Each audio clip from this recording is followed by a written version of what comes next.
Chapter 454. When Zacriel's axe collided against Barney Jr.'s shield, the reactions of the prisoners were beyond Thale's expectations. Barney Jr. took the lead. He used his sword and shield to block Zacriel's angle of attack without any fancy moves, preventing Zacriel from attacking Belden and Bruley. But the others? Move back, Samuel. Amidst the swift gust of wind from the axe and the flash of the sword, Barney Jr. blocked one of Zacriel's slashes and pushed away the handle of the axe that came at him. He shouted at Samuel, who wanted to get closer to the battlefield. "I'm in the first round. Nair, cover me." As Barney Jr. roared, Nair leaped out of the crowd and joined the battle. But the other royal guards did not rush forward. They also stayed away from the battlefield, which was out of character. Nalji and Bruley did not say anything. They forcefully dragged Thales to the left and leaned against the wall. Barney Jr. and Nair were the only two people on the battlefield. To be precise, Barney Jr. was the only one on the front lines. He faced Zacriel's sometimes agile, sometimes swift and sometimes stormy attacks. He seemed a little clumsy. Nair, who was supposed to support him, stood in the distance. He held a small knife and a dart in his hands while he watched the two people fighting fiercely. He did not move an inch. What? Thales did not understand. Whoosh. The calm Zacriel suddenly swung his arm horizontally. He used the advantage of his body to push Barney Jr.'s shield away, and the blade of his axe went for the latter's neck. Clang. Barney Jr. grunted and spun around to collide with Zacriel. The two of them separated right after they came into contact with each other. They each avoided their opponent's next attack, but it seemed that Barney Jr. was at a disadvantage. A wound appeared on his right arm. As he watched their fight, Thales, who was puzzled, finally gave up struggling. He turned his head and asked the people beside him anxiously, "What's going on?" But before anyone could answer, Samuel, who was on the other side, found an opportunity to squeeze his way over. The moment he entered his old colleague's formation, he pointed at Barney Jr., who was in the middle of a fierce fight, and asked in exasperation, "What's his plan?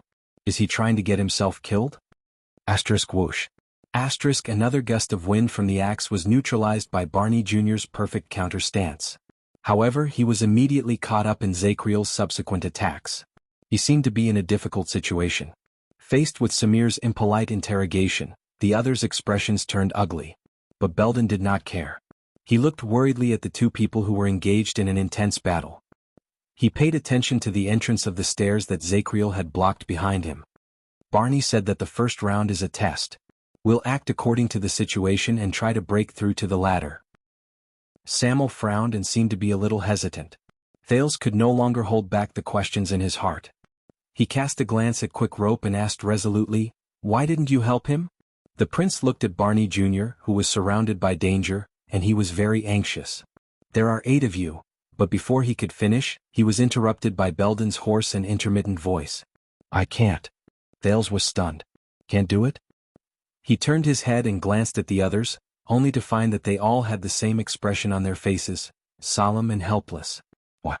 On the other side, the duel between Zacriel and Barney Jr. was reaching its climax. Both of them seemed to be truly enraged. Their faces were ferocious and their movements were fierce. Zacriel had just roared and pulled back an axe strike that nearly split his skull open when Barney Jr. used his life to force him to launch an equally fierce and risky attack. A strong gust of wind blew and steel clanged. "We can't help him," Nalji sighed softly. He stared at the battle between the two people and said softly, "Zacriel is not an ordinary person, and he's definitely not a normal supreme-class warrior." "Not an ordinary person?" Thales and Quick Rope were both stunned. Nalji stroked the weapon in his hand and stared at the two people who were fighting to the death. There was a gloomy look between his brows. "His power of eradication is called Chaos of Armies. It's a rare variant of Pegasus music. The key lies in his unparalleled perception." When they heard Nalji say this, the royal guards were a little dazed. Pegasus music? Thales found it a little familiar. "Wait, I heard Waya, the real Waya, say that it's Miranda's power of eradication." When he thought of this, Thales became serious. "Chaos of armies? Perception? What do you mean?" This time, the one who answered him was Belden. "Focus." Belden's voice was hoarse and incoherent, as if it had been washed by sand. But this did not affect Thales from hearing the anxiety in his voice. He also saw the hesitation in Belden's eyes. A person's energy and attention are limited. He cannot multitask. Even when he is fully focused, he can only pay attention to one or two things at the same time. If there are more things, we will lose enough attention to our targets. We will be unable to pay attention to the things in front of us, behind us, and to the left. Focus. Thales chewed on this word. On the other side, Barney Jr., who was at a disadvantage, finally made a somewhat successful counterattack. At the cost of a knee strike from Barney Jr., he sliced open Zakriel's shoulder. It was only a few millimeters away from Zakriel's vital spot. Thales thought that it was a pity. But Zakriel is different. Belden's words became even more solemn. At the same time, there was pride in his honor, and the pain of his old friend's betrayal. Chaos of Armies takes the perception, observation, and rhythm emphasized by Pegasus music and pushes it to the limit. Zakriel can effectively distribute his attention within a certain area without distracting himself. He can multitask and grasp all the variables in a battle. His upper limit is unknown. Multitask? Thales looked at Zakriel, who swung his axe skillfully, and then at Barney Jr., who attacked with all his might. Puzzled, he asked, "What do you mean?" Samuel snorted coldly and interrupted. "It means that the Knight of Judgment has countless eyes, and he can observe countless targets at the same time. He is no longer afraid of being surrounded, and he is no longer afraid of group battles. His attention when he faces 10 people is no less than when he faces only one person. He will never lose sight of others because he is outnumbered." Samuel held the sword in his hand tightly. His gaze never left the battlefield, as if he was ready to attack at the next moment. His words made the prisoners look even more worried. Bruley even snorted and pointed at Nair, who was still holding the dart tightly in his hand. "No, Bruley." Tardin shook his head as if he understood Nair's indecipherable groan. "Nair cannot easily attack unless he is in a life-threatening situation. That might be disadvantageous to Barney. He will never lose sight of others because he is outnumbered." Thales carefully understood this sentence and his expression changed drastically. "What is this? The knight will not die when he is alone? There are no openings in his back?" He remembered the scene just now when Zakriel faced 5 or more Shadow Shield assassins. The unparalleled Knight of Judgment who attacked consecutively within a few seconds and killed 5 people at just the right time. Another muffled thud rose. This time Barney Jr. used a charge that was almost suicidal to force Zakriel, who seemed to be apprehensive, to retreat. The prince turned his head to look at the battlefield and asked anxiously, "So, whether it is 1 against 1 or against many, it makes no difference to him?" This time Tardin's voice was desolate and resigned. It was as if he had seen through the world. "It is worse than that." Tardin shook his head. He seemed to be sentimental as well as bitter. "Zakriel is a genius rarely seen in the world. He has developed the advantage of the chaos of armies to the extreme. He is multitasking, and it is not just when he is fighting against his enemies. Regardless of whether it is our enemies' bodies, weapons, intentions, movements, the positions of our surroundings, the environment, the situation, the state of our bodies, the increase and decrease of force during a duel, the sand and stone obstacles under our feet, and even sudden accidents, everything on the battlefield is within Zakriel's grasp. He has even taken it a step further and perfectly transformed it into his strategy to fight against his enemies. In addition, he has trained himself through thousands of duels, and his skills are not at all inferior to his judgment." Tardin's expression was tense. He stared at Zakriel, who used the terrain, the length of his axe hilt, and the weight of his opponent's shield to force Barney Jr. into a pathetic state again. Those who fight against him are always at the greatest disadvantage. All the factors and variables on the battlefield are within Zakriel's attention and observation. Those who stand on his side will be able to control the situation with ease. It is as if they are assisted by God, and their teamwork is seamless. It is usually hard to tell, but those who have fought against him have the feeling that he is flawless and unstoppable. A thought appeared in Thales' mind. Everything is within his grasp, and he transforms it into a strategy to fight against his enemies. All the factors and variables on the battlefield are within his attention and observation. He can control the situation with ease, and he can control the situation with ease. Flawless, unstoppable. He could not help but shudder. That nightmarish night from 6 years ago where flesh and blood were spilled all over the place reappeared in his memory. What followed was another person's low murmur. Only those who have everything in their hands, the world in their hearts, and the entire situation under their eyes, are qualified to be called true elites. Thales watched the duel in a daze. He stared at Zakriel, who became more and more courageous as he fought. He seemed to have understood something. He could tell. Barney Jr.'s attacks might seem fierce, but it was difficult for his normal attacks to be effective.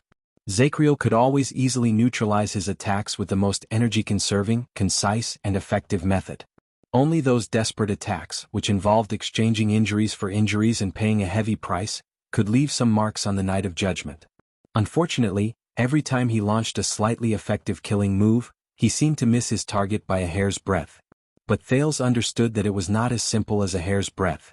Tardin sighed and said, "In this situation it's not just the encirclement of many people that no longer works on him. On the contrary, the more enemies there are in a chaotic battle, the more variables there are, and the more chaotic the situation is, the more Zacriel can find the most suitable position for himself. He can use openings and gaps that ordinary people can't imagine to seize the chance to survive and win. The more he fights, the stronger he becomes." The expressions of the royal guards became increasingly unpleasant. Thales clenched his fists. Beside him, Quick Rope had a look of disbelief. Thales turned his head around in disbelief. "So, when the Knight of Judgment fights against many people in a chaotic battle while he is outnumbered, compared to Zacriel in a one-on-one fight," Nalji nodded.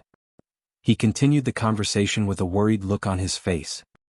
"It's countless times stronger. If we rashly join the battle, we will only increase Zacriel's leverage." Thales was shocked when he heard this.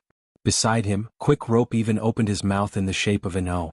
So, for Zacriel, fighting against 8 people alone is more advantageous? He's practically the human version of the Blood Mystic? "He gave me pointers on my sword style," Samuel said coldly by the side. "So, I know that when you face him you won't just be facing Zacriel but the entire battlefield known as Zacriel, which truly belongs to him, the chaos of armies." His words were sonorous and forceful, but they made people feel heavy-hearted. Thales frowned hard. "Just like an army?" Samuel stared at him. He was silent for a second before he nodded. "Just like an army." In the distance, Barney Jr. moved in a flash. He roared and crashed into Zacriel's body with a dual stance that he did not hold back at all. Asterisk thud. Asterisk both of them fell to the ground at the same time, then jumped up at the same time. Both of them panted. "Let go, Barney. This is not the ending you want," Zacriel said softly. Barney Jr. snorted coldly. "Why didn't you let go in the past?" In the next second, both of them moved and their weapons clashed against each other again. By the side, Quick Rope could no longer hold back. "Isn't this a little too much?" The rookie mercenary rubbed his face and widened his eyes. He pointed at Zacriel, who was fighting the enemy in silence. Can he fight against 100 people alone? Can he fight against an entire army alone? In the face of Quick Rope's rather doubtful words, the prisoners stared at him with hostile expressions. Quick Rope could not help but tremble. He remembered the grudge he had formed with them, and he took a step back in embarrassment. Thales looked at the group and felt that they had something to say. As expected, the corners of Nalji's lips curled up. "Do you know the battle that made Zacriel famous?" "The battle that made him famous." The prisoners shuddered at the same time. Quick Rope blinked and he immediately put on a wary look that said, "I'm not going to take the bait." Nalji stared at the Knight of Judgment, whose expression did not change even in the midst of the fierce battle. A fascinated look appeared in his eyes. When Zacriel was young he went to Dragon Cloud City with Prince Meteor. His Highness was too eloquent, and he made the Northlanders unhappy, so they used force to make things difficult for them. Meteor, Dragon Cloud City? Thales recalled the relevant scenes in his mind. Barney Sr. told me that at that time, Zacriel, who was only 17 years old, faced the enemy alone. Nalji clicked his tongue and shook his head. He spoke in a tone that was half proud and half despondent. He used more than 10 minutes. Alone. He took down 40 White Blade guards. Quick Rope was stunned for a moment. Thales' thoughts also stopped for a moment. In the next second, what? His mouth, which had no place to put it, opened and closed as if he wanted to scream but could not make a sound. Thales snapped out of his reverie, and endless shock and fear rose in his heart. 40? White Blade guards. He remembered the group of masked warriors with swords 6 years ago. They were the elite soldiers who swore not to retreat under Black Sand Region's fierce attack, fought to the end, and even counterattacked, causing Lampard's men to be battered and injured. They were the brave guards who did not hesitate to use their bodies to block arrows for him and Little Rascal. The White Blade guards. Nicholas, Merc, Monty, and Justin. One person took down 40 of them? Thales' face stiffened. How is that possible? It was obvious that Quick Rope suffered a greater blow. He looked at Zacriel in the distance in disbelief, then at the prisoners with gloomy expressions. His face contorted and he spoke incoherently. He seemed to be smiling but he could not smile. Are you kidding me? 40. White blade guards. They were all veterans. Quick Rope waved his hands blindly in the air, as if he could throw his question further away. Impossible, this is such a big thing. Quick Rope opened his mouth in a daze as if his outlook on life had been greatly impacted. Why, Nico? Why didn't anyone tell me? He stared at everyone in a daze. He could not accept this shocking news. No one answered him. Thales sighed in his heart. Get ready, Tardin, Belden said coldly at that moment. Barney is retreating. Everyone's expressions froze. In the distance, Barney Jr.'s attacks slowed down. So, he has no problem fighting against 100 people alone? Thales frowned. When they faced the prince, the prisoner's attitude was clearly much better than when they faced Wuxia. Samuel said softly, you must know that no matter how big the battlefield is, there is still a limit to how many people can benefit from it. Other than the special battle formations, even if 1,000 people attack one person at the same time, only 6 or 7 people at the innermost part of the circle can attack the enemy with all their strength at the same time. He looked at Barney Jr. from afar and said sternly, as long as he has enough stamina and energy, there is no reason for Zachriel to lose. Thales' heart sank. No. Since that was the case, the royal guards present were not enough. There was no hope. Barney, what are they doing? You know, there was once someone in the royal guards who was bored and made up a rhyme. Nalji shook his head. Behind him, Bree raised a finger and pointed at Nalji with a blank expression. The last sentence is, Nalji cleared his throat and said with a serious expression, nothing can hurt Tony, there are no regrets in punishment. Chapter 455. The seemingly evenly matched duel between Zachriel and Barney Jr. only lasted for a few minutes. Right after Nalji finished speaking, Zachriel pressed forward with his entire body. Asterisk clang. Asterisk a piercing sound rose. Barney's blade was caught by Zachriel's axe at a strange angle. Barney Jr.'s pupils shrank. You fight like a Northlander. Zachriel crossed his left arm diagonally and accurately caught his opponent's shield, which was used to attack him. But your thoughts are still that of a constellatiate.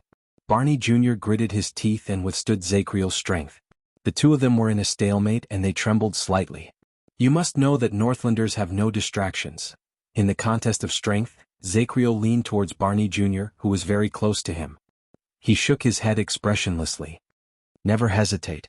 As everyone cried out in surprise, Zachriel suddenly let go of the axe hilt and allowed Barney Jr.'s sword to cut his shoulder, causing blood to flow. In the next moment, before Barney Jr. could celebrate his victory, he felt his legs go weak. He could not dodge in time, and Zachriel seized the opportunity to grab his waist and lift him up. Damn it. In his shock and anger, Barney Jr. only had this thought before he was thrown to the ground by Zachriel. Asterisk thought. Asterisk under the intense pain, the dizzy Barney Jr. knew that he had lost the upper hand. He endured the pain and shouted, Nair Tardin. At that moment, 2 piercing sounds of wind drew close to the back of Zachriel's head. In the blink of an eye, Zachriel quickly dodged and barely avoided the 2 life-saving darts that Nair shot out. When he turned his head around, what welcomed him was Tardin's merciless blade and blade. The trajectory of Tardin's sword and blade was incredibly strange. For a moment, the empty-handed Zachriel was forced to take a few steps back and pick up a warhammer left behind by a mercenary. Barney Jr. took the opportunity to stagger to his feet and tumble out of the battlefield in a disheveled manner. He was caught by Belden. How is he? Belden asked calmly. His skills aren't as nimble as they were back then and so is his stamina. Barney Jr. panted softly as he watched Tardin, who took his place to fight against Zachriel. There's also a rather serious new injury on his back. It's making his movements a little sluggish. The prisoners of the Royal Guard surrounded Barney Jr. and rearranged their weapons.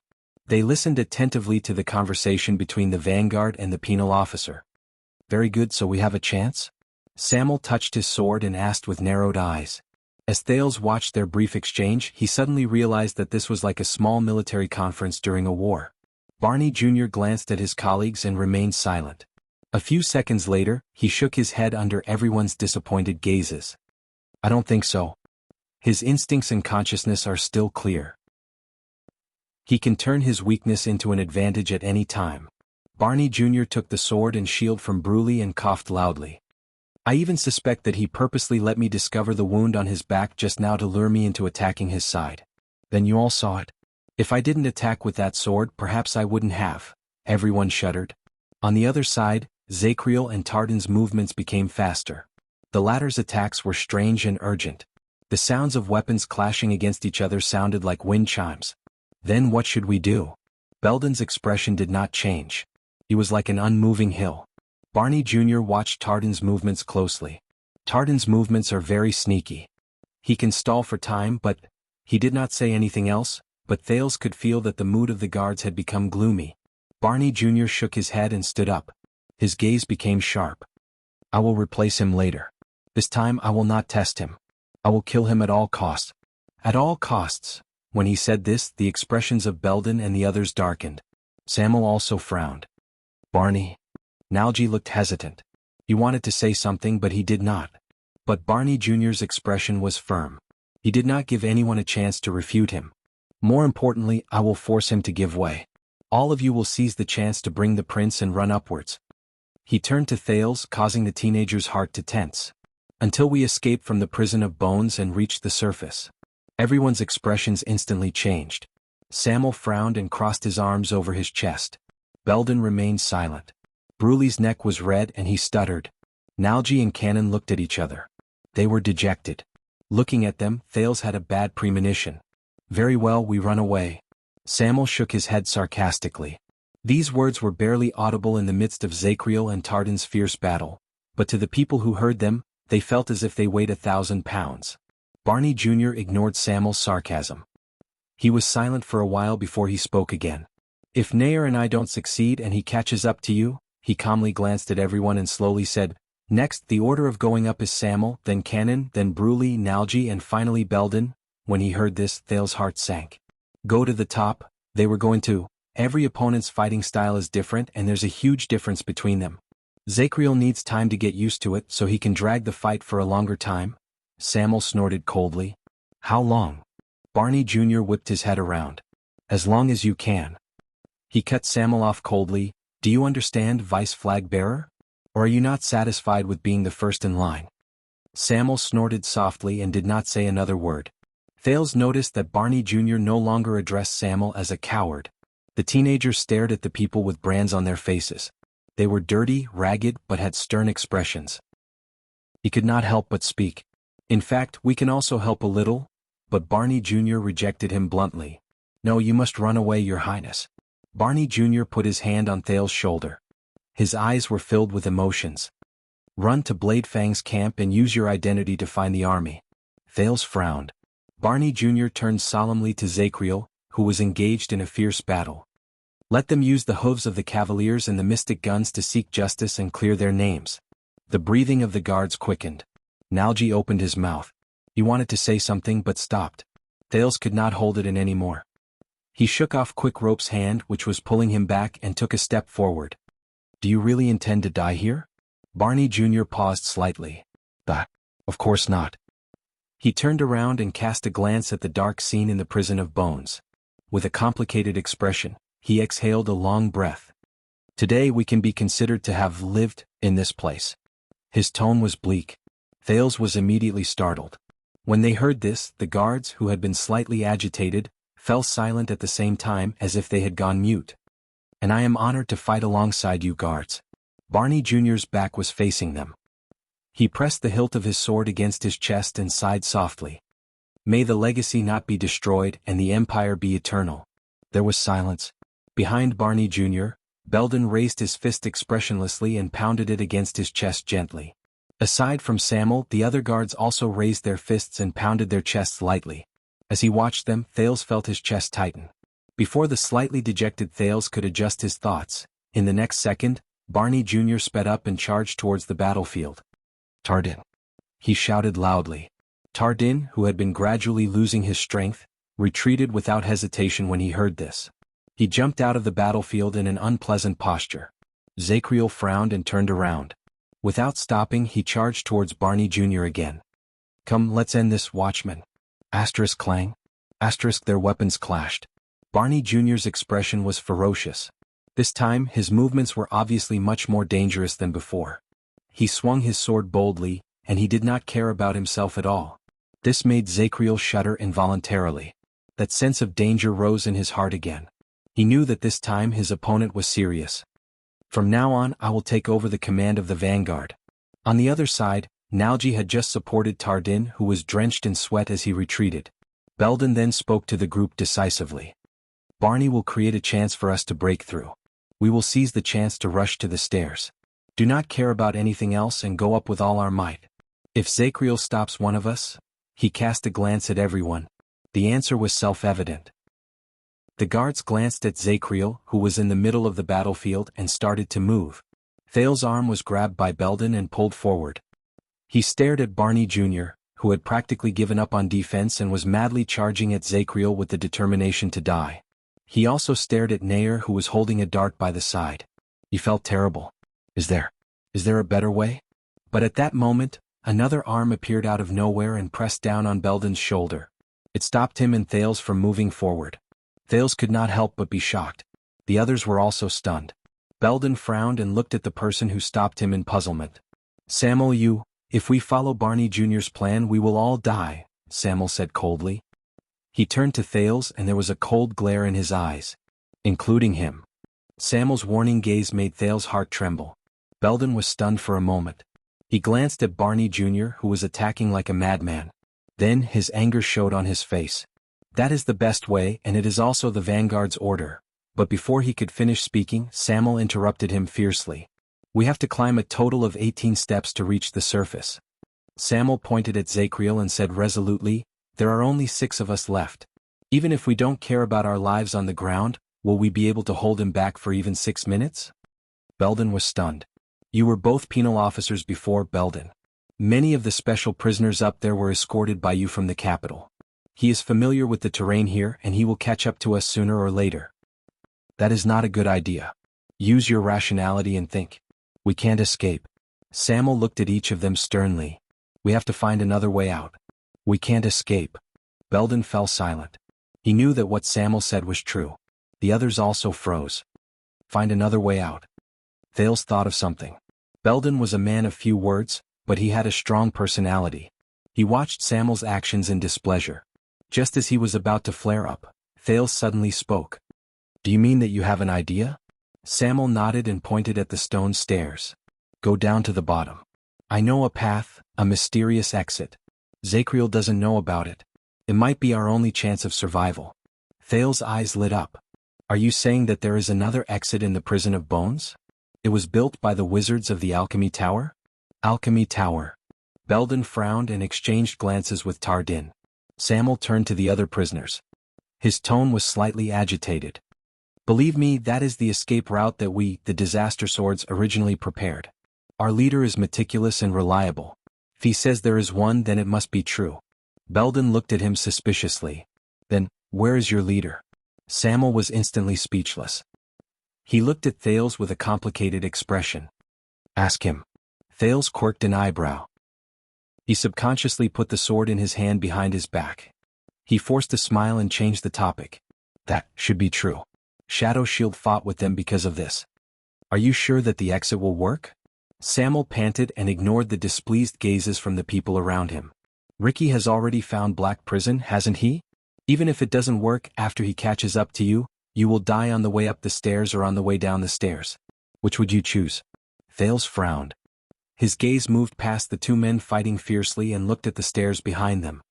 Up, down. In the battlefield, Barney Jr. rammed a desperate blow into Zakriel's ribs, but he was hit by Zakriel's knee. Both of them grunted and retreated at the same time. I know what you're planning. Zakriel glanced at the people in the distance, then at the stone stairs behind him. That won't work. Across him, Barney Jr. trembled as he lifted his shield. He sensed the numbness in his limbs. This is bad. This battle was harder than he imagined. Zakriel knew his determination, so he blocked his way in front of the stone stairs and did not give them any chances. He was prepared to use the safest and most effortless method, to grind him down. As long as I kill you, Barney Jr. said through gritted teeth, it will work. I have to fight for a chance. He pounced on Samuel again. On the other side, Belden was silent for a while, but he still shook his head. Barney is doing his best to fight for a chance for us. The path he chose might not have much hope, but I will not risk the prince's life with you. Samuel stepped forward and pressed down on Belden's shoulder. He gritted his teeth and said, "You know that it's an order that will lead to your death, but you still stubbornly move forward. This is foolish." Belden's eyes burned with anger. He pushed Samuel away. "Penal Officer Belden," Thales said when he saw that the two were about to fight. "Maybe it's worth a try. He's right, we can't escape." Belden's expression changed. "Your Highness." But Thales shook his head and tightened his grip on the longsword in his hand. "In the name of the Jadestar family, I released all of you today. Compared to watching all of you die one by one." Thales stared into the distance with a profound gaze. "I'd rather take the risk." His words stunned everyone in the area. Even Belden, who was in a hurry to refute him, was rendered speechless. Quick Rope exhaled and shrugged. "Ah, that's him." The royal guards fell silent. At that moment, Barney Jr. roared and crashed into Zacriel. The two of them rolled together. "No matter where we go, we must go." Tardin, who had been paying attention to the battle, tightened his grip on his sword. He sensed something.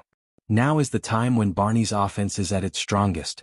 Zacriel might not be able to free himself to stop us. Belden widened his eyes and looked at Samuel, then at Thales. He seemed to be hesitating. Nalji interrupted cautiously. "I think that what His Highness said makes sense. I hate climbing stairs and I hate being chased upstairs even more." Belden's eyebrows furrowed even more. Thales no longer cared about the hesitant royal guards. Instead, he turned to the two people who were fighting. His expression was tense. "If we want to go down, is there a possibility that we can save Barney and Nair?" Belden pursed his lips. His expression was one of pity. "Your Highness, but they were prepared to be sacrificed here." Thales clenched his fists.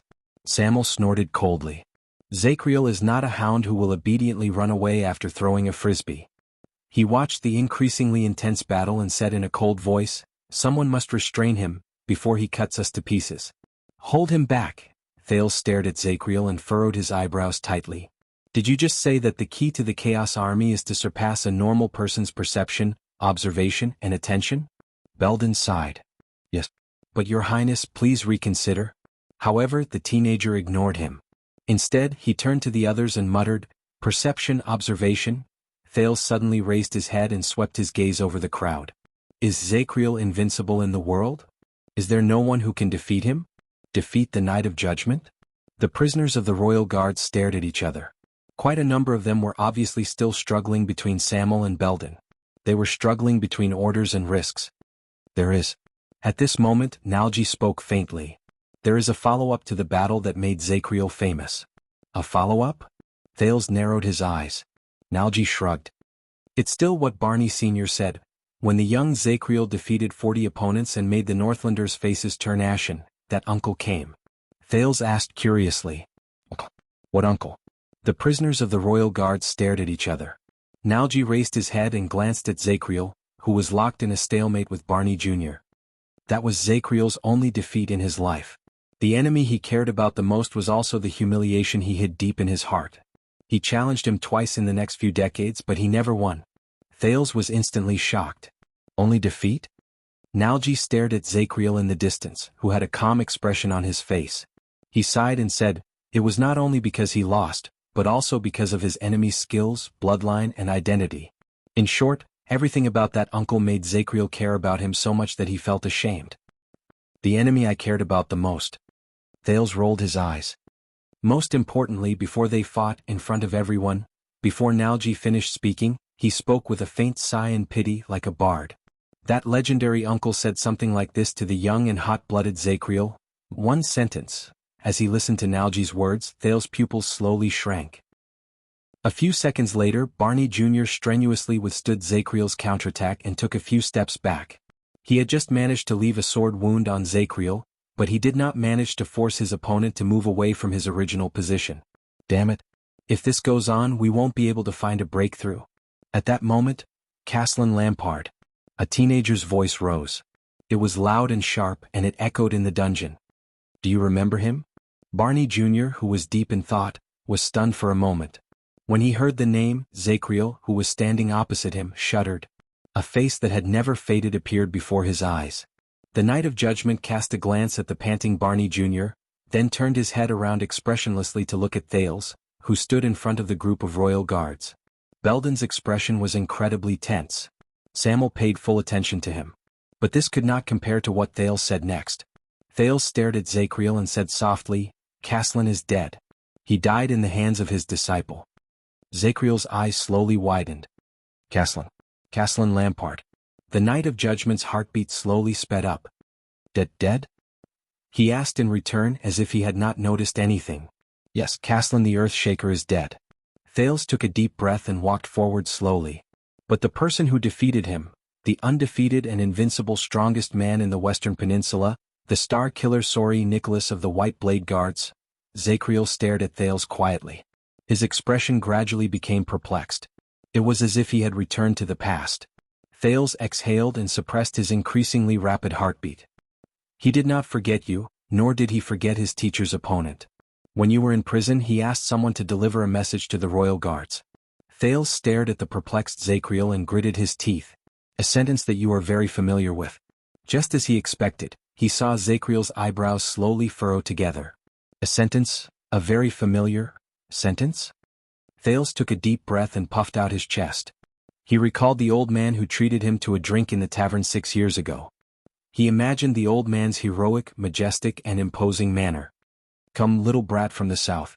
Thales was calm and composed. He placed his hands behind his back and spoke in a gruff and disdainful voice. "I can give you a handicap, with 2 hands. Give you a handicap, with 2 hands." At that moment, it was as if time had stopped. Zacriel stared at Thales stiffly. He did not move, as if he had lost consciousness. "Little brat from the south? No," he mumbled in a trembling voice. A scene from many years ago slowly appeared before his eyes. "Give you a handicap, with 2 hands? No." Zacriel lowered his head and slowly puffed out his chest. The veins on his neck popped up, and the muscles on his arms formed inch by inch. "No." Thales subconsciously gulped when he saw the Knight of Judgment moaning with his head lowered. A chill that he had never felt before rose from the soles of his feet. The sin of Hell's river roared uneasily in his veins. Immediately after, a heart-wrenching roar exploded in the underground prison. No. Before Thales could react, Zacriel, who was roaring ferociously, instantly rose to his feet and charged at him with the force of a tsunami. Caslin. His aura was shocking. Thales felt a chill run down his spine. The guards behind him were just about to take action when 2 strong gusts of wind rose from behind Zacriel. But the Knight of Judgment, whose eyes were as red as those of a wild beast, seemed to have eyes on the back of his head. The warhammer in his hand flew behind him in a seemingly unintentional manner, and Barney Jr.'s fatal longsword was deflected. It crashed into Nayar's dart, which came from the other side. It only left a scar on his back. At that moment he only had eyes for the figure in front of him. Just like many years ago, that person held his hands behind his back and puffed out his chest, mocking him with contempt. "That damned Yankee. 2 hands for you. 2 hands. How dare you, how dare he? Lampard." But Zacriel roared furiously. His expression was ferocious, and his charge was unstoppable. At that moment, Thales felt the sin of Hell's river boil endlessly. He gritted his teeth and made up his mind. The next second he closed his eyes and turned around. His back was facing the Knight of Judgment. Barney Jr. panicked as he chased after Zacriel. He exchanged a glance with Nayar, who was also chasing after Zacriel desperately. No. But before he could roar, something suddenly slipped out of Thales' hands, which were behind his back. Thud. It was a round ball. It fell on the ground and bounced a little. Everyone was stunned. Then the round ball trembled slightly between Thales and Zacriel. It buzzed. Zacriel's rationality returned to him in an instant. He then frowned. That is? On the ground, the strange metal ball bounced about freely. It was like a naive, happy, and ignorant child. "I hate this." This was Zacriel's last thought. In the next moment, Thales felt an unparalleled impact coming at his back. Whoosh. It devoured his entire body. Boom. At that moment, an earth-shattering sound exploded on the ground. The strange alchemy ball released a terrifying energy and an endless amount of light, as if it was a landslide. Piercing. Dazzling. Magnificent. It completely engulfed the small underground prison. Everyone. Chapter 456. Your grandmother sent you a letter. She wants you to go back. His father's voice rang in the night shift room. His familiar tone made him sit up straight. What? He asked instinctively. Even though he was gradually getting used to the weekly report and was used to his father's businesslike tone, he could not help but be stunned when he heard his father say such unprofessional words after the routine report. The night shift room of the guards was located in a remote corner of Renaissance Palace. Compared to the noisy palace gate that faced King's Lane and the Hall of Stars that made people hold their breaths, this place was not noisy or quiet. The atmosphere was just right. His father spoke faintly and his voice was hoarse. Your cousin is not in good health. In truth, it is very bad. He is not doing well in managing his fiefdom and he needs help. Grandmother. Cousin. These two names that he had not heard for a long time echoed in his mind, and he was dazed for a moment. It was as if he had returned to the distant past. Help? But he only instinctively thought about it before he spoke without hesitation. No, I'm not going back. When he heard his answer, his father crossed his arms behind the table. He leaned back in his chair while his armor clanked. His eyes burned, and he revealed the awe-inspiring aura that he had cultivated over the years. This made him feel a little uneasy. It had been a long time since he was alone with his father and talked about housework without a third person. But his father did not frown, and he did not show any hesitation. He seemed to have expected his answer. Your grandmother means that if anything happens to your cousin, someone needs to inherit the family's fiefdom and title, his father said softly. This made him frown. Fiefdom and title, someone needs to inherit? He instinctively frowned, then snorted softly. He tried hard to suppress the disdain in his words. They won't be so kind. What are the conditions? His father's expression remained the same. He did not know whether it was because his many years of career made him unable to show his emotions, or because he knew too much about himself. His father said faintly, the condition is that after your cousin passes away, you have to marry your sister-in-law, who is your grandmother's grandniece. You have to give birth to an heir with her to maintain the relationship between the two families. Marry my cousin's widow? When he heard this, he raised his eyebrows slightly. He was satisfied that he found a reason to be disdainful. As expected. I understand. He crossed his arms as well, and there was a hint of contempt in his nasal voice. Tell them I won't go back. Let them do as they please. His father nodded without any surprise at his refusal, as if he had not just refused the right to inherit a noble title, but merely said, I'm not going home for dinner tonight. His father's gaze shifted to his bandaged finger. This time the former truly frowned. Are you still practicing that sword technique? He subconsciously put down his arms, but before he hid them behind his back, he changed his posture at the last minute. He naturally assumed a posture of supporting himself with the arms of the chair. He nodded and tried to answer in the most nonchalant tone. Yes. However, his father's brows did not relax. Instead, they furrowed even tighter. Do you think you have a chance to defeat him in the next night competition? Or at least be on par with him and not be at a disadvantage? These words made his heart clench. Defeat him. Defeat him. Was him. That's right, just like that, defeat him. Just like that Northlander, he wanted to say in a confident, relaxed, steady tone. But for some reason he changed his words at the last minute before he said them. His tone was a little deeper. We will know when the time comes. His father was silent for a while, but his eyes were still fixed on him. This made him very uncomfortable. I think you should know that skill is not the only criterion when it comes to the selection of the watchman, his father said slowly. His eyebrows were still furrowed. An ominous premonition rose in his heart. He unnaturally changed his sitting posture. I know. His father continued to stare at him. But even so, your chances of being a watchman are not optimistic. It was as if there was a string in his heart that was tightly pulled taut. Zachriel's martial arts are the best, and he is deeply trusted by His Majesty. Nolaner has the support of the entire Northern Territory and a good relationship with others. Tony is someone Captain Cullen thinks highly of, and Cox's battlefield command and experience are highly praised and recommended by Prince Horace. They are all popular candidates. His father stared at him and said things that everyone knew clearly. It was like a seal that was deeply imprinted in his heart. But you only have me as your father.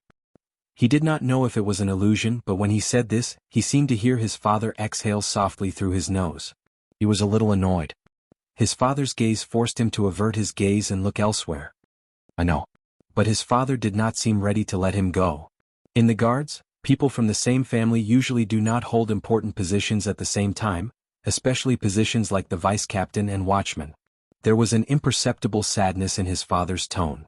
There is a high possibility that you will not be chosen. His breathing stopped for a moment, and he only managed to recover after a few seconds. "I know," he said with some difficulty. His father finally averted his gaze and looked at the door of the night shift's room. "But you still stubbornly want to try?" For some reason, even though he frowned in the face of such a father, he felt an indescribable sense of relief. "Yes." He put down his arm and was still for a few seconds. Finally he inhaled and answered, "I still have to give it a try." This time, his father was silent for a long time, and even the atmosphere in the night shift's room, which was not very relaxed to begin with, became solemn. It was so long that he frowned and wondered whether it was time for him to interrupt and bid farewell. "You know, the royal guards are not just guards who guard the king. It is also a contract, an idea, and a tradition." His father exhaled slowly, but he did not look at him. Instead he looked at the wall of the night shift's room. There was a schedule with the names of the guards members written on it. Cullen, Arund, Barney, Tardin, Garth, Talon, Dagistan, Norfolk, Godwin, Canny, Havia and Algie. He did not know why his father mentioned this, but his father's gaze seemed to be a little profound. Since the era of the King of Renaissance, the powerful noble families sent out their blood descendants. Regardless of whether it was the eldest son, the second son, or the main branch, they protected the king and cultivated a relationship with the royal family to win Renaissance palace's trust. The king also used this to maintain a tacit understanding with the vassal families and ensure his influence over the fiefs of his subordinates. His father sighed. His voice was a little different from usual. There was less toughness and more resignation. In a sense, for hundreds of years the royal guards were a miniature version of the kingdom's territory. From the 6 great clans to the 13 distinguished families, from the 7 Jadestar attendants to the new nobles, the rise and fall of many families of various sizes were reflected in it. He frowned fiercely. He had a premonition that his father was a little different today. His father had always been very serious since he was young. "He's never been so earnest?" "Sir." He frowned and looked at his father. He instinctively called out the title he was most used to. "What are you trying to say?" His father seemed to have been called back by this "sir." His father paused for a moment. When he spoke again he had already returned to being the tough commanding officer he was used to. "I know that you don't have a good impression of your family, and you don't have a good relationship with your cousin." His father looked at him again and sat up straight. His tone was stern. "But if you go home, get a promise from your grandmother and cousin, and let His Majesty know that you have a high possibility of inheriting the title and fief from your cousin." He felt a chill in his heart. This again? Inherit? His father continued to speak and told him the whole story expressionlessly. "Then, at least when considering the candidate for the watchman, His Majesty will look at you in a different light. I think he would prefer the person who is in charge of the kingdom for him to be a loyal guard close to him at all times. In fact, I can even resign and retire. This may increase your chances." "Is that so?" "As long as I do this, as long as I accept it, my chances will increase greatly." He sighed silently. A faint sense of disappointment surged in his heart. After so many years, he and his father were certainly not the perfect example of a father being kind and filial. But at least he thought that his father's view of that land, those memories, and those people should be the same as his. "But, do you really want me to go back and inherit the family so badly?" He spoke quietly. His tone was filled with a sense of alienation and hostility that even he himself was surprised by. But he did not want to retract this emotion. Instead, he let it slowly ferment and turn into cold, bone-chilling words. "Go back and inherit the so-called family that forced us to wander, caused my mother to fall ill, and caused my sister to die early because of lack of medicine?" In his cold snort, it was as if someone had opened the cold window of winter. It made his father suddenly turn into a terrifying ice sculpture. Only a pair of eyes were left and they were aggressive. After a long while, his father answered stiffly, "This has nothing to do with them." "Then what is it for?" He retorted rudely. "If it has nothing to do with them, why do you have to involve me? Why don't you just go back yourself, inherit that title yourself, marry that young and beautiful wife yourself, and become a good son of grandmother and a good subject of His Majesty?" Bang! There was a loud bang. He silently looked at his father's fist that hit the arm of the chair. The atmosphere became tense and oppressive. He realized that they were both panting slightly. And his father was like hundreds and thousands of times in the past. He used the gaze of an officer training new recruits to stare at him coldly, as if he was going to take out a whip the next moment. But this time he held his head high and puffed out his chest. He met the officer's gaze without flinching.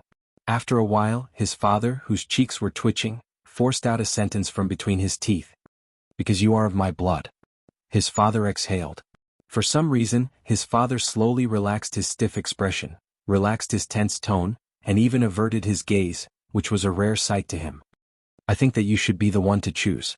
My son, his father said stiffly. He shuddered slightly. Son? How strange. This isn't him. He looked at his father in front of him and said quietly. For many years, regardless of whether it was in public or private matters, his father, who was tough and rigid, had always called him by his name or title. Ever since his mother passed away, he had not called him that for a long time. My son? This made him not know how to face it for a while. Just like in the past, he was filled with anger, but at that moment he could not find an opponent to vent it on. In the end, he could only force himself to snort coldly and turn his head in disdain. So we still can't escape, right? Even if we moved out of the family's fief, came to the capital, joined the royal guards, and relied on ourselves for so many years, he said scornfully as he glanced at the schedule on the wall. But we are still like animals in the wild who seek shelter from the rain. No matter where we go, there is always a dark cloud above our heads. His father looked at him quietly and sighed. His tone was a little tired. No, we can't escape. The father and son were silent for a long time. You have two choices. Accept your grandmother and cousin's conditions, and you can win a respectable title and fief. You can even become the next watchman or even the captain of the guards. Finally, his father sighed and spoke again. Perhaps it was because he stayed up late, but there was fatigue in his voice that could not be dispelled. Or you can refuse, he cut off his father's words. I refuse.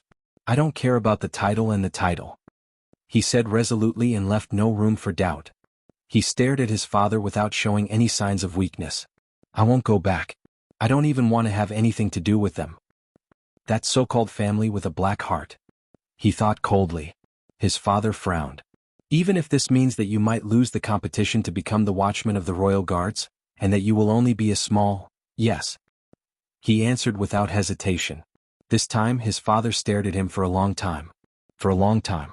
During that time his father's gaze changed a few times. His emotions were unclear. But he also stared at him quietly without wavering. Finally, his father averted his gaze. Very good. His father snorted softly and his voice became much lighter. Then don't go back. This surprised him quite a bit. In his memories, his father had never given up so quickly when they were in a fight. He could only cross his arms again and work hard to get rid of the anger that he had nowhere to vent. He felt that the air on that day was particularly unsuitable for him. The two of them seemed to be a little awkward. They were silent for a few seconds. All right. His father cleared his throat. Then today's report is over. You can leave. His father sat up straight and said faintly. Vanguard Quill Barney. In an instant, his father's expression became cold again. It made him almost unable to believe that the tired father who called himself his son just now was the same person as the cold, indifferent, and stern officer now. He stood up stiffly and felt that the disdain and resentment that had not disappeared from his body had found an outlet again. All right. He also returned to his most habitual tone. Before he left the night shift's room, he glanced at his father one last time and closed the door coldly. Sir, Vice Captain Quill Barney. Crack. The door to the night shift's room was closed with a bang, and Barney Jr. was jolted awake from his muddled memories. He gradually regained his senses and felt that he was moving. Thanks Sunset, you're better now. I thought we were going to lose you. It was Nalji's voice. There was a faint joy in his voice. It was hazy as if it came from afar. It did not sound real. Lose me? Am I still dreaming? Barney Jr. tried to open his eyes, but he groaned in pain. His eyes hurt and when he opened them he cried. There was also a strange buzzing sound in his ears. What's going on? Nalji put me down? He endured the pain and opened his eyes. He could only see a blurry light and shadows. He could vaguely see a small team formed by a few people fumbling about as they moved forward. He was among them. He was supported by Nalji as he staggered forward. No, I don't think you can stand steadily now, sir. Nalji sounded a little tired and his footsteps were not very steady. Barney Jr. shook his head hard. Although the ringing in his ears did not subside and his eyes were still in pain, he had regained some of his consciousness. He could vaguely see Belden's back as he staggered in front of him. He remembered some things. The prison of bones, Zakriel, and the alchemy ball. Where are we? Hell's River? Barney Jr. accidentally stepped on a piece of gravel and staggered. A somewhat unfamiliar but somewhat familiar voice of a teenager came from behind him weakly. Of course not. We need to take a boat to Hell's River? Barney Jr. furrowed his eyebrows. He extracted a name from his slowly recovering memories. It's him. Before he could turn around, the owner of the voice staggered towards him. It was a pathetic teenager. He was covered in blood, and there was a frighteningly red and swollen cheek. He had his left hand on the shoulder of an impatient red-haired young man, and in his right hand was a smooth long sword that shone with a silver light. He limped. Is he all right?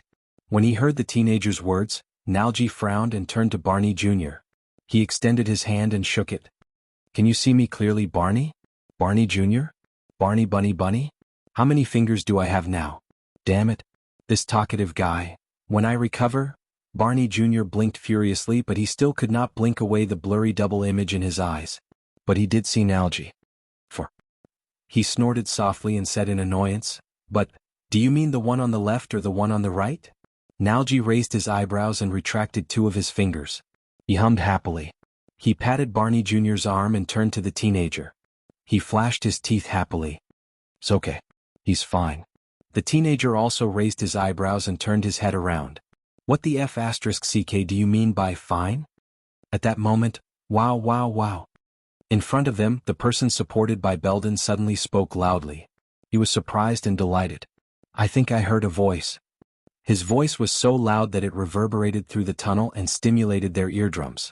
It shocked everyone. A huge commotion broke out in the tunnel. Most of them were complaining in dissatisfaction. For a period of time, the tunnel was filled with wails. Oh my God, make him shut up. Knock this bastard out. Boo-hoo boo-hoo. Chop him up. However, Tardin, who was supported by Belden, continued to shout happily. Hey Nalji, great poet, hurry up and say something. I think my hearing is recovering. His voice became louder and louder. The entire group swayed as if they had been hit by an earthquake. Beside Barney, Nalji shuddered violently. Damn it, lower your voice, Tardin. My ears hurt when you talk. But Tardin did not seem to have any self-awareness. He turned his head around with a puzzled expression and opened his mouth in an exaggerated manner. What did you say? What hurts? Can you speak louder? His voice lingered in the air, and it was deafening. The group wailed loudly again. Don't talk to me. Nalji covered his ears in pain.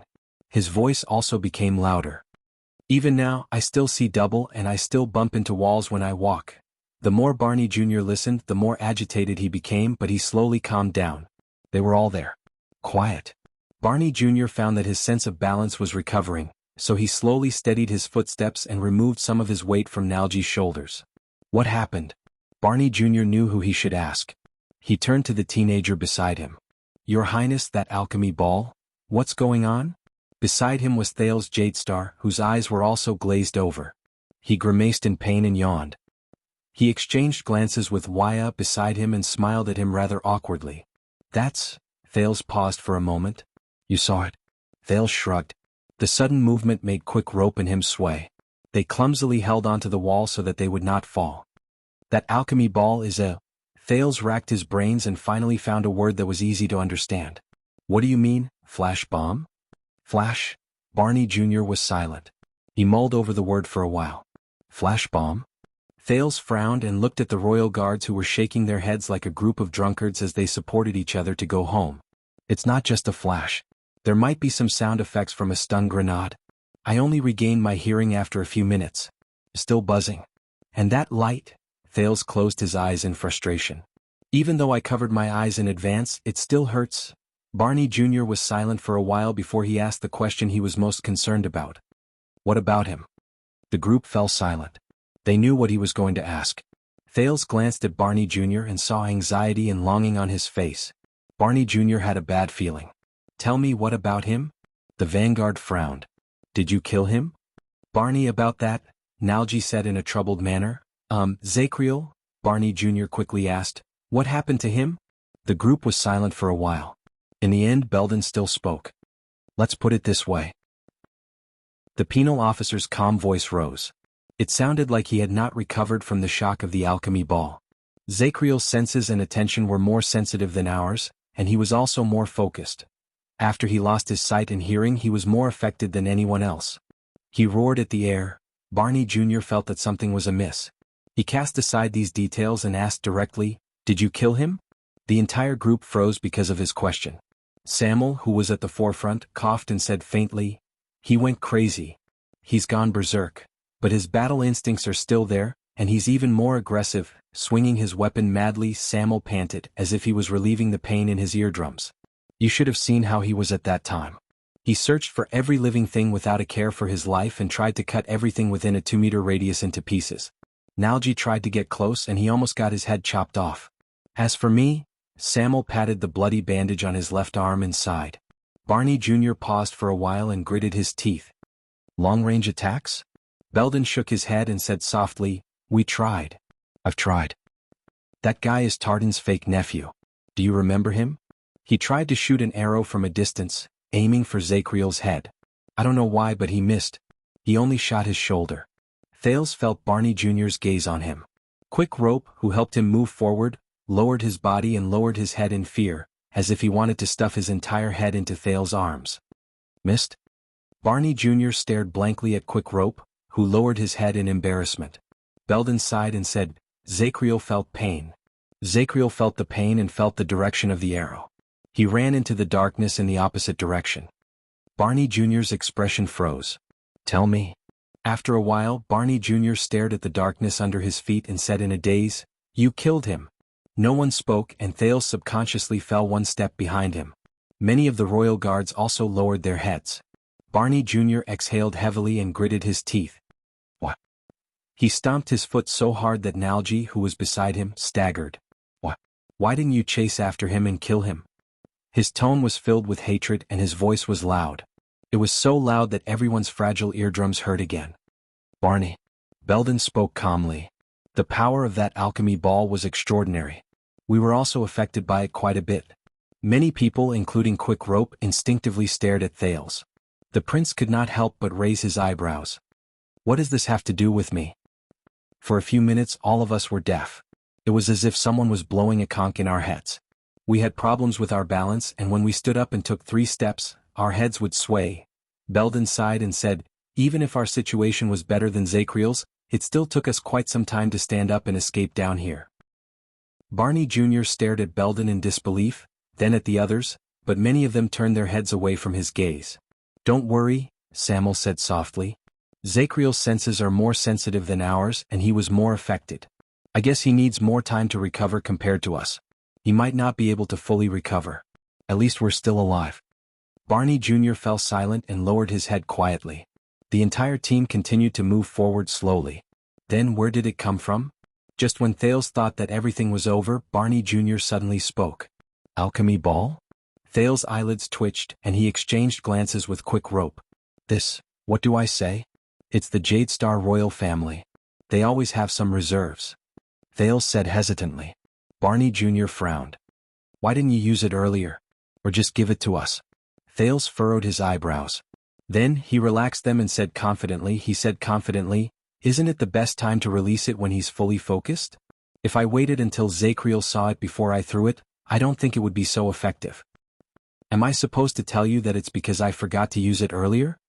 Fortunately, Barney Jr. pondered for a while and stopped asking. Thales retracted his resentful gaze. Besides, everyone, including Zakriel and Quick Rope, thought that it was a powerful explosive alchemy ball, just like the one Raphael used in the secret tunnel in Dragon Cloud City. But in reality, hey, how do you know that this alchemy ball only has flashes and sounds? As expected, Quick Rope poked his ribs restlessly and whispered. When Stake took it out, he clearly said. Thales sighed in his heart. "See, this is my biggest concern. I just know." Thales smiled and shrugged with a look that said, "I'm very knowledgeable. I know that this thing is not fatal." Quick Rope frowned when he saw this. "But what if it's the kind that explodes? You must know that there are no obvious markings on alchemy balls. Only a few people." The rookie mercenary looked at him in dissatisfaction. "Many years ago I saw one." Thales coughed softly and stopped the topic. "It's not. The Jade Star royal family has a long history, and they have a way to identify alchemy balls." He smiled mysteriously. "Just like how our blood is golden?" Quick Rope put on a disgusted expression that said, "Forget it if you don't want to say it." He turned his head around in boredom. Thales sighed in relief. Indeed, when he faced this alchemy ball that stake used to threaten him and Zacriel, he was also trembling in fear at first. But all the mysteries were revealed after he found the anchor point and rationally entered a state of losing control. In that magical state, Thales saw the inner layer of the alchemy ball clearly. It was a ball of spinning energy. And at that time he vaguely knew that the spinning energy inside was actually very empty. Even if all of it was released, it would at most send a few feet of dust flying away. More importantly, there are no obvious markings. In fact, when Thales' vision penetrated the inner layer of the metal shell, he found that there were a few words in the language of the modern empire that he was not familiar with engraved on the inner layer of the metal shell that could not be seen from the mysterious alchemy ball. Blinding glare XX film plus XXXX film. Alchemy Tower Battle Wizard XX Honorable Product, XX No. E1109-8-17 Creator. First Class XX Mastered, Charlton. Used to suppress perception XX Suppression XXXX, XX etc. Unified XX. Limited to use in the tower, strictly prohibited from exporting XX.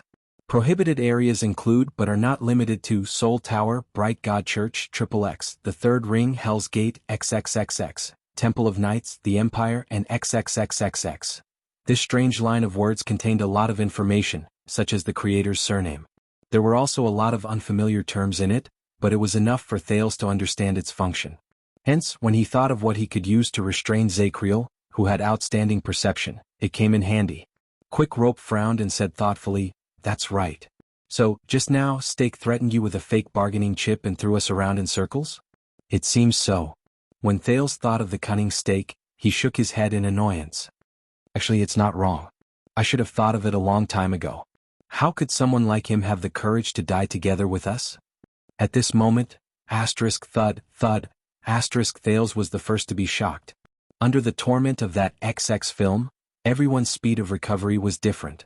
They supported each other as they moved forward unsteadily. But at this moment, almost everyone tensed up. Thud, thud, thud.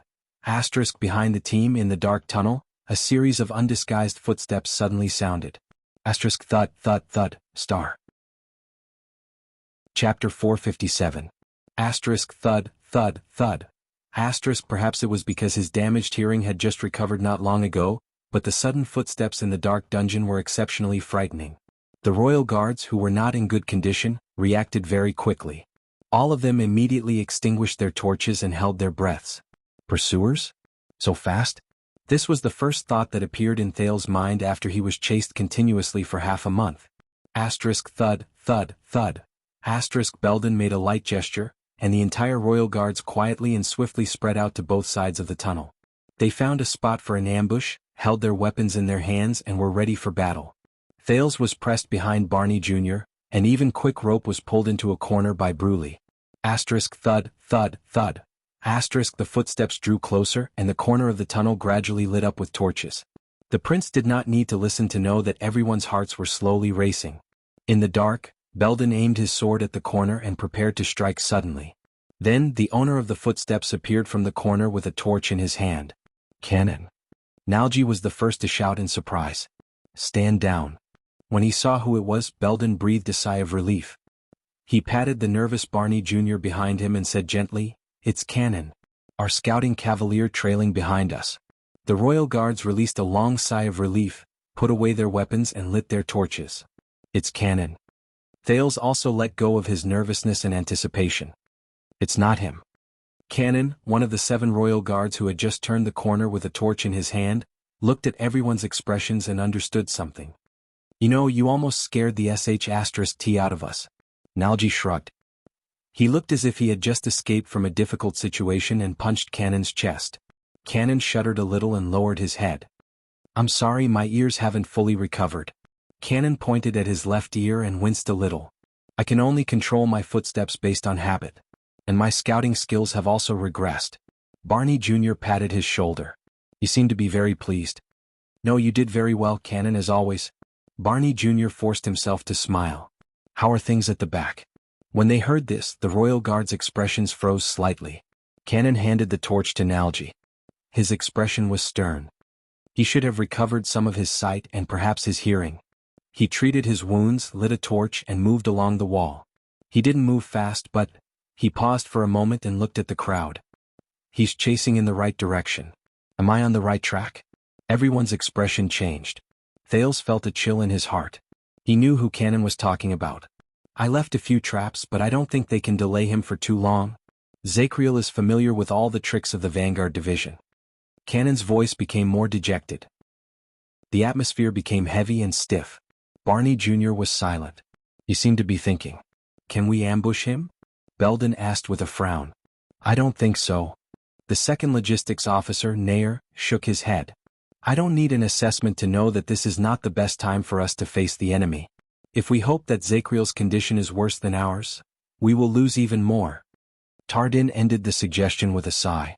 The guard's expressions became even gloomier, and this made Thales secretly realize that he was in trouble. Nalji observed everyone's expressions and coughed. Everyone, I don't think the most important thing right now is to fight head-on against Zachriel. In fact, I think we should avoid him if we can. Thales noticed that even though Nalji was looking at everyone when he said this, his gaze always drifted to the quiet Barney Jr., as if he knew that this was the key. Everyone was smart enough not to say anything. They just waited for the Vanguard's decision. Finally, after a brief change between Barney Jr.'s eyebrows, he raised his head, exhaled, and said, Nalji is right. Thales swore that he felt the crowd more or less heave a sigh of relief. From now on, our first goal is no longer to kill Zachriel. Barney Jr. turned to Thales. His eyes shone with a strange light. Instead, it is to protect His Highness. Thales' eyebrows twitched.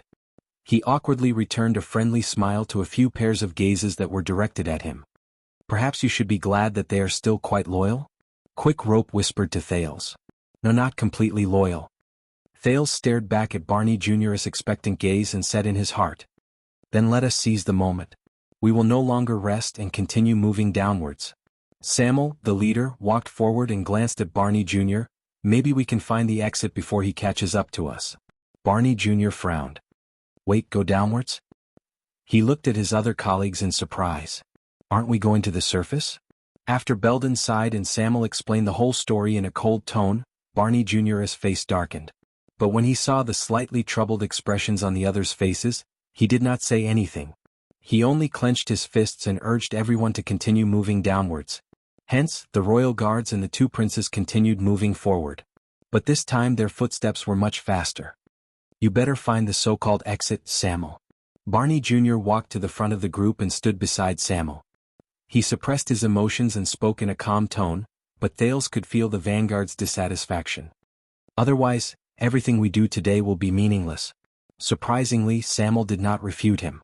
He only cast a profound glance at Barney Jr. and continued moving forward. The group of people walked quietly in the deep darkness. They felt less relaxed and more solemn. Samuel led the way forward. While he recalled what Ricky told him, he discussed their route with Penal Officer Belden, who had some understanding of the prison of bones, behind him. Barney Jr. occasionally joined the discussion, but his communication with Samuel was still stiff.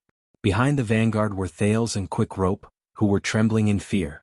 Nalji and Nair stood guard beside them. Bruley and Tardin, who could not speak, stood behind them like two iron walls, acting as a second barrier. Cannon was still at the back of the group, constantly paying attention to the movements behind him. In a few minutes they walked down many stone steps and finally arrived at the empty hall on the last floor. The moment the torches illuminated their surroundings, everyone's expressions froze. Corpses. Corpses all over the floor. They were the Disaster Sword's mercenaries. There were more than 20 of them and they were scattered all over the floor. The blood that flowed out from the corner of the wall in the distance to the floor tiles under their feet was enough to soak the entire hall. These people died in different ways. Some died from decapitation, some had their throats slit, some had their necks broken in an irregular shape, some had their bodies pierced by crossbow bolts, and there were even some who had been nailed into the wall by a terrifyingly large axe. Without exception, their faces were still filled with terror before they died. When he saw the scene before him, Thales almost thought that the blood mystic had returned. This guy died from his companion's sword. This one has 7 or 8 wounds. He should have been held hostage and used as a human shield. As for the one on the wall, he should have been unlucky enough to bump into the axe beside him when he was attacking. Barney Jr. swept his gaze past the corpses with a stern expression. His expression was not very natural. It's Zachriel. It's his warm-up work when he was just released from prison. Samuel stared expressionlessly at the faces of the corpses that he was either familiar or unfamiliar with. He stepped over a corpse whose abdomen had been cut open. Nalji gulped softly. As the guards moved forward, the puddles of blood on the ground grew from sparse to dense. In the end they pointed to a tunnel. Thales stared at the dark tunnel that led to Zakriel's prison. He looked at the blood in front of him and frowned deeply. He remembered that he and Yodel had sneaked out of Zakriel's prison through that tunnel. And after they left, he remembered that Zakriel had said that the disaster swords ran away. Ran away? They must have thought that they had the advantage in numbers, and that there was only one of them, so they swarmed forward. Belden raised his torch and looked at the hellish scene. He shook his head slowly. But this time they don't know what they're facing. 40 white blade guards. Ark. Quick Rope mumbled subconsciously with a ghastly pale face. He accidentally stepped on a blood clot that might have been an intestine or something else. Chaos of armies. Thales muttered the term in his heart. His nerves tensed up. He stepped over a mercenary who had a crossbow bolt stuck in his left eye socket. Nalji kicked away a corpse who had a short knife stabbed into his chest. He sighed and said, "I'm guessing. He's still considered polite to us, isn't he?" No one answered him. Samuel walked past the crimson tunnel that led to Zakriel's prison and lit up another fork in the road. Ricky said that this leads to the storage room. Thales turned around and tried his best not to look at the mess on the ground. He looked at the square tunnel that looked like it was left for the transportation of goods. Compared to the other two roads, it was inconspicuous. Ricky said that the alchemy tower has a secret tradition, to always be prepared for war. Samuel's expression was complicated. And the storage room is one of them. He raised his torch, strode forward and took the lead to walk into the tunnel. The remaining guards looked at each other at a loss. Barney Jr. cast a glance behind him, sighed and followed. The others shrugged in resignation and entered the tunnel in a single file. "How did you know about this place? How did you know about the secret that even the kingdom has not discovered? Did you find a forbidden wizard's handbook?" Barney Jr. pushed aside a thick spider web and carefully illuminated the area. "The place where Ricky came from has some research on these things." Samuel did not even turn his head as he walked forward. Based on his hateful tone, they might have been wizards' enemies, or at least they used to study how to deal with wizards and magic. When he heard this, Thales frowned slightly. The place where Ricky came from, this means that the way the disaster swords organize themselves is not that pure. At least many of them joined halfway. Then how did the one you mentioned, Ricky, end up becoming a disaster sword? Barney Jr. asked. "I don't know. Every scion from the outer tower has their own story, especially the leader. Most of them are filled with bitterness and difficulties." Samuel shook his head. "Including you, right?" Barney Jr. said with a profound meaning. In the face of the seemingly hostile prying, Samuel's footsteps paused for a moment. But he only hesitated for a fraction of a second. "What about you?" Samuel walked over a short flight of 3 steps and said airily, "If you can get out, what will you do? Escort this prince to the capital, assist him, watch him ascend the throne, and fulfill your oath as a Praetorian guard?" When they heard this, all the members of the royal guards froze for a moment. Thales endured the people's gazes that drifted towards him out of nowhere, and he suddenly felt awkward. Barney Jr. was silent for a few seconds. "That's not all. Those brothers who died in vain, they must be held accountable." Barney Jr.'s words echoed in the dusty and cobweb-filled tunnel. There was an unshakable determination in them. The truth of that year must be revealed to the world. Thales shuddered slightly. The truth of that year? The guards were silent. Bruley snorted softly, but the meaning behind his words was unclear. Nalji immediately patted him. But Samuel responded to Barney with a sarcastic tone. "The truth? Are you talking about what Zakriel said about the cooperation between the late king and the calamities?" He sneered at the front of the group. "If that is true, based on my understanding of Kessel, he would never admit it, whether it is from the perspective of Constellation or the royal family." Samuel's words were very cold. He would rather all of you be buried in the grave forever, along with the secret and disgrace, never to be known, even if you saved his precious son. As soon as he said this, the royal guards became even more silent. For a moment, only hurried footsteps could be heard. Barney did not answer. Thales pursed his lips. He felt a little melancholy in his heart. He knew that what Samuel said was very likely to be the truth. He wanted to say something or at least refute Samuel and motivate the others. But what could he say? "When I return to the capital, I will work hard to vindicate all of you." Thales thought of King Kessel's cold face and the Black Prophet's gloomy gaze. He pursed his lips again. He felt that his tongue was heavy and he felt sad. Quick Rope obviously understood the atmosphere very well. He hid behind Thales obediently and did not dare to breathe loudly. Nalji coughed. Barney? His voice rang behind Thales and it sounded a little shaky. I was thinking that maybe we need to hide part of the truth. At this moment Barney Jr. suddenly spoke and interrupted Nalji. That's why we need this prince even more. Thales was stunned. He looked through the crowd and saw Barney Jr.'s back, but the latter did not turn around. He only stubbornly walked forward. Barney Jr. said airily, "He is luckier than us. He is luckier than the former king and the former princes. He was born after the tragedy, and he is not shrouded in the shadows of the past. I believe that compared to the king on the throne and the princes in Renaissance Palace, he is more qualified to handle this matter properly and reveal the truth of the past. Just like just now, if he was unwilling to abandon his companions, then he would definitely understand us. He understands the souls of the deceased 18 years ago, and the grievances they suffered during these 18 years. The breathing of the guards became disorderly. During the arduous trek, some of their footsteps even strayed from their original rhythm. Thales listened to his words and endured the gazes that drifted to his front and back. He only felt that his shoulders were getting heavier. At least, I believe that he can find the best way to reveal the truth for us and preserve the reputation of the royal family. Barney Jr.'s voice was intermittent, and he sounded like he was having a hard time speaking. No matter how difficult it is and how long it takes. Many sighs came from the group. Thales lowered his head. No one knew what he was thinking. Only Quick Rope patted his back gently and sighed so softly that it was almost inaudible. This is why you do your best to protect him, Samuel said airily. His tone seemed to be even more tired than before. You see him as your savior? You see him as the savior of the royal guards? Thales was dazed for a moment. Barney Jr. snorted, and there was a hint of loneliness in his voice. At least, he said absent-mindedly, I hope that the 45 royal guards who were imprisoned that year, including us, will no longer have to bear the shame of collaborating with the enemy and committing treason. The entire royal guards will no longer have to suffer torment and bear the brand of punishment for one person's heinous crime. They will not be able to die in peace even after 18 years. We will no longer have to cry at night, tremble in nightmares and rot in guilt.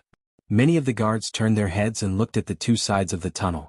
It seemed like there was something worth observing there. There was a hint of relief in Barney Jr.'s voice. That's enough. Samuel did not reply to him. Everyone's footsteps remained the same, but Thales felt that his footsteps had become heavier. Barney Jr. took a deep breath, as if he had recovered from his emotions just now. His tone became a little louder. So, yes, we will wash away the stain on us and return to Eternal Star City with dignity. At least, we will be able to see our families again. There was a hint of hope in his voice. I remember that Nair had a daughter who was just born. Nair, who was walking behind him, sighed. At this moment, Barney, Nalji suddenly spoke. His tone was very dejected and terrified like a lost child. Then, what about Zakriel?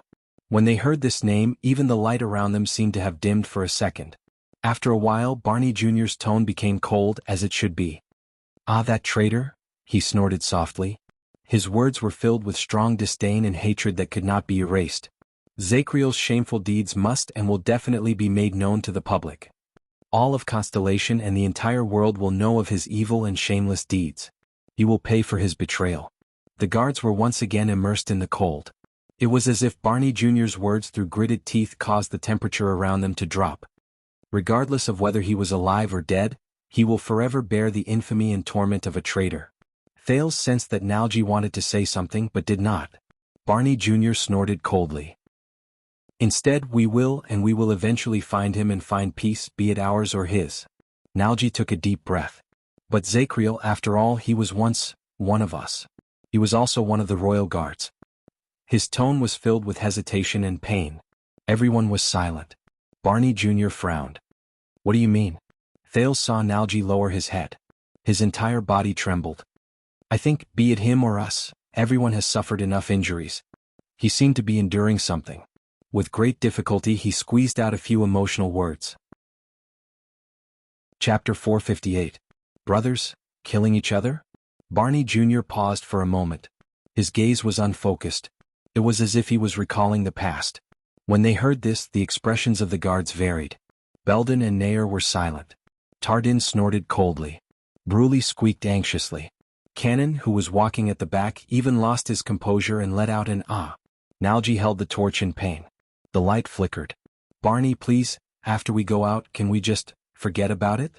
Barney Jr.'s frown deepened. He seemed to be unable to understand. Forget about it? Nalji hummed in acknowledgement. His words traveled in the tunnel, and there was a vague emptiness in them. You know, find a place, live the rest of your life in peace, forget Zakriel, forget him? As he listened to their conversation, Thales suddenly felt that the atmosphere had become a little off. As expected, in the next moment, Barney Jr.'s voice suddenly rose. Forget him? His footsteps paused for a few seconds. The group behind him was also thrown into disarray.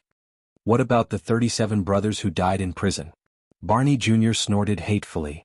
What about the people who died in Renaissance Palace? What about the old Captain Tony and my father? He held his sword and shield tightly. There was indescribable misery and anger in his voice. What about His Majesty and the princes? What about the blood that flowed in the kingdom? Nalji fell silent for a moment after he was rebuked. Belden patted Barney Jr.'s shoulder worriedly. The latter shook his head to show that he was fine. He then continued walking and caught up with Samuel. However, just when the worried Thales thought that everything had returned to normal, Nalji's faint voice traveled into his ears again. But Barney, have you ever thought about those who died? Maybe they... Nalji paused for a moment before he said with great reluctance, maybe they don't want to see us take revenge on each other and kill each other. Maybe they just want to rest in peace. They just want us to live in peace. They just want everything to go with the wind. Thales frowned. The atmosphere was becoming more and more off. Nalji, Tardin could not help but say. Stop talking. Nalji fell silent. Barney Jr. snorted softly. Gone with the wind? He stared at the torch beside him and slowly became perplexed. Then he became determined. When my father's arms were broken, his blood was drained, and his eyes were wide open in pain like a stray dog on the roadside. When he lay on the floor that was dyed red and buried under the piles of dead bodies, he did not look like he had gone with the wind. Barney Jr.'s words were filled with anger and pain. The breathing in the tunnel became erratic. There's also the torture that the 40-odd of us have gone through over a dozen years, the pain that we've faced for more than a decade, the illusions you've seen, the past you've dreamed of, the future you've imagined. Think about it again. Zakriel is the culprit behind all of this, but he escaped punishment, deceived the world, and got away with it. Ask yourselves, Nalji, can you really make all of this go with the wind? Then you can live the rest of your life in peace and confidence? His every word caused the guards to be slightly moved. No, at least I can't. And this is not a case of brothers killing each other. Barney Jr. said softly. When Zakriel abandoned his oath, betrayed the late king, and raised his blade against us. Barney Jr. drew his sword and said coldly, as if he had thrown away his last shred of emotion. He will no longer be our brother. The coldness in and out of his words made Nalji tremble slightly. We will do everything in our power to find him, capture him, and kill him, no matter where we are, be it in the mountains, in the oceans, at the ends of the earth, or in hell on earth. As he walked forward, Barney Jr.'s sword sliced through the wall, and it brought with it a sound that was as terrifying as his tone. We will force Zakriel to give us an answer and make him witness his own fate. We will see how his sins and debts in the past will be repaid one by one. At that moment, Barney Jr. gritted his teeth. The traitor must pay the price. Nalji's voice rose again. This time, there was a hint of anxiety and pleading in his voice. But Barney, be it your father or the old captain, they wouldn't want this kind of revenge. Nalji. Tardin seemed to be unable to stand Nalji's untimely advice anymore. Shut up. But Barney Jr.'s emotions seemed to have been stirred up by Nalji. He sneered and said, Revenge? No, this is definitely not just revenge. Barney Jr. stared at the darkness in front of him with a frosty gaze. This is the responsibility of us survivors. It is our duty, our burden, and the meaning of our lives. Only by doing so can we face our hearts without shame or regret in the days and nights to come. Nalji no longer responded seriously. He only gulped and said in a downcast manner, Is that so? There was a hint of confusion and sadness in his voice. At that moment, Samuel stopped moving. We found it, he said hoarsely. Thales was shocked. He quickly raised his head, and only then did he realize that they had arrived at a brand new room. The others also snapped out of the unpleasant conversation just now and looked around in surprise. Even as prisoners, they never had the chance to visit the bottom floor of the prison. Under the illumination of the firelight, the room seemed very empty. There was nothing on the ground except for collapsed wood and stones. However, there was an empty shelf standing diagonally in the corner of the wall. The material of the shelf was unknown. Obviously, there used to be countless shelves here and they stored an abundance of resources. The storage room of the alchemy tower. But now, where's the exit? Barney Jr. asked in puzzlement as he looked at the empty walls. Samuel's expression was solemn. He walked straight to the wall opposite the passage. Do you see this wall? Vricky is right, this is a door. Samuel exhaled. Excitement rose in his eyes. The exit is hidden here. When the entire underground fortress is unfortunately lost, the remaining wizards will retreat to the storage room, and they will still have a final way to escape. Everyone, including Thales, walked forward in amazement and touched the dusty wall. It was rough to the touch and it had a long history. This huge, spacious wall that didn't even have any joints was actually a door? Now we only need to find that special, hidden keyhole. Samuel's tone was filled with hope. Open this door, he turned to Thales. Since you can let them out, Your Highness. I believe that the key is definitely on you. Everyone looked at Thales. Samuel's invasive gaze made Thales very uncomfortable. But with the urgent task at hand, the teenager only snorted softly before he took out the strange, long key from his bosom and handed it to Samuel. But an accident happened. The moment Thales extended his palm, another hand swiftly intercepted him from the side. Under the watchful eyes of the royal guards, that person snatched the key. The sudden change stunned everyone. Thought. The person who snatched the key moved without hesitation. He knocked Nair and Tardin away, widened the distance between them, turned around and raised his sword. He looked at the stunned crowd while he panted. What? Thales stared at that person in surprise. He believed that it was not that the guards could not react but that they did not expect. Why, is it him? But Barney Jr. was the first to react. He instinctively shouted the name of the robber. Nalji, what are you doing? Before Thales' eyes, he was incredibly shocked to see the chatterbox of the royal guards. Nalji, who had always seemed lively and interesting, was holding the key to the dungeon in one hand and the long sword in the other. He trembled as he stared at the other guards. It was as if he had drawn a line between them. Nalji. It's him. I'm sorry, Barney. Nalji shuddered. His face was full of pain and hesitation. There was also a complicated hatred in his eyes. He stared straight at Barney. But, Nalji's breathing trembled. His eyes were empty. But I can't let you open this door. Thales noticed in surprise that Nalji was very abnormal at that moment. His humor and optimism when they first met were completely gone. His face was pale and his gaze was dull. It was as if he had become a different person. Barney Jr. stared at him in disbelief. What? Nalji sucked in a deep breath with great force. His eyebrows twitched and his cheeks twitched as if he was fighting against something. The words he said were incoherent and illogical. I'm sorry, everyone. He shouted until his voice cracked. The tip of his sword trembled as he pointed at everyone. But I can't let you, especially not Barney, go up. This change of events caused the rest of the royal guards to be dumbfounded. Samuel's eyebrows were furrowed tightly. Tardin and Nair looked at each other worriedly. Brulee's whimpers became more agitated. Cannon looked as if he had seen a ghost. Belden clenched his teeth. Nalji, what's wrong with you? Are you sick again? Tardin tried his best to tone down the nervousness in his voice as he asked tentatively. Sick again? Thales' heart tensed. Nalji stared at the nervous Tardin. Pain and regret first appeared in his eyes. A second later, his twitching cheeks curved and he smiled strangely. Haha, maybe, but I think I can't take it anymore. Can't take it anymore? When they saw Nalji's abnormal behavior, the royal guards burst into an uproar. Belden wanted to approach him quietly, but he was forced back by Nalji's trembling sword tip. Nalji, what happened? Nair asked with a gloomy expression. Nalji shuddered again. He stared at the key in his hand before he looked at Barney. What happened? What happened? He raised his head and flashed an ugly and pained smile. I can't let that idiot Barney go out and mess up everything.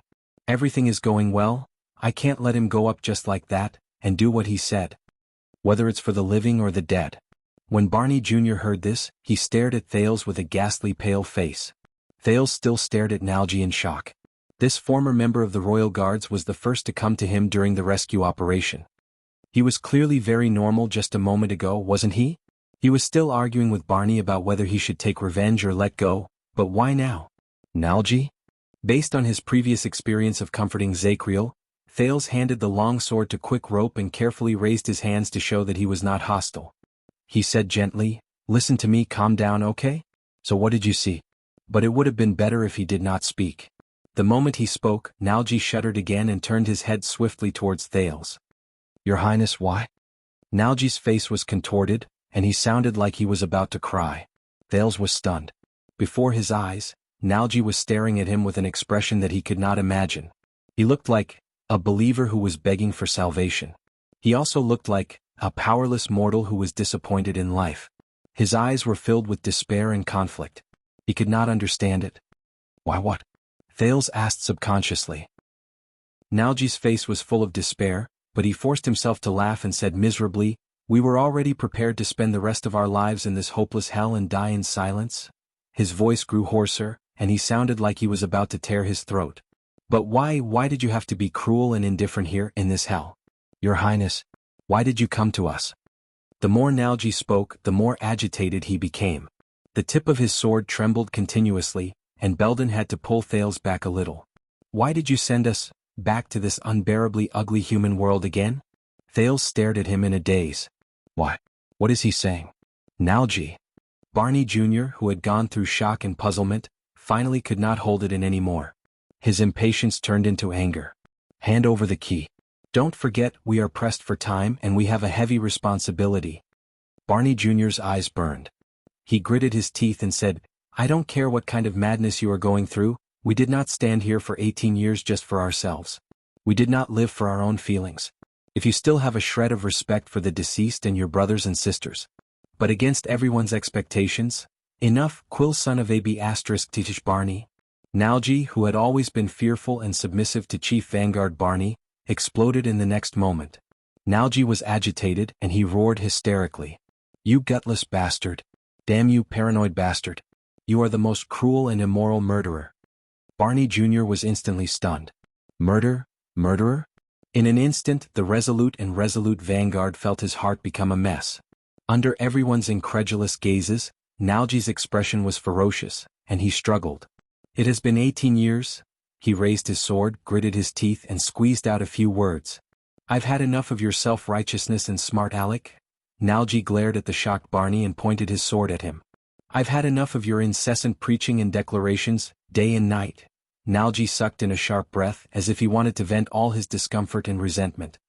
He roared loudly, "I've had enough of your resolute, unyielding and exemplary demeanor." Nalji's eyes were red and they were filled with tears. He breathed harshly. He seemed to be sobbing, but he also seemed to be angry.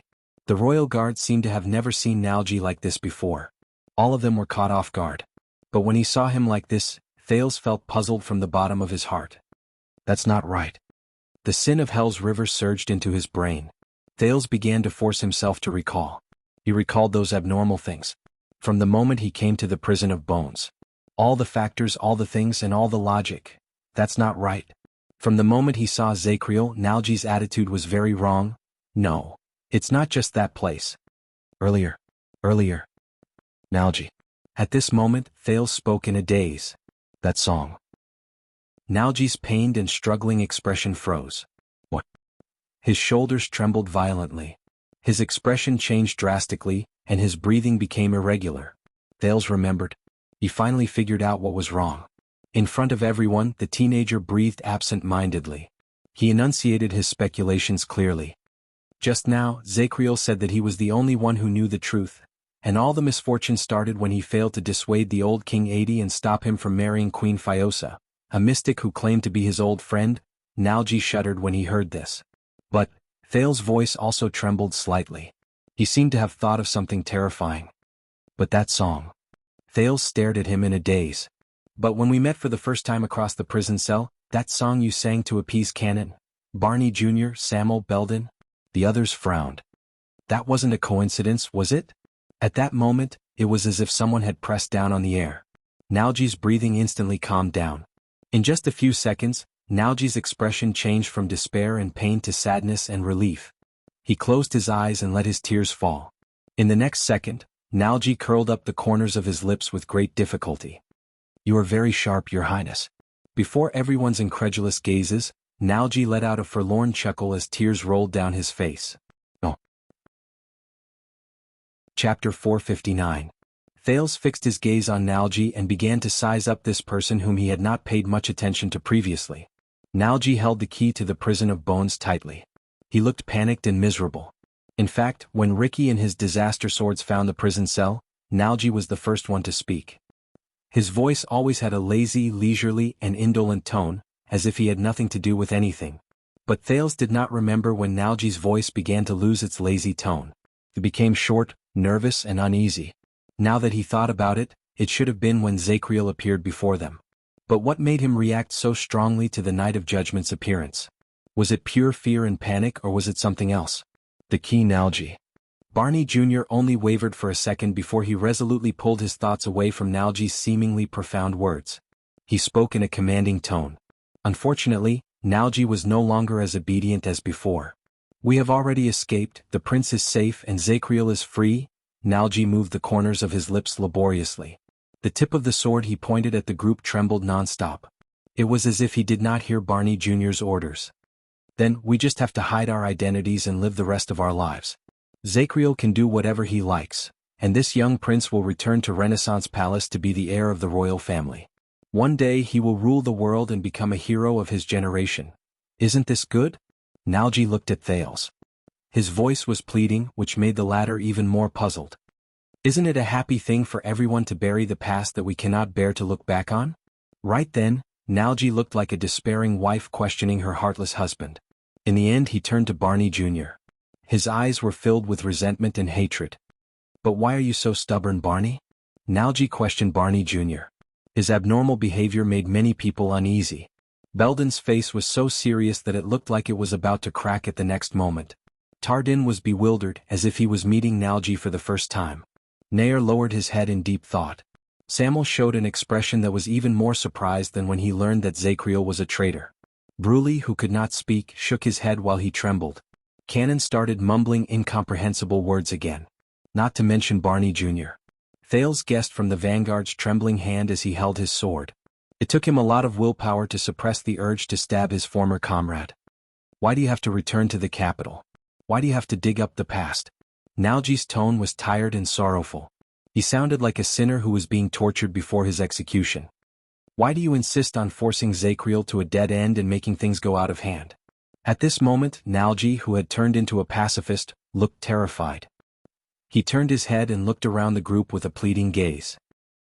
In the next second, Barney Jr. seemed to have run out of patience. The tip of his sword went straight for Nalji's left hand.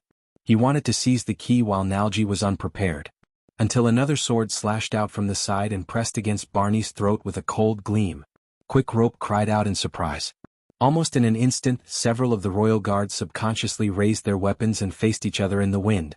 When Thales came back to his senses, he was shocked to find that the situation had become a little abnormal. The tip of Barney Jr.'s sword was pointed at Nalji's left hand, and his throat was pressed against Samuel's sword. Belden and Tardin responded faithfully. They used their axes and swords to block Samuel, who had suddenly turned against them. Cannon seemed to be terrified. He raised his weapon, but he did not know why. Bruley squeaked anxiously. Nair stood by the side and held his dart tightly in his hand. Thales was dazed by the sudden split of the guards, and he could not quite grasp the situation at that moment. He could only exchange a glance with the equally confused Quick Rope. What is the meaning of this, Samuel? Barney Jr. stared at the key in Nalji's hand. He felt the coldness in his throat and his face was pale. Are you finally going to show your true colors? Samuel's expression was cold. He held his sword against the incredulous Barney Jr., completely disregarding the fact that his vitals were shrouded by 3 weapons. He glanced at Nalji, whose eyes were lifeless. Let him finish. Tardin held his sword and saber against Samuel's vitals at the back of his waist. He seemed to find it hard to understand. Wait, Samuel, do you realize that we are running for our lives? Samuel snorted coldly. He tilted the sword in his hand slightly, forcing Barney Jr. to move to the side. Do you think I care about running for my life? After 18 years on the run? His emotionless and disregard for life and death made the other guards look at each other at a loss.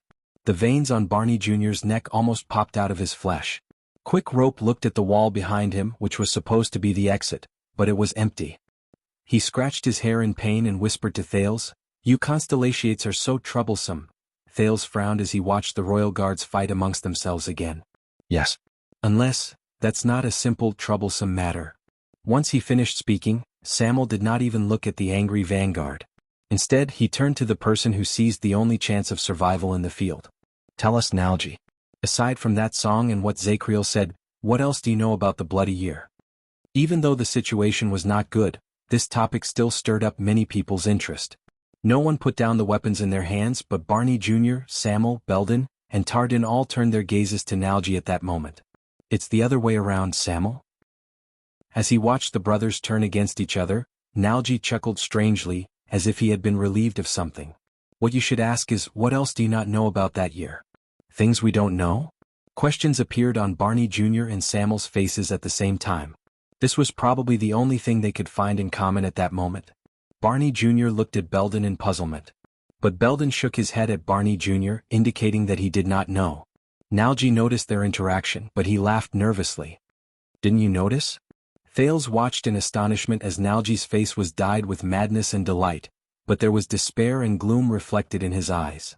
"Didn't you notice that when Zakriel wantonly exaggerated his dissatisfaction towards the late king and expressed his hatred towards the calamities, his acting was really bad? His explanations were very far-fetched, and his words were pale and powerless?" Bad acting, his words were pale and powerless. Barney Jr. paused for a moment. Nalji laughed again. He pointed at Samuel, and there were tears in his laughter. "Haven't you noticed that Samuel is still filled with misgivings? He is questioning and doubting every single word that our famous watchman says?" Thales was filled with doubts. He carefully thought about every word Zakriel said. What does he mean? Is Zakriel lying? He was not the only one who was puzzled. Barney Jr. and Belden looked at each other. They were very puzzled. Then Samuel continued Nalji's words. "So, his betrayal was not because of those *T reasons he said." Samuel shook his head gently. Surprise flashed in his eyes. It was because Zakriel had no choice in that matter. He was in a dilemma and he could only go with the flow, right? Nalji turned his head and cast a tired glance at Samuel. He did not say a word, but his tense face relaxed. Thales noticed that many people's expressions had changed. Samuel was still holding his sword, but all his attention had been shifted to Nalji. He asked skeptically, Nalji. He asked tentatively, and today when the truth is about to be revealed, he is also in a dilemma. He is in a dilemma and he would rather bear all of this himself. When he said this, Samuel's expression slowly changed. "I still remember that when Zakriel gave the main force of the royal guards the strange order to lure them away from their base and weaken their defense, most of the people behaved." Nalji laughed again. This time he laughed especially happily.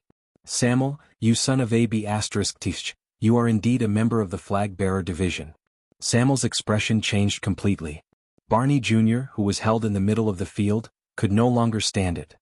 He said loudly, "What are you talking about?" The absent-minded Nalji seemed to have only noticed Barney then. He snorted softly. "Ha, Barney?" He looked at Barney Jr., who was holding a sword of righteous indignation, and shook his head in disdain. "I was thinking, just how stupid and bigoted do you have to be to believe that the noble, virtuous, and cautious Knight of Judgment is the source of all evil and the mastermind behind the scenes? That you will believe that he is the person who betrayed his loyalty and killed the late king because of righteous indignation, delusion, injustice, and anger?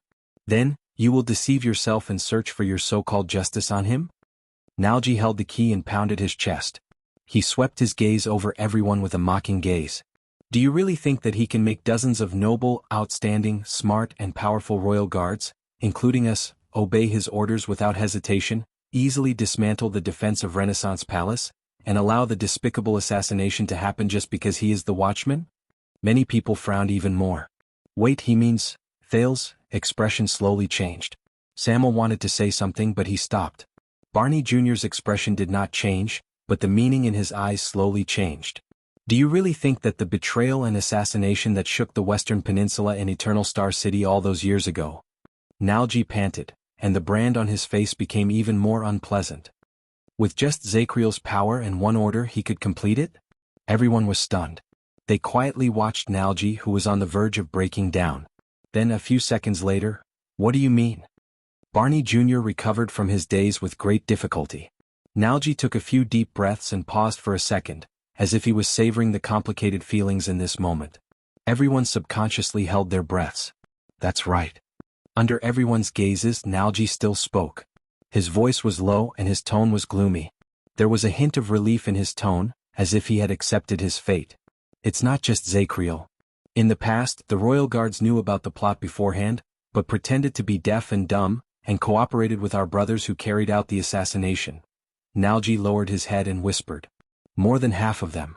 Obviously, the power of these words was second only to the alchemy ball Thales had just thrown. No one snapped out of their daze for a whole 10 seconds. Everyone just stared at Nalji with their mouths agape. They were shocked. Unknowingly, Barney Jr.'s sword was lowered gently. As its master's heart wavered, the blade of the sword became sheathed. It no longer shone with a cold glare, and its murderous aura filled the air. Almost at the same time, Sam'el also lowered his weapon. Belden and Tardin no longer threatened the back of Sam'el's waist. But at that moment, no one wanted to care about the unpleasantness that had just occurred. Thales only blinked furiously and tried hard to sort out the chaotic thoughts in his head at that moment. Wait. More than half of the royal guards? They knew about it beforehand but pretended to be deaf and dumb? If that's the case, the plot to assassinate 80 II during the Bloody Year was. When he thought of this, Thales suddenly felt a chill run down his spine. He felt as if he was suffocating. What? Barney Jr. asked in a quiet voice in the quiet atmosphere. His tone was light and his tone was indifferent. He sounded like a little boy hiding under his bed and running away from the monster in his nightmare. But in the end he woke up the monster. Or all the people in the hall. Beforehand? Belden widened his eyes in disbelief. More than half. Sam'el spat out the words laboriously. Almost everyone was stunned. As the center of attention in the hall, Nalji snorted again. He raised his head, and there was a clear look in his dark eyes. He looked like a prisoner who had calmly accepted his execution. Perhaps more. His tone could no longer be distinguished whether he was laughing or crying. When Zakriel gave the order, some of the guards might have noticed that something was wrong. But even though they did not participate in it, they did not say anything and they did not ask about it. But it made no difference. No one answered him. But he did not need to. Nalji closed his eyes and took a deep breath, feeling incredibly relieved. But just now, when Zakriel claimed that he was the one who did all this, I knew that he was putting on a brave front, putting on a strong front and overestimating himself. Nalji said absent-mindedly, he wanted to bear everyone's sins with his own body under our witness. He wanted to cover up the shame and scandal. He wanted to be the lonely hero who suffered in sorrow and was silent. Putting on a strong front? Putting on a strong front? Bearing the sins? Lonely hero? Thales blinked and tried his best to free himself from the shocking truth just now. He recalled a certain expressionless man with a long face and tried to understand Nalji's description of the fierce and murderous night of judgment. But I can't let him do that. Nalji's voice became softer. His hand, which held the key, fell together with his weapon. He looked like a helpless traveler who had slipped into an abyss. I can't do that, I can't. Nalji opened his eyes again and mumbled with a lifeless gaze. I can't anymore, I can't anymore. If that's the case, Zakriel's act of taking all the blame just now was, Thales thought in a daze. On the other side, he could only hear the rising and falling breaths of the guards. So, King Kessel was right to throw us into the prison of bones. Everyone turned their heads stiffly. In the suffocating darkness, Sam'el's voice traveled into their ears with great difficulty. Because through a certain method, he truly knew that the royal guard's loopholes and dereliction of duty behind the late king's misfortune were not a coincidence. Sam'el looked at everyone helplessly. He saw that they were also unable to accept this fact. Because it was a dirty plot that involved more than 100 people both inside and outside, a collective rebellion. Sam'el stated his conclusion in a daze. Chapter 460. A collective rebellion. Thales stared at Nalji, whose breathing was unstable. Royal guards? Rebellion?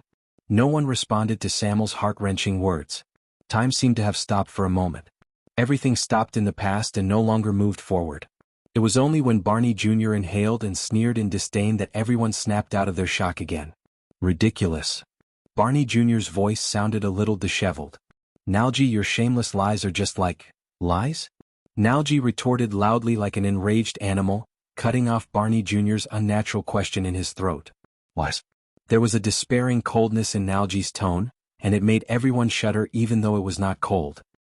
He looked around at his fellow guards, who all had different expressions on their faces, and said to Barney Jr. with the ghost of a smile, "Then take a guess, Barney. All these years in the dungeon, the 37 brothers whom you said you would avenge and seek justice for, why did they pass away?" 37. Without any warning, Barney Jr. shuddered. He was not the only one who reacted this way. Samuel, Belden, Tardin, Cannon, and many others had different expressions on their faces. Thales was still immersed in the shocking news of the guards' collective rebellion. He sized up the crowd again with a pale face. Based on what Nalji said, half of the royal guards knew about the king's assassination. Perhaps many of them were not participants, but at least they were bystanders who did not do anything. Then, in the royal guards, most of the participants and insiders who were no longer alive, what was their relationship with the bloody year, the tragedy of the royal family, and the mastermind behind the scenes? In fact, these people who were still alive here, these people who swore the Praetorian oath to be eternally loyal to the minister, Belden, Tardin, Cannon, Bruley, without realizing it, Thales' face turned pale and he took a step back. Nalji's hoarse and pained voice continued. "Do you remember Walker? He died during the internal strife in the first year. I guess he must have found out the truth later on and brought the matter to light. Quick knife Walker." Barney Jr.'s vision blurred for an instant, and the image of a slick and small man appeared before his eyes. Morian and Bug were innocent until they found out that their companions, who had been with them all the time, might be traitors, and that they had indirectly caused the death of the late king. These facts were unacceptable to them. Nalji's words were weak, but they contained a shocking meaning. It caused the expressions of the guards to change drastically. Samuel even exhaled in pain. Kamal knew about it, but he was too proud. He was so proud that he couldn't be loyal and guilty at the same time. Facing your merciless scolding, he still lived as if nothing had happened. Morian, Bug, and Carmira. Barney Jr.'s breathing slowly stopped. Belden's aura trembled. Tardin's eyes were filled with fear. There's also Larley, the big guy. I'm not familiar with him, so I don't know if he wanted to kill because he discovered the truth, or if someone else discovered the truth and wanted to kill him. One name after another floated in the air. Nalji's words were filled with misery, and he was sobbing. Gold and Skeleton might not have participated in it, but they always carried a deep sense of guilt, and it was difficult for them to get over it. Until the two bastards decided to throw everything away. Rogo was very determined in the beginning, but I guess the dark life in prison eroded his will. Cox was very calm, but in the end he couldn't face the disappearance of so many people. He couldn't accept the fact that he had implicated them because of his own selfishness. As Nalji spoke, the guards had long since lost their composure and were moved. Samuel's eyes were bloodshot from exhaustion, Nair stood dumbfounded, Bruley clenched his fists in pain, and Cannon covered his forehead as he trembled slightly. In the end, Nalji, whose face was covered in tears, was practically roaring. How many of them died because they couldn't bear the pain of being imprisoned? How many of them died because they were wronged? How many of them actually died because they were filled with guilt and depression? Do you really not know, proud and resolute Quo Barney? As Thales listened to Nalji's words, he felt increasingly depressed. Back then, the 46 royal guards of Constellation who were imprisoned because of shame, guilt, pain, crimes, and the unspeakable truth. How did they spend the past decade or so? Barney Jr. opened his mouth helplessly, but he had no words to say. He could only gasp for air. But Nalji's words became sharper and sharper. Nalji gritted his teeth and said, "And you paranoid maniac, have been complaining about your injustice in front of them day and night for more than 10 years. You've been cursing the damn traitors and you've been spitting on shameless conspiracies." Barney Jr. seemed to have remembered something. His expression became dazed, puzzled, and surprised. A few seconds later, the emotions on his face turned into the deepest fear and panic. "When you made a solemn vow in front of those 37 people that you wouldn't turn back even if you died, threatened to dig out the truth, exposed everything, threatened to make the sinners pay the price, let our brothers avenge their humiliation, and even forced them to support you?" Nalji's tears flowed down uncontrollably. "Do you really know what your seemingly righteous and loyal accusation and determination meant to them, who were already dispirited and unable to escape from their nightmares?" At that moment, Barney Jr.'s body swayed. He stabbed the tip of his sword into the ground so that he would not fall limply. But the vanguard's face was already as pale as a sheet, and he was drenched in cold sweat. No. Barney Jr., who was almost absent-minded, was like a timid and helpless child at that moment. "No. You don't King know what you're talking about, Nalji? Barney Jr. staggered a step back and shook his head madly. His emotions were filled with terror.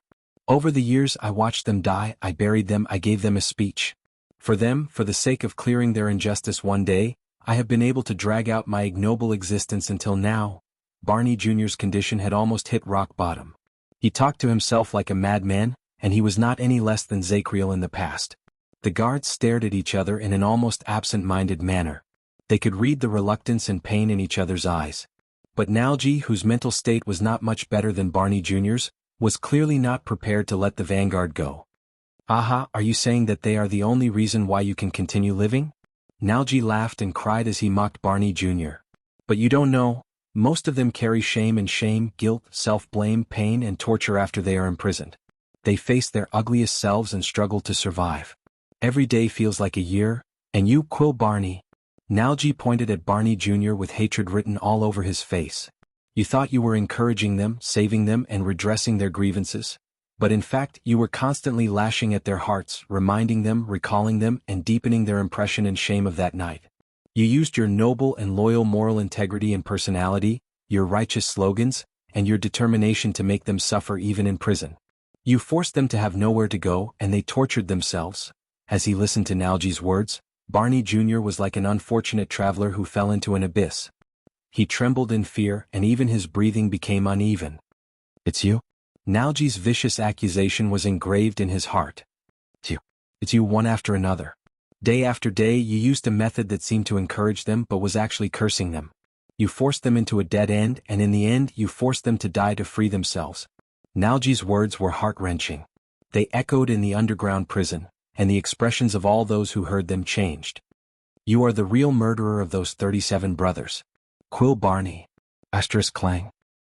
While everyone's minds trembled, the sword and shield in Barney Jr.'s hands fell to the ground at the same time, and they trembled non-stop. No. Barney Jr. covered his face with his hands in pain, and his entire body trembled. No. No, it's not me. His voice was timid and fearful. In the face of Barney Jr. in this state, Nalji laughed loudly. And you, the young soldier, are still returning to the capital in a righteous and high-spirited manner to uncover the truth and seek justice for them? His smile slowly faded away. Stop joking, you son of a b****, Barney. You don't know that when you stood there and accused Zacriel just now, every word you said made me sick. Barney Jr.'s moans became even more pained. Thales watched this incredibly cruel confrontation with complicated emotions. The discomfort and puzzlement in his heart were tormenting him as well.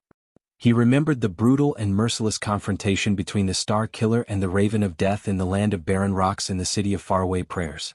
But even then it could not be compared to the scene before his eyes. The other guards watched this scene in a daze. Even Samuel was speechless. For a time, only Barney Jr.'s pained moans could be heard in the underground prison.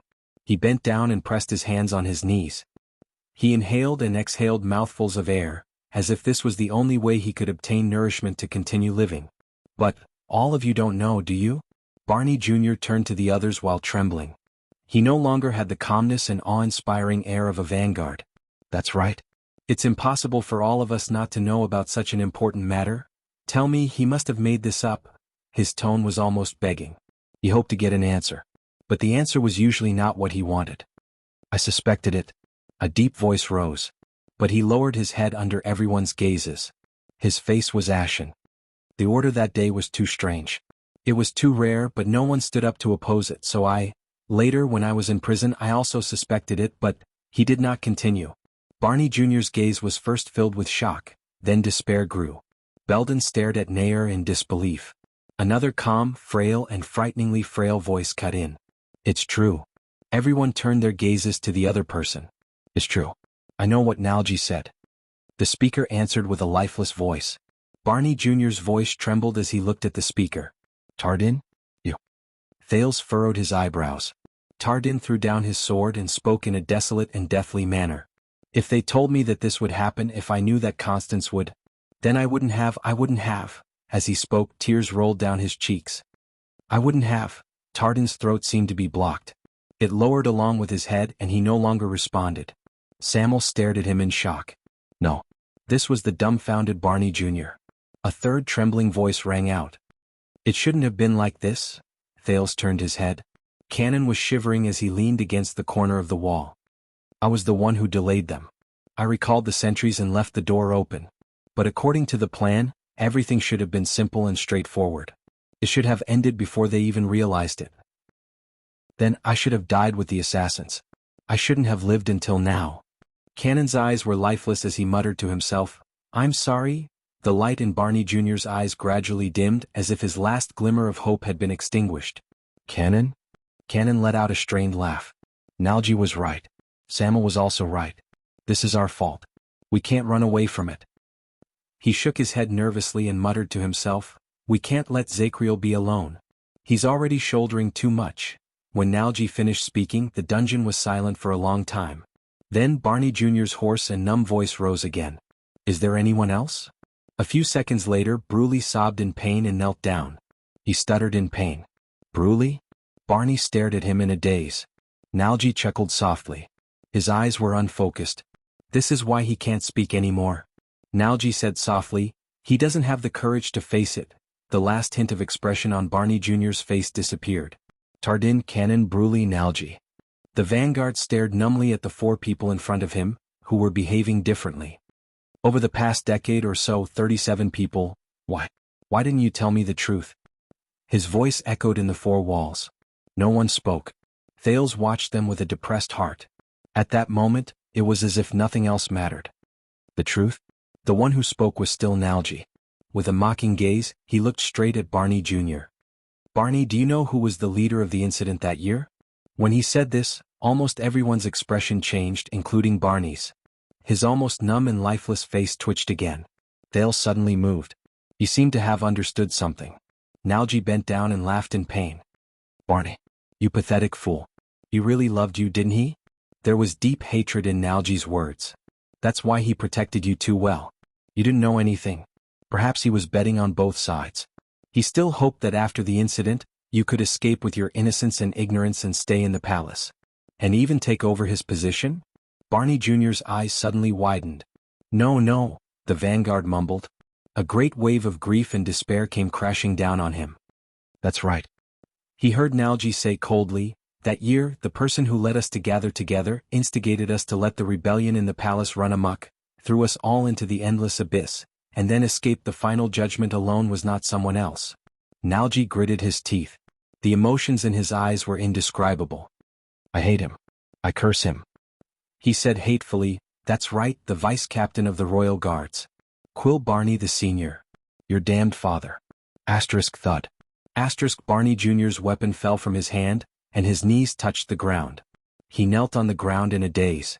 His breathing was intermittent and his eyes were empty. From that moment onwards, there was no longer a hint of life on his face. Chapter 461. In the dead silence, Thales stared quietly at the dazed and helpless guard who had nowhere to hide. He stared at this group of men who were in despair and were about to fall apart. A myriad of thoughts ran through his mind. Why? Barney Jr. knelt on the ground, stiff and lifeless. "Father?" He stared at Nalji in a daze as if he was looking at a stranger. "Why? Why did he do this to me?" Aside from Nalji, almost everyone turned their faces away. Only Belden and Nair were left. They were also shocked and speechless. "Do you really not know?" Nalji asked in return. He sneered and mocked. "So, you live like a child in Renaissance Palace, don't know anything, don't care about anything, and only want to be a loyal and stupid chess piece?" No one spoke. Only Quick Rope whispered in Thales' ear, "The situation is bad. I think they have forgotten to run for their lives and look for a way to survive." Thales shook his head with a profound expression. He seemed to be deep in thought. "It's not that they forgot to run for their lives, they just don't care anymore." Quick Rope was stunned. "What about us?" But Thales still shook his head with a serious expression and ignored him. Quick Rope was so anxious that he scratched his ears and cheeks. "Why, father?" But Barney Jr. was still expressionless like a puppet. It was as if he was talking to the air. "Why did he do this?" Nalji stared at Barney Jr. with hatred and snorted softly. Samuel looked at Barney Jr. with a solemn expression and clenched his fists gently. "You really are an anomaly, Barney." Nalji stared at the crumbling Barney Jr. His expression was relaxed after taking revenge, but his voice was still sad. "Quill Barney, you are a noble existence who abandoned your family and bloodline like a pair of worn-out shoes. But in fact, if it weren't for him, if you weren't born into the Barney family, one of the 7 Jade Star attendants, you wouldn't even have the chance to enter the guards. Nalji said coldly, just like all of us. A noble existence who abandoned his family and bloodline like a pair of worn-out shoes. Barney Jr.'s lips trembled. When he said this, Belden, Nair, the dejected Tardin and Bruley, and even the trembling Canon all lowered their heads. Only Samuel continued to stare at Nalji without moving. But Thales sensed something. He subconsciously took a step forward. What? The young man's sudden words attracted everyone's attention. If you don't want to tell him, then tell me. Tell the last descendant of Jade Star. Thales' words echoed in the dungeon, and even Quick Rope was shocked. This sentence stunned Nalji for a moment. He stared at the teenager in front of him as if he was getting to know him all over again. It was as if he wanted to recognize something from the other party's serious face. Hey, these lunatics are enough of a headache. Quick Rope pressed on Thales' shoulder and whispered anxiously, we should focus on finding a way to survive now. What else do you want? But Thales only sucked in a light breath and firmly pushed Quick Rope's hand away. Just like you said, find our way out. Quick Rope was stunned. Thales looked at Nalji again. His gaze lingered on the key in Nalji's hand. Tell me, why did Barney's father and you and even Zachriel do that? Thales furrowed his eyebrows tightly. Or should I say, what else did the King of Eternal Rule, 82nd, do aside from the so-called alliance of the 3 disasters that Zachriel mentioned? Nalji's gaze gradually became confused. Barney Jr. raised his head in a daze, but he only repeated the same sentence. Why, father? Nalji looked at everyone in a daze, but he found that many people had shifted their gazes away. Only Samuel was staring at him. Finally, he seemed to have figured something out. He chuckled in relief. You are right, Your Highness. The tragedy at that time was far from just the fight between His Majesty and the cunning vassals, not just a game of loyalty and betrayal, and not just the hostility between Constellation and the world. Be it the natural disaster or the rebel army, there was naturally a reason for the chaos in the kingdom at that time. Thales' frown deepened. The Knight of Judgment thought that the late king was bewitched by some legendary monster and that some people were conspiring to bring chaos to the kingdom, but that was just his wishful thinking. Nalji returned to his state as if there was no one else around him. It was as if he could see the past.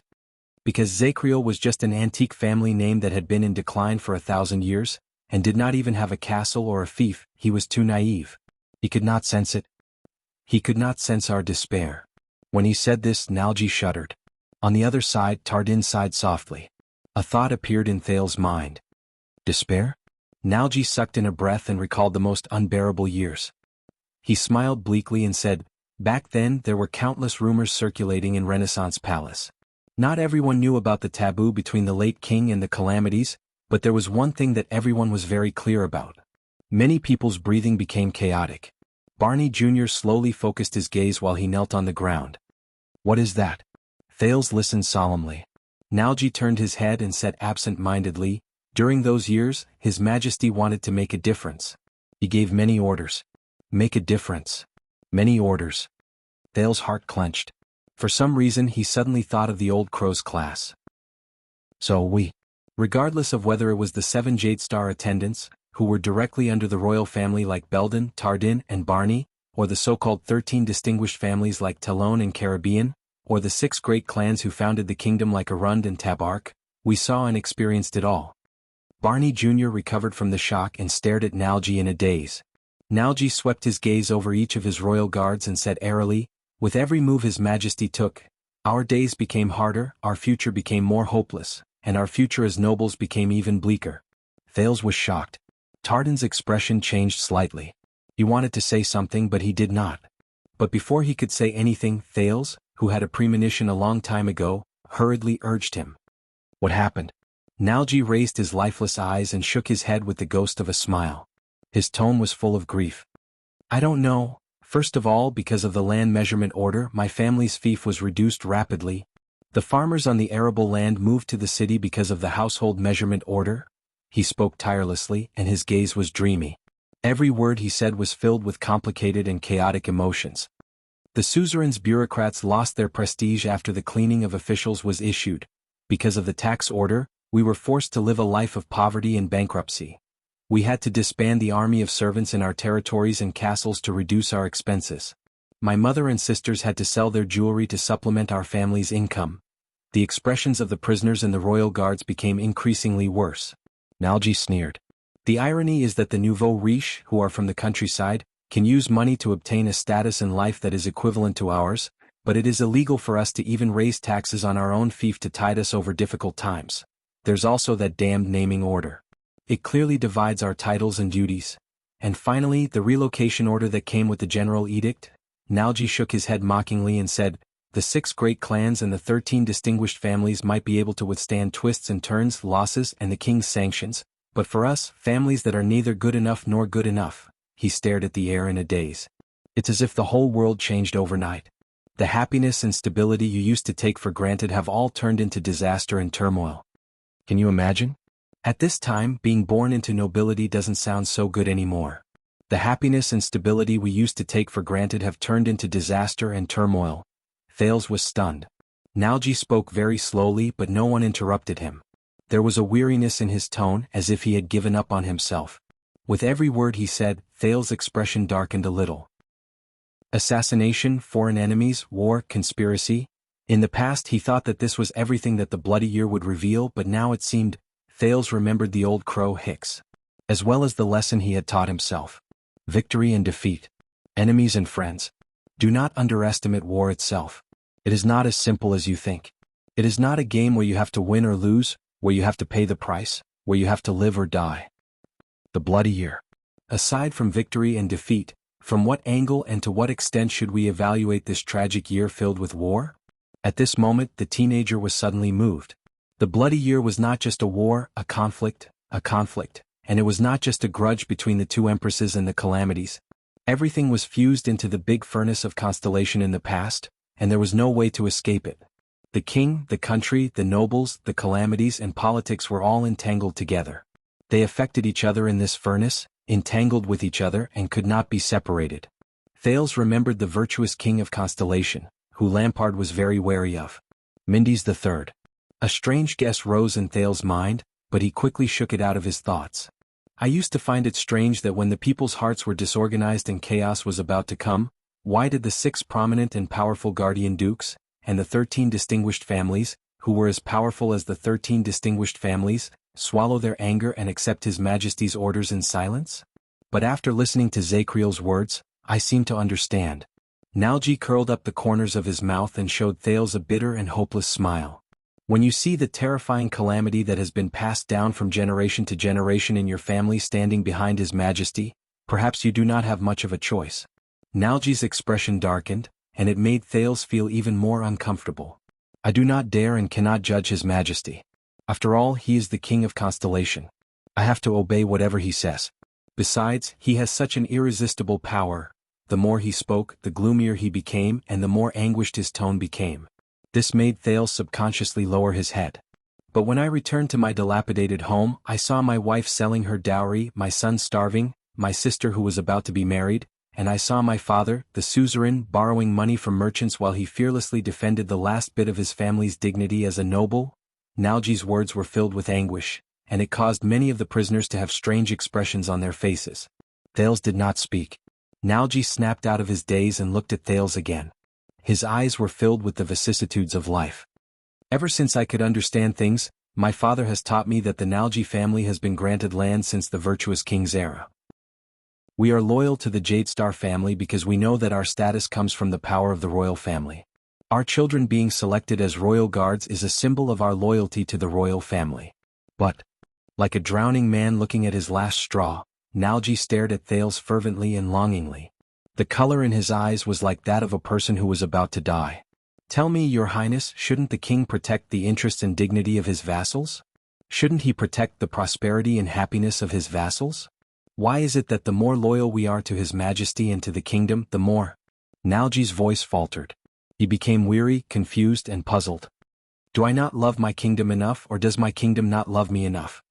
At that moment, Thales, who was in anguish, opened his mouth to speak. But he couldn't say anything. At that moment, all the guards in the underground prison fell silent. Nalji snorted.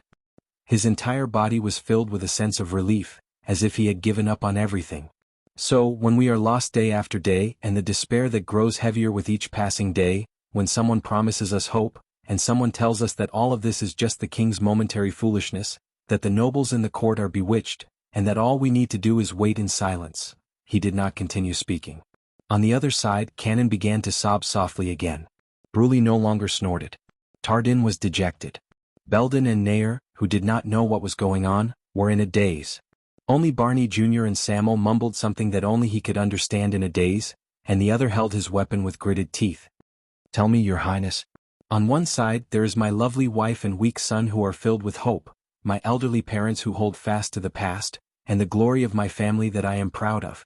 On the other side, there is the gentle and kind king, the cruel and merciless king's decree, and the Praetorian oath that is engraved on my life." Nalji's face contorted. His eyes were filled with tears. "Who should I be loyal to and who should I betray?" Thales closed his eyes gently. "Father." Barney Jr. pressed his head in pain. "Father, no you. No, all of this is too unfair." Barney Jr.'s moans echoed in the air. Asterisk thud. Asterisk on the other side, Tardin knelt on the ground. He covered his face and his shoulders trembled slightly. Nalji laughed in a neurotic manner and waved the key in his hand. "If you are loyal to His Majesty in Constellation, it means that you betray the family you were born in, and the wife and child you love. Tell me, Your Highness, what should I do to not be considered a betrayal? What should I do to be considered loyal?" Thales exhaled laboriously. He had nothing to say. Nalji looked at the prince and smiled. "It's okay because I finally understand. Look at us now." He swept his gaze over everyone, and tears streamed down his face uncontrollably. "Whether it is Jenny Luna or my beloved wife and child, and His Majesty my oath?" Nalji stared at the empty air in a daze. "Whether it is loyalty or betrayal, we all have nothing."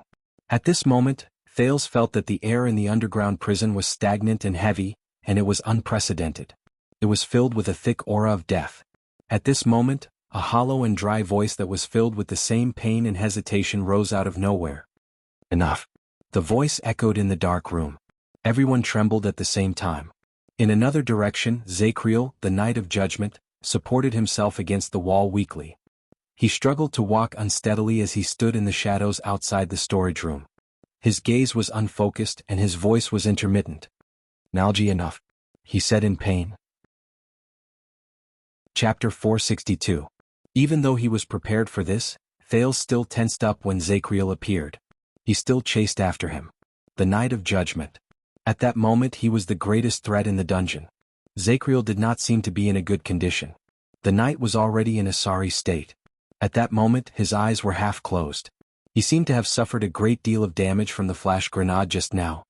His footsteps, which were once as steady as an abyss, now needed the support of the wall and the weapon in his hand to stand properly. His right shoulder was wrapped in thick bandages, and there was a patch of blood on it. But even so, no one dared to underestimate him. Zachriel gritted his teeth, held the wall, and stepped into the storage room. He was like a beast that gradually revealed itself in the darkness. "No F*** king?" Quick Rope nervously raised his crossbow, but before he could fire, Thales pressed his hand down. "Calm down." Thales held Quick Rope's arm tightly and spoke through gritted teeth. "Not now." Not only Thales and Quick Rope, but Samuel, Belden, Nair, and the others also had unpleasant expressions. "Ah, say no more?" Nalji recovered from his daze and smiled sadly. "No." Nalji's expression changed. He swept his gaze over everyone. "Everyone here has the right to make me shut up." Nalji raised his trembling finger and pointed at the Knight of Judgment. "Except you." "Zachriel." Zachriel stopped in his tracks. He was already covered in wounds as he stood by the door. He looked at Nalji, who looked as if he had given up everything. His gaze swept past the group of his former colleagues, who were dejected and were unable to get up. The prison was very quiet. Only the pained or rapid breathing of the people could be heard. Zachriel shook his head slightly and looked away. "Nalji, you're tired?" The Knight of Judgment murmured softly as if he was coaxing a child. But Nalji did not appreciate it. "Yes, I'm tired."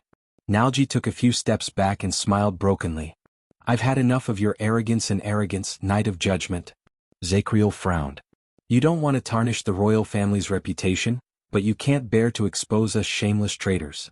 Nalji's breathing became more rapid. "You always want to find the most comprehensive solution." He narrowed his eyes and there was despair in his voice. But do you think that you are shouldering all the sins and the pillars that are about to collapse by yourself? That no one's honor has been tarnished and no one's reputation has been damaged? That you are silent and carrying the heavy burden alone is a great sacrifice, and that you are worthy of everyone? Zachriel said nothing. Barney Jr. was still kneeling on the ground in a daze. Belden looked nervous and Samuel was silent. Nalji began to tremble.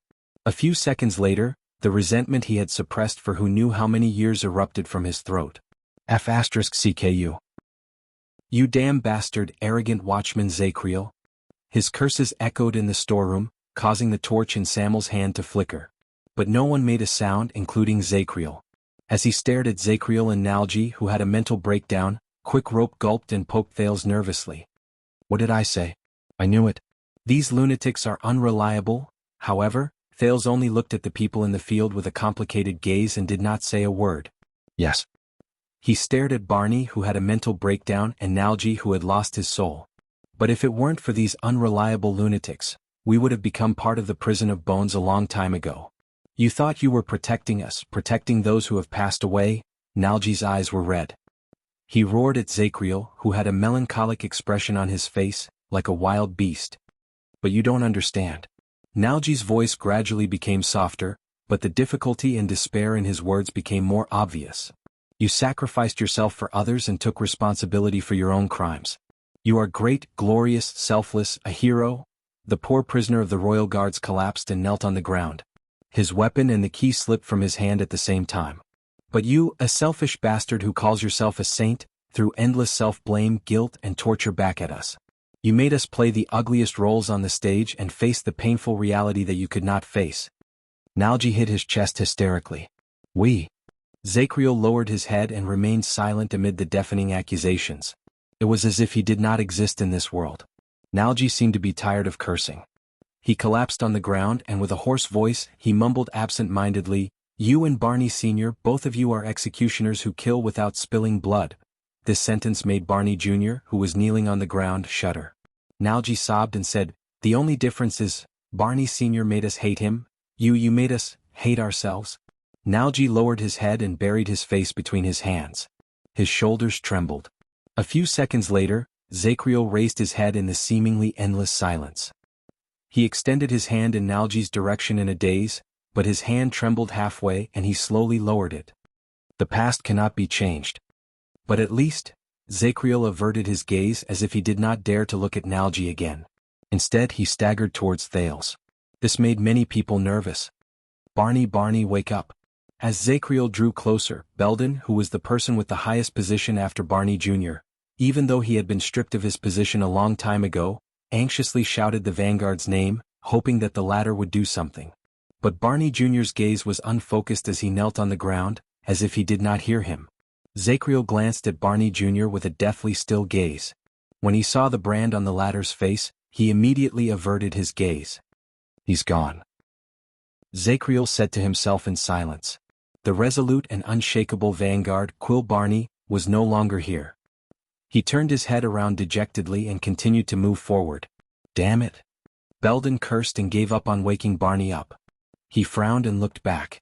Other than the absent-minded Nalji, Cannon was kneeling on the ground and sobbing in pain. Bruley covered his head and closed his eyes tightly. Tardin was dejected and did not move.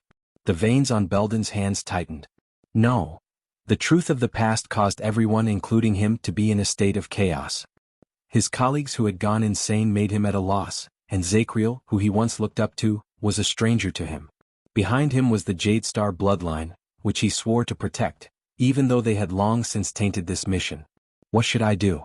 In the face of his disorganized colleagues and Zachriel, who was getting closer and closer to him, Belden, the only one left among the guards, finally made up his mind and raised his weapon after a few seconds of hesitation. Nair, Samuel, help me. He summoned Nair, who was still somewhat normal, and Samuel, who had a grave expression on his face, and tried to organize his final defense. Nair sighed and walked to his side. Samuel hesitated for a moment before he threw down his torch and raised his long sword. Zachriel continued to walk forward, swaying step by step.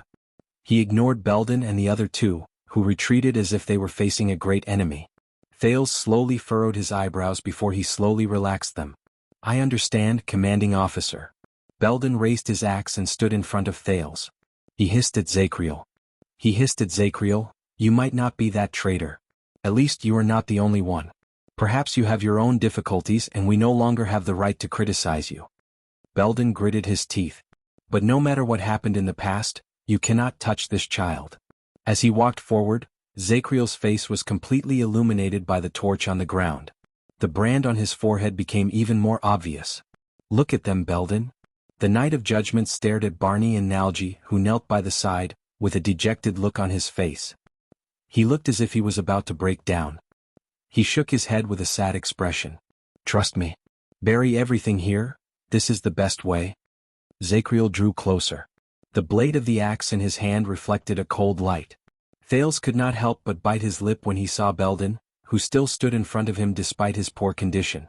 At that moment, the Knight of Judgment suddenly stopped moving. Belden, who was extremely nervous, exhaled. Zachriel furrowed his eyebrows and slowly turned his head around. Barney Jr., who knelt on the ground absent-mindedly, extended his hand and grabbed the knight's calf weakly. "Zachriel, tell me." The pale Barney Jr. raised his head and glared at Zachriel with bloodshot eyes.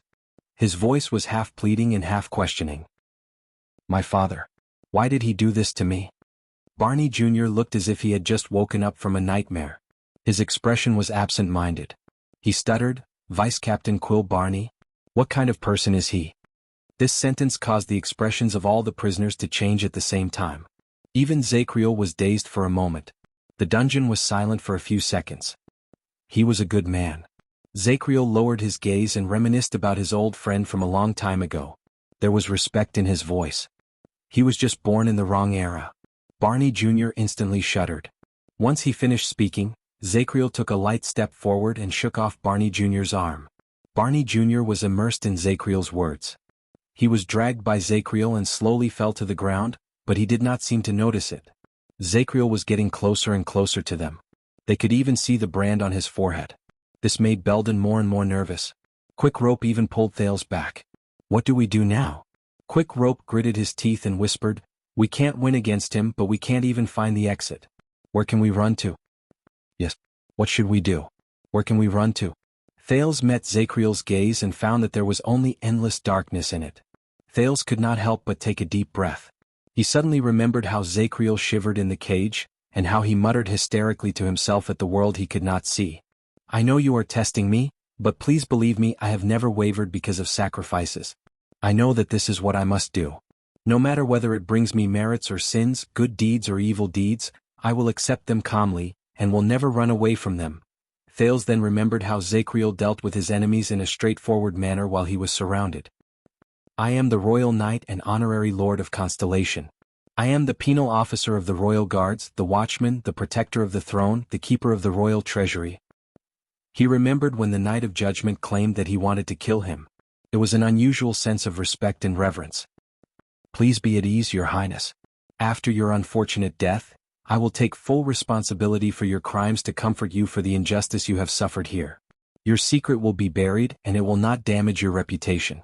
Finally, Thales remembered how Zachriel smiled at his old friends, and his relieved expression when he admitted to his betrayal. The person who should really bear the crime of colluding with the enemy, but despicably hid the truth for 18 years. That shameful, sad, hypocritical, disgusting, self-righteous, hypocritical man, is me. The Knight of Judgment. What kind of person are you? "I understand now, Quick Rope," Thales said softly. Even he himself was surprised by the steadiness in his tone. He was like a prey that had broken free of its shackles in an instant. Quick Rope raised his eyebrows. "Understand what?" Thales shook his head at Quick Rope and gently unclenched his fist. "It is useless to keep running away. Because a long time ago." Thales stared at the dejected Barney Jr. and Nalji, then at Zachriel, who was slowly approaching him. His words had a double meaning. "We have nowhere to run." Quick Rope was stunned. His face was full of puzzlement. After he said this, Thales made up his mind. He felt a wave of relief wash over him. He should do this. He had to do this. In the next second, under Quick Rope's shocked gaze, Thales took a step forward in Zachriel's direction. "Is this what you want?" The teenager's voice echoed in the dungeon. The Knight of Judgment's footsteps froze. Everyone's gazes were focused on the prince. Bury all the filth and pain in the past and underground, pretend that nothing happened and tell yourself that this is the best choice? Thales panted and broke free from Quick Rope's grip. He ignored Belden's expression, endured the pain, and continued to speak. If I die here, it will be your responsibility, your past, their torture and their pain. Will everything that happened in the past end? Thales extended his finger and swept it over every Royal Guard prisoner who was in pain, broke down, or absent-minded. When Zachriel met Thales' firm gaze, he froze in a daze. He opened his mouth to speak, but in the end he only sighed softly. You don't understand, Your Highness?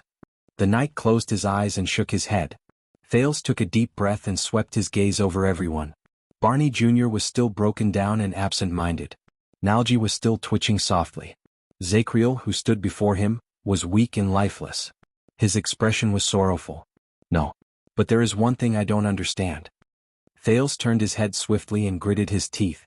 Who is it? Zachriel's eyebrows twitched. What? Thales spoke in a firm and unquestionable tone, which was rarely seen on him. Who is the person behind you? The person behind me? When he said this, everyone frowned. Zachriel twitched the corners of his lips, as if he did not want to pay attention to it. But what Thales said next greatly exceeded his expectations. I have not known all of you for long, but... Thales slowly turned his gaze around. Nalji might value his family more, but he could not just watch you bear the responsibility for his crimes. Nalji's shoulders trembled violently. Thales turned to the other side. Canon, Bruley, Tardin, you might have known what happened in the past, but you have never been calm about it. That is why you are still tormented by your own conscience even after being imprisoned for 18 years. Canon's sobs died down, Bruley stopped trembling, and Tardin became dumbfounded. Finally, Thales looked at the absent-minded Barney Jr. I do not know Barney Sr., but I can tell from him that his father is probably just as stubborn and resolute. Once he has a thought, he will carry it through to the end and he will never waver. Zachriel's eyebrows furrowed even more. Thales exhaled. With the sin of Hell's River, he calmed his increasingly rapid heartbeat. What I see from all of you is not the despicable and inferior nature of traitors. The prince said firmly, instead, it is a painful predicament where you are caught between a rock and a hard place. Everyone raised their heads and stared at Thales with either shocked or puzzled gazes. Zachriel suddenly took a step forward. But Belden and Nair blocked his path, and it looked like they were going to die together with him. Thales was shocked, but he still braced himself and said the following words. I believe that as royal guards and the king's close vassals, no matter how depraved, evil, and selfish you are, you will never abandon the pride in your hearts and betray your lord for glory with a clear conscience. You are not that kind of people. You do not dare and you cannot. The prince gritted his teeth and said, unless there is another reason, a more logical reason for you to convince yourselves that this is the right thing to do, and that it is not a betrayal. Zachriel's expression became more and more unpleasant. Thales knew that he had made the right choice. Hence, the prince ignored Quick Rope's gaze, puffed out his chest and continued to speak. As for you, Zachriel, you are a noble knight and a loyal guard. Even if you are about to attack me in the next second, you still treat me with such respect. I believe that the only thing that can tarnish your honor and mission is an even greater honor and mission. When he finished speaking, Zachriel shuddered. Then, what kind of mission can make you betray Jadestar without hesitation? Everyone's expression slowly changed. Thales said coldly, unless... The Knight of Judgment could no longer remain calm. He roared, Your Highness. But Thales ignored him. He only raised his face from the floor and spoke laboriously under the dim firelight. Both the Northlanders and Shadow Shield hinted at me, but I was never willing to believe them. Thales clenched his teeth and stabbed Ricky's long sword into the crack between the ancient tiles. So tell me, Zachriel. Who is it? Zachriel's expression changed a few times before Thales' eyes. Thales continued to speak. Back then he stood behind you, a group of desperate nobles. He used his noble status to bribe all parties. He used the chance to save your families as bait to encourage you to slacken your defenses. He plotted to assassinate the muddle-headed king, and planned to clean up the mess afterward so that he could ascend to the throne. The prince's gaze was sharp and his aura was aggressive. He gritted his teeth and said, Which Jadestar was it? Thales' words echoed between the walls. Half of the people were stunned. What did you say? This was from the shocked Barney. The faces of the other half of the people, Nalji and Canon, turned pale. Bruley and Tardin turned their heads away. In front of them, Zachriel swayed violently and covered his head in pain. The silence lasted for a few seconds. For a period of time, only Thales' rapid breathing could be heard in the prison. Then a trembling voice rose. I see, this is why you wanted to bury the truth and shoulder all the crimes. Samuel swept his gaze over everyone. His voice trembled slightly, and his face was filled with shock and realization. This is why all of you kept it a secret and why all of you were in conflict until now. Some of you may have been directly involved and some only guessed the inside story. But this is the reason why all of you refused to do anything at the same time. A Jade Star of the same legitimate lineage supported all of you?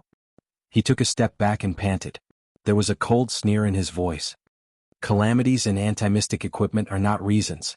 This is the biggest scandal of the Jade Star royal family that cannot be made public. The tip of Samuel's sword trembled slightly. What a joke. Betrayal, loyalty, they are all bullsh*t, the so-called bloody year, the nightmare that tormented me for 18 years, the assassination and rebellion that all the nobles kept a secret, was actually an internal conflict within the Jade Star royal family, internecine conflict? In the face of Barney's question, Zachriel heaved the longest sigh he had that day. The palm he used to cover his forehead trembled even more violently. Barney Jr. widened his eyes in disbelief. He straightened his body again. Thales did not speak. He only exhaled softly. Quick Rope opened his mouth wide. He did not know how to react. Zachriel still had his eyes closed. He did not seem to know how to answer. Belden and Nair looked at each other. Their gazes were filled with sorrow, pain, and a final hint of disbelief. Samuel laughed again. His laughter trembled and it was very frightening.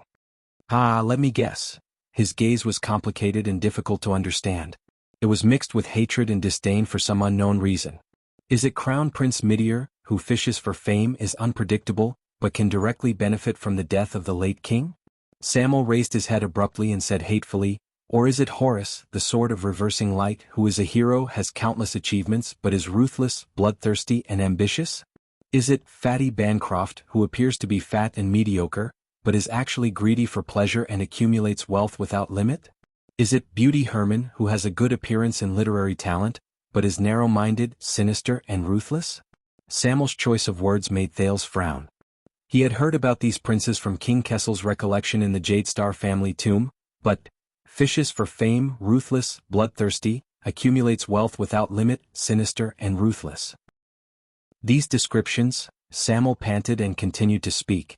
Or is it the Duke of Star Lake, the king's younger brother John, who commands the army, is in the prime of his life, but according to the order, as long as the descendants of the late king's descendants do not die out? A thought appeared in Thales' mind. Previously, Marina of the Disaster Sword's request to him reappeared in his memory. In the extreme silence, Samuel roared angrily. Is it a son killing his father or a brother killing his brother? No one answered him, including Zachriel, who was already on the verge of collapse. Or, to be even more vicious, the Iron Hand King who mercilessly swept you, me, and all those who knew or did not know about it into the trash heap after the deed was done back then, while he sat on the throne and enjoyed everything, Kessel? Samuel seemed to be greatly agitated by this truth. He looked at the silent crowd, raised his voice, and sneered. Chapter 463. Guy walked in the garden in front of Mindy's hall, passing through the pebbled path that was filled with morning light and greenery. He was in a good mood. Of course, according to the schedule, the stubborn old man had left the city today with a full entourage. It was said that he was going to patrol the south for at least a month or two. As Guy thought of this, he felt that even the sky had become much clearer. As for the grounding order the stubborn old man gave him, who the hell cared about that? Well, maybe there were people who did care. When Guy approached the hall door, Noliner, who was standing guard under the pillar, stared at him with a silly expression that said, "Why are you here?" And that was why he had brought Val along. Before Noliner could open his mouth to ask, Val cleared his throat, walked forward under Guy's gaze, and started to make things difficult for his younger brother with his loud voice that was unique to Northlanders. As one of the members of the Royal Guards, Noliner Arund might be able to deal with assassins without hesitation, but he was definitely not good at dealing with troublesome brothers who came from the same mother. Guy knew this very well. Taking advantage of the fact that Noliner had no time to care about him, Kay smoothly walked into the hall. Perhaps because the stubborn old man had left the city, the security in Mindy's hall was not as strict today. A few cleaning servants came and went in a hurry. The Jade Star private army only stood guard at the periphery. Only the elite and few royal guards guarded a few important positions. Morian stood by the side door of the left hall with his eyes wide open. Rogo stood opposite him in the right hall, dozing off against the wall. And right in front of Guy, Tony stood steadily with his hands behind his back. Behind him were the stairs and the statues of the 3 constellation kings on the wall. His Majesty has grounded you, Tony's voice was emotionless. You should not be here. Guy snorted and continued to walk towards the stairs. You should not ask where I am going. But Tony reached out and stopped him. Go back, he said coldly. His tone left no room for negotiation. This is for your own good. Guy glanced at the knife at the back of Tony's waist. Trouble. Guy had always believed that there were 2 types of people in the world, those he could defeat and those he had to call for help, like Val and the strong attendant Kana, to defeat. But without a doubt, the famous chief guard of the Royal Guards, Lord Conrad Tony, belonged to the 3rd category. Morian and Rogo, who were standing on both sides, looked at each other as if they were anticipating what was going to happen next. Guy sighed and took a step back. Well, do you know the most interesting part about what happened next? Tony pursed his lips. Kai smiled brightly and danced to express himself. I wanted to go up, but you wouldn't let me. Then I insisted, so you started fighting. But I struggled and the commotion was big enough to flip the roof of the hall. Then the messenger came down with the order to stop, to bring me up. Tony frowned and glanced at the steps behind him. Guy crossed his arms and smiled confidently. So why don't we skip all the steps in the middle and get to the end result? Let me go up? Tony's expression became even more unsightly. On the other side, Morian blinked and pointed to the top of his head. He has a point. I mean, let him go up? In the right hall, the corners of Rogo's mouth twitched. He looked as if he wanted to laugh but couldn't help it. Guy felt that he had indeed won. Because Tony snorted angrily but did not do anything. He retreated to the side. That's more like it. Guy proudly raised his nostrils in victory and walked past Tony, ignoring the other man's livid face. In order to provoke him, he even raised his hands and snapped his fingers rhythmically. He tapped his feet, hummed a tune and shook his shoulders. Ignoring the strange gazes from the servants and the royal guards around him, he sashayed up the stairs. Guy arrogantly walked past the portrait of the 3 kings of Constellation, the bastard king, the wife king, and the bad debt king. The last time he called him that, the old stubborn king personally held him down in the Constellation tomb and beat him with a rod 30 times until his pregnant mother heard the news and rushed back from the tea party to save him. He winked at the 2 maids who were coming down the stairs. They were so frightened that they dodged to the side, turned around and ran away. It's still a beautiful day, isn't it? Guy thought contentedly as he stared at the back of one of the younger maids and admired her shaking hips. However, he had only taken a few steps when he saw a strong man dressed in black walking down the stairs while being escorted by 2 attendants. Guy's light footsteps instantly stopped.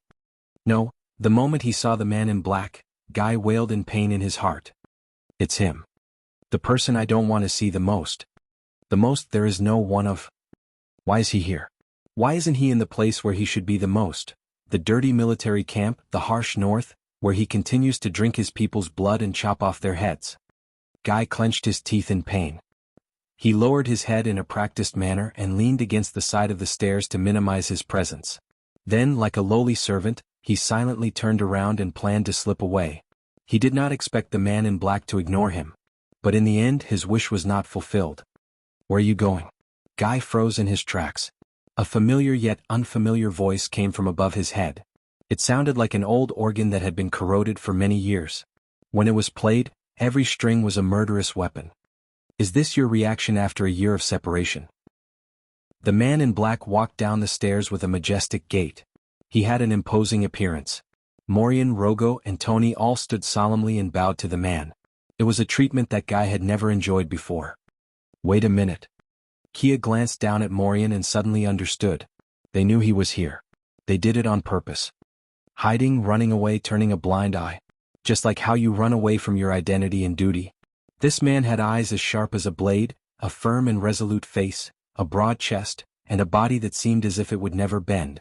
Most importantly, his appearance was like a dose of ice and snow. It chased away all the warmth in the hall and replaced it with heaviness and tension. Guy exhaled in resignation and turned around with a numb scalp. The man in black stood above him and said coldly, "My dear little brother." Cold sweat broke out on Guy's forehead. Panic and fear, which he had not felt for a long time, assaulted him at the same time. Damn it. Guy sighed silently in his heart. He did not want to, not that he did not dare. He looked straight into the man's eyes and only fixed his gaze on the front of the man's chest. I'm not afraid of him. You are not afraid of him. Damn it, Guy, you are not afraid of him. Guy repeated it 3 times in his heart. Guy raised his head and forced himself to squeeze out an ugly smile. Hi, Horace. My dear brother, the weather is not good. When did you return to the capital? God knew how much effort Guy had put in to squeeze out this sentence amid his fear and nervousness. Horace frowned slightly. It was as if the temperature around him had started to drop. Indeed, in this world, Guy was one of the people Guy did not want to see the most. It was his tall, strong, courageous, murderous and mentally unstable second brother who lacked love. Of course, Guy would not usually say the last description to his face. If I had known earlier, I could have prepared. Horace stared at Guy for a while until the coldness in his eyes could almost fill up the entire cellar. Then, he snorted and interrupted Guy with an ominous sound. I heard. When the police station was chasing after the fugitive, they, coincidentally, dragged you out of a club in Red Street Market. Guy's smile instantly froze. Wait. This? Horace continued to stare at Guy expressionlessly. Alright, as usual, this guy has no intention of making small talk. But, Guy shook his head laboriously. He twitched as he fiddled with his cheeks. There was an unnatural chuckle in his voice. No. You misunderstood. I just had a poetry discussion with my friends. The atmosphere in Red Street Market is better, so we booked a private room. We drank some wine together and discussed the manner-style poetry during the Red King's era. Horace narrowed his eyes slightly and slowly approached Guy. Coupled with his strong body, he was like a small mountain pressing down on Guy. Friends? Poetry discussion. Guy nodded innocently. You know, the kind of things Herman likes to do. Horace continued to stare at him coldly. But Herman has never held a poetry discussion at 2 in the morning, the second prince said coldly, nor on a super luxurious soft bed in Red Street Market. Midnight. Big bed. Guy had a bad feeling that something bad was about to happen. He also never got stuck in the middle of 3 naked women in a drunken stupor when the police officers arrived. Then, he was dragged naked on the street until he cried out the name of the royal family. Horace spoke very slowly and every word sounded muffled. Guy's expression froze. Damn it. Isn't this supposed to be a secret? Where did he find out about it? The police station? He swore that when Horace said the words naked women, Morian, who was below them, glanced at them while holding back his laughter. Even though the fact that Guy was grounded was public, the truth behind it, the stubborn old man has given strict orders. Other than those involved, shouldn't this matter be covered up? Guy twisted his neck unnaturally and looked elsewhere. Where? Did you hear about it?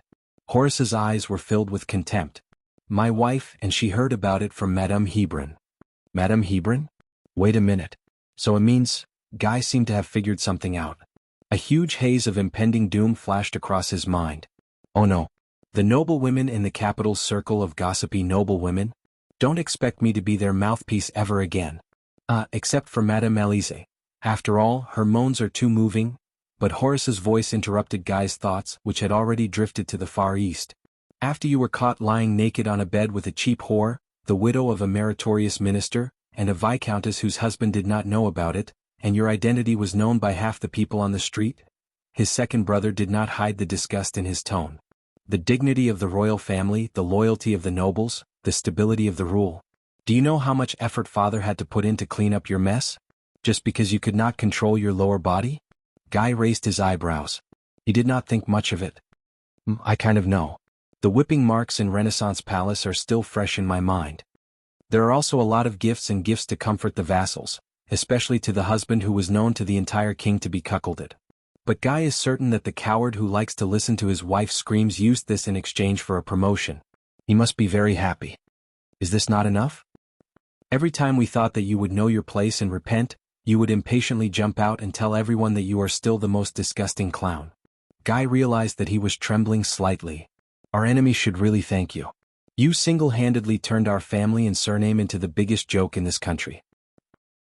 Horace's gaze was like that of a military judge in a military camp.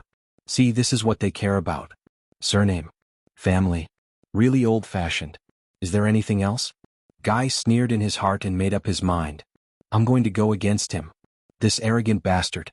And he knows how to provoke Horace. Guy looked like he did not care at all. He snorted and said, Joke? I'm not sure. Anyway, that night, Madame Elise laughed quite happily. I mean, who doesn't like to discuss poetry? Guy was satisfied to see that Horace's expression became darker. That's right. The angrier he is, the happier I am. If this damned muscleman really thinks that he can... Guy spread out his hands and smiled provocatively. Of course you may not understand. You may prefer to be in a military camp, rubbing shoulders and sweating buckets with tens of thousands of burly men every night. In the next second, the black-clothed Horace suddenly swung his right arm, and his fingers grabbed out like an eagle's claw. Asterisk slap. Asterisk he grabbed Guy's shoulder joint in a death grip. Kia shuddered, hissing at the sudden pain. He subconsciously raised his hand and struggled against Horace's fingers in a flurry. But his brother used some unknown technique. With a flash and a wave of his left hand, Guy's right wrist became numb, and then it drooped down powerlessly. Is this all you can do? Horace's gaze was as sharp as a knife as he approached him. The strength in his hand slowly increased, and Guy was in so much pain that he was sweating all over. You can't even break an egg. How do you get women? Let them *CK you? Damn it, damn it, damn it. Guy's face twitched and his shoulders trembled. He turned his body sideways and tried his best to resist the rough, hook-like hand. He wanted to break free but he could not. Damn it, damn it. Where did this damn muscle man get his strength from? Cry, scream just like before. It's a pity that I can't come and save you anymore. There seemed to be a storm in Horace's eyes. Or continue to run away from home like a coward just like you did 3 years ago? Oh, I forgot. You're a young master with soft skin and tender flesh. You can't even reach Cold Castle. You died penniless on the side of the road. Or was it my troops who brought you back? Guy wanted to kick with his right leg, but Horace, who could predict the future, kicked his ankle in advance and he returned empty-handed. Behind Horace were 2 fierce-looking attendants to the prince. They were Poke and Surd, who were obviously not good people. They seemed to be used to their master punishing people.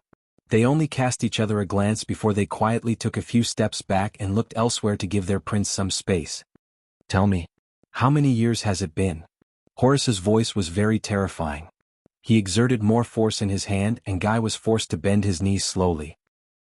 When will you learn not to be a useless piece of trash, not to be a disgrace to the family and not to drag us down? Waves of pain shot through Guy's shoulder joint and his collarbone. He almost fainted from the pain. But that was no longer important. When will you stop being an eyesore to us like that rat poop in the pot? Guy sulked and pretended to glare at his older brother in a tough manner. He did not beg for mercy, nor did he scream. He did not lower his head and admit his mistake. He could not admit defeat. He could not show weakness. Especially in front of this lunatic. Just like in the past. No. What? When? Guy's face contorted. With his blurry eyes, he stubbornly squeezed out a pained smile. Perhaps never? Horace was obviously not satisfied with his answer. The second prince's arm muscles, which were honed from years in the army, trembled slightly. In the next second, Guy felt the big hand on his shoulder change its position. What followed was a sharp pain that pierced his heart. Guy's face turned pale from the pain. He could not help but tighten his body, hoping to reduce the pain. He had to leave this place. This was a fact that every part of Guy's body reminded its master in an unnatural manner. He had to leave this damned muscular man in front of him. Val was probably still arguing with his brothers at the door. Kana was ordered to go home and reflect on his actions, and Guy's attendants could not be counted on. Below them, the royal guards must have seen it, but they dutifully stood on their posts and turned a blind eye to it. Guy could not help but regret his terrible attitude towards them just now. At this moment, I did not want to interrupt you, Horace. A crisp and powerful yet refreshing and pleasant male voice rose from the stairs in front of them. There was a hint of mockery in it.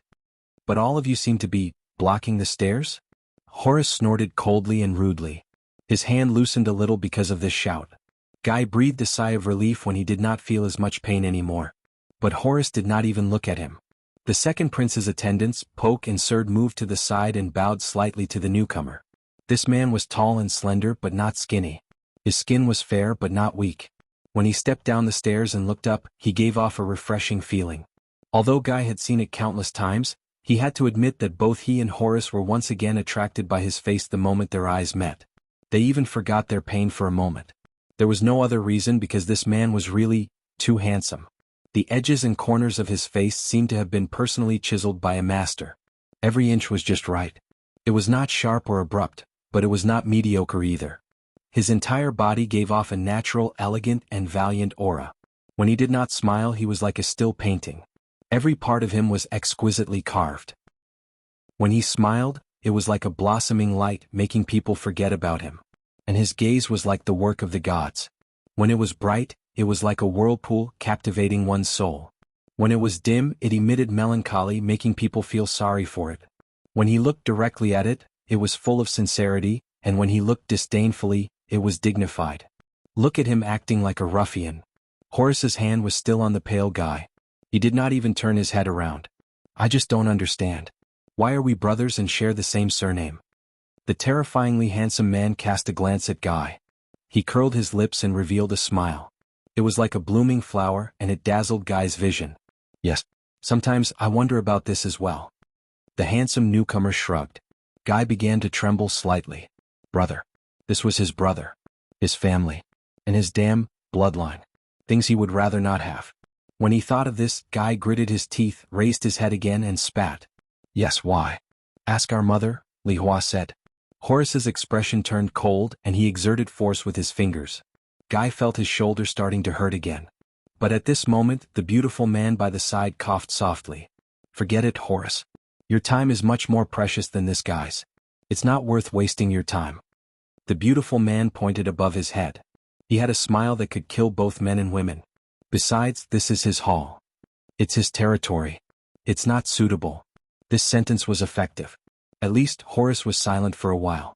Guy still tried his best to fight against his elder brother's love, but his struggles were useless. It was like he was scratching an itch for Horace. After a few seconds, the second prince seemed to have figured something out and finally let go. Once he was free, Guy leaned against the wall as if he had deflated. He panted harshly and rubbed his shoulder. He looked at the beautiful newcomer, rolled his eyes and called out the newcomer's name weakly. Herman.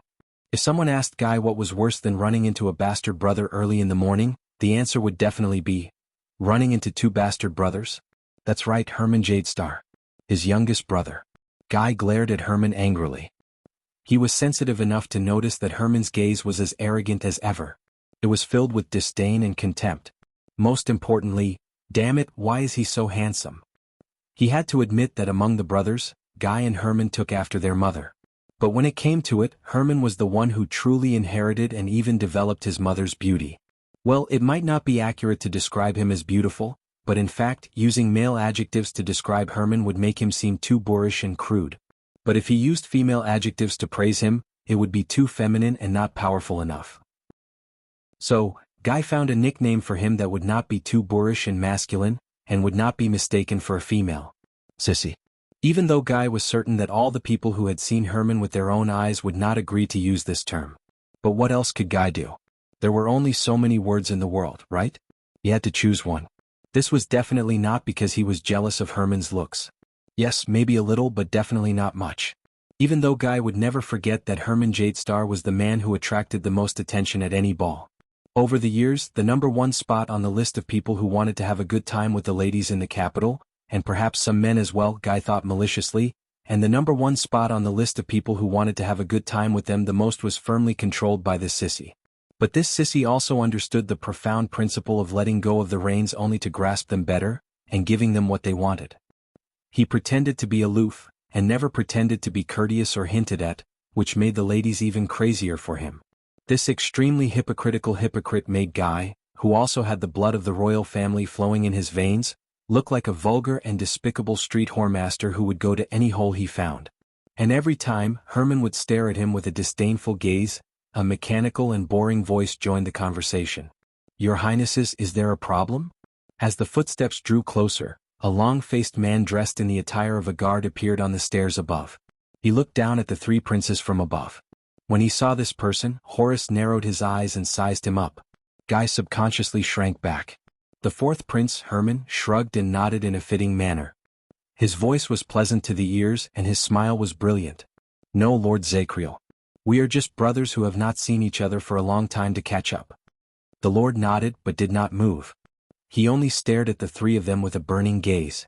He seemed to be waiting for something. Horace understood what was going on. He grinned and chuckled. He no longer looked at Guy, who was panting against the wall. He brought his attendants down the stairs and left. Zakriel watched his back as he walked further and further away. It was only then that Guy exhaled as if the disaster was over. Herman chuckled and turned to Zakriel, who was above his head. You know, Your Highness, my brother has always admired you. He thinks that you should be serving the kingdom in his military camp, not in the royal guards. The long-faced man was expressionless. I know. Herman quirked an eyebrow and stared at him for a long time, but he did not say anything else. All right. The fourth prince sighed and nodded. This is probably what he likes about you.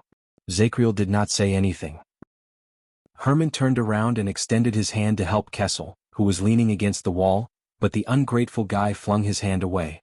So, you're hanging out with him now? Guy stared at him coldly. You're making friends with your brothers and this makes you feel good? The beautiful prince frowned. My feelings are not important. What's important is that, without me, you and Horace... Guy stared back at him arrogantly. Come on, sissy, we all know what kind of person you are. Stop pretending. Herman could not help but laugh. He snorted and shook his head. His handsome and sharp features, which looked like they came out of a painting, shone slightly under the sunlight, and they could not help but stare at him. Do me a favor, Kessel. Herman started calling him by his full name again. God knows how much he hated this name. Guy turned his head away in disdain. Hyman said with a smile, next time you want to discuss poetry with someone, buy a hat first and cover it up. When he heard the words discuss poetry, Guy already felt that something was wrong. But he was still stunned for a second. Buy a hat? Cover what? He asked stupidly. Herman was like a loving older brother. When Guy could not react, he stroked his younger brother's head in a doting manner. He smiled brightly. Don't you understand, little fool? Block the hole in your head.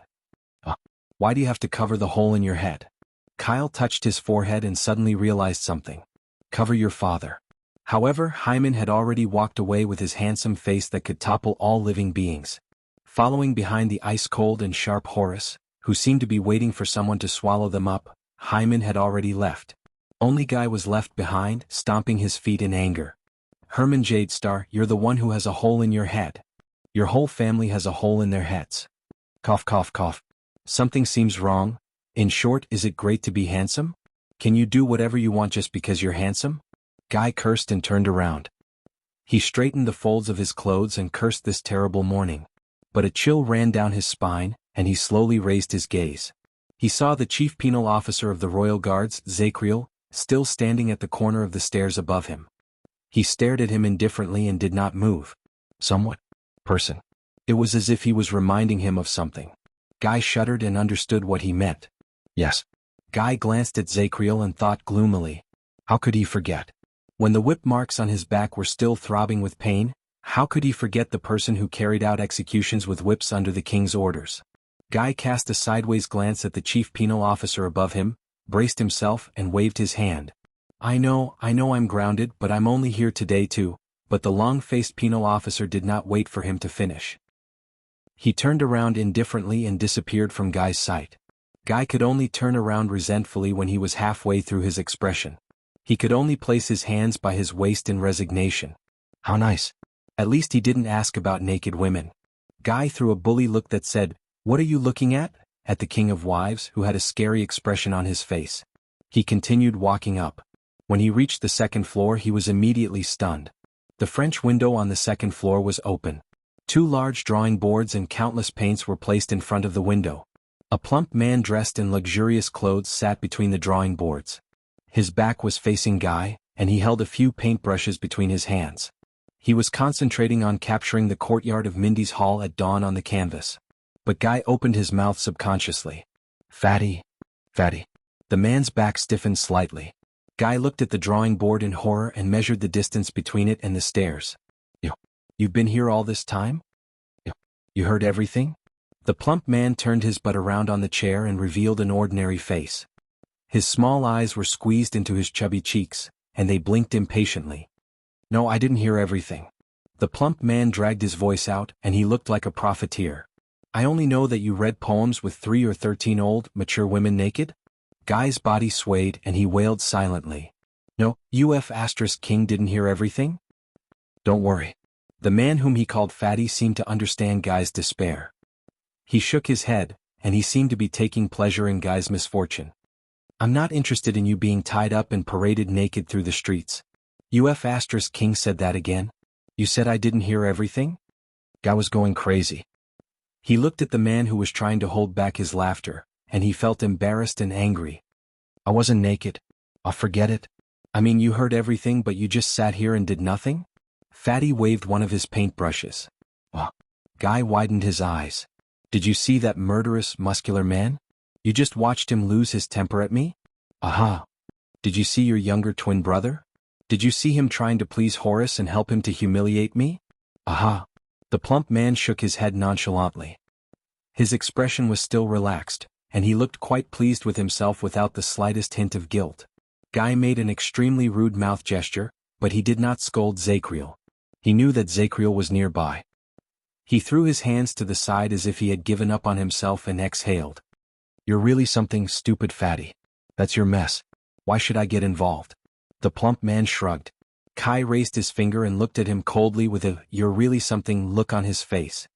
You know, Banker, sometimes I wonder, are you really my brother? Did we really crawl out of the same mother's womb? Or did our mother sneeze when she gave birth to you? The expression of the man whom he called Fatty turned cold. That's right, this is Bancroft, his third brother. It's said that he and Herman are twins. Guy looked at the man's face, which was so fat that it was squeezed together. He frowned subconsciously. Hereditarily, Horace took after his father, while Guy and Herman took after their mother. As for Bancroft, he probably took after a potato that his mother ate when she was pregnant. Ever since Banker started losing his shape when he was 6 years old, he became increasingly certain of this. Banker was the one who did not seek trouble the least in Renaissance Palace. Other than the fact that he liked to draw paintings of souls that people could not recognize, he basically had no major flaws. What Guy meant was, look at his second brother and fourth brother. One was stubborn and the other was flamboyant. But this did not make Guy like him much. On the contrary, Banker's ignorant and innocent look of, it's none of my business when my brothers fight, made Guy extremely disgusted. What was worse than being opposed was being ignored. That was why this stupid Fatty always gave Guy the desire to beat him up, even though Guy knew that his fists would only bounce off Banker's bottomless flesh. Speaking of which, how would Banker do that? Would he be able to show it when he was up? Would it sink into his flesh? Banker took a deep breath and glanced at Guy as if he was looking at a trash can. He then let out a long sigh. You just don't understand, do you? Guy frowned. Understand what? Banker gave Kia a long look. The Fatty then shook his head and waved his arm at the pillars and garden in the distance outside the window. In its hundreds of years of history, the design and layout of Mindy's Hall are classics in the art world. The garden is an original work that has been passed down from generation to generation. Every angle is like a landscape painting. Many artists and masters of architecture have yearned to see it but could not. His tone was filled with admiration. Guy raised his eyebrows and looked in the direction of Banker's arm. He only saw a stretch of black and gray stone pillars and a bunch of red and green flowers. He turned his head rather stupidly. Landscape painting. So, after Banker finished admiring the scenery, he immediately put on a stern face. But when you stand here, little Kessel? Leyland's eyes widened. Banker grabbed the paintbrush and added some color to the canvas. He said with a look of disgust, with a disgusted expression, he said, it's like an extra stain on the canvas. This is why you are ostracized everywhere and why everyone hates you. Now you'd better get lost. As Banker spoke, he pulled the drawing board away, twisted his seat, and turned it in another direction. He left Guy with a fat, protruding butt that squeezed his pants tight. Guy's smile froze. He instinctively wanted to touch Banker's painting. Don't touch my stuff. Banker did not even turn his head. Otherwise, I can't guarantee that when I tour the South next season, the beautiful ladies and madams of Blade Edge Hill will not know about your naked-ass poetry recital. Guy's foot that was about to kick out froze in midair. He moved his lips, but in the end he could only turn around mechanically. Very well. Guy said angrily, just hold on to your paintings that you can't sell, and hold on to those little people on your paper for the rest of your life. Damn Fatty who doesn't have a sexual life. Be single for the rest of your life. The damn Fatty did not even turn his head. He only waved his right hand and stuck out a fleshy middle finger between the 4 paintbrushes. Guy walked up the stairs to the 3rd floor angrily. But he kept thinking about that sentence. This is why everyone hates you. Everyone hates you. Guy clenched his fists. He was wrong. Kia said gloomily to himself. Banker was wrong. Not everyone. Once upon a time his mother liked him. She would laugh heartily at his pranks and praise his creativity when the old stubborn man was angry, regardless of whether they were appropriate or not, regardless of the consequences. Until she Not everyone. Guy stopped and looked up at the room in front of him, the most important main room in Mindy's hall. He gulped, cleared his throat and tidied up his clothes. But before Guy could knock on the door, it opened. A prince's attendant who was born in a low-ranking noble family bowed and smiled at him, indicating that he could enter. His Highness is waiting for you. Guy felt warmth in his heart. Not everyone. He said to himself slowly. Not everyone. He politely and appropriately responded to the friendly attendant with the most respectful etiquette Prince Kessel had in his life. He even remembered that the attendant's name seemed to be Casso. Guy took a deep breath, and with the most cheerful and happy mood, he walked into the room with the lightest and most relaxed footsteps. He knew that the owner of the room did not like noise. But the other party had never been angry at his outrageous behavior. Because not everyone hated him. Chapter 464. Guy walked into the elegantly decorated room, and just as he expected, he found the owner of the room behind a desk filled with countless papers and documents. The man was dressed in an inconspicuous but fitting attire. He sat quietly, gently and peacefully behind the desk. Amid the rustling sounds of flipping pages and writing, he quietly read a scroll. Guy rushed to the wide desk, found an empty spot on the table, threw his butt back, and sat on it in an extremely inelegant manner. He blinked and giggled when he saw the owner of the room put down his pen with a sigh. He cast him a glance, shook his head in resignation, and lowered his head to continue reading. Guy quirked an eyebrow in response. He did not have to be apprehensive here. He did not have to worry here. Because the person sitting there, it was his most amiable and kind eldest brother Wang. Guy turned his head around and was surprised to find a bottle of wine and a few glasses on the side of the desk. It seemed to be a famous wine from Sarah Dukedom. I remember that you don't like to drink. Guy grabbed the bottle of wine rudely and asked directly. They did not need to exchange pleasantries or greet each other, much less exchange meaningless pleasantries. Because a long time ago, this was his refuge, Windbreak Harbor. It was his final and true home, in Eternal Star City. It was especially so after his mother passed away. But Horace and Herman like it. Eldest brother Wang did not raise his head, but his voice was as pleasant as ever.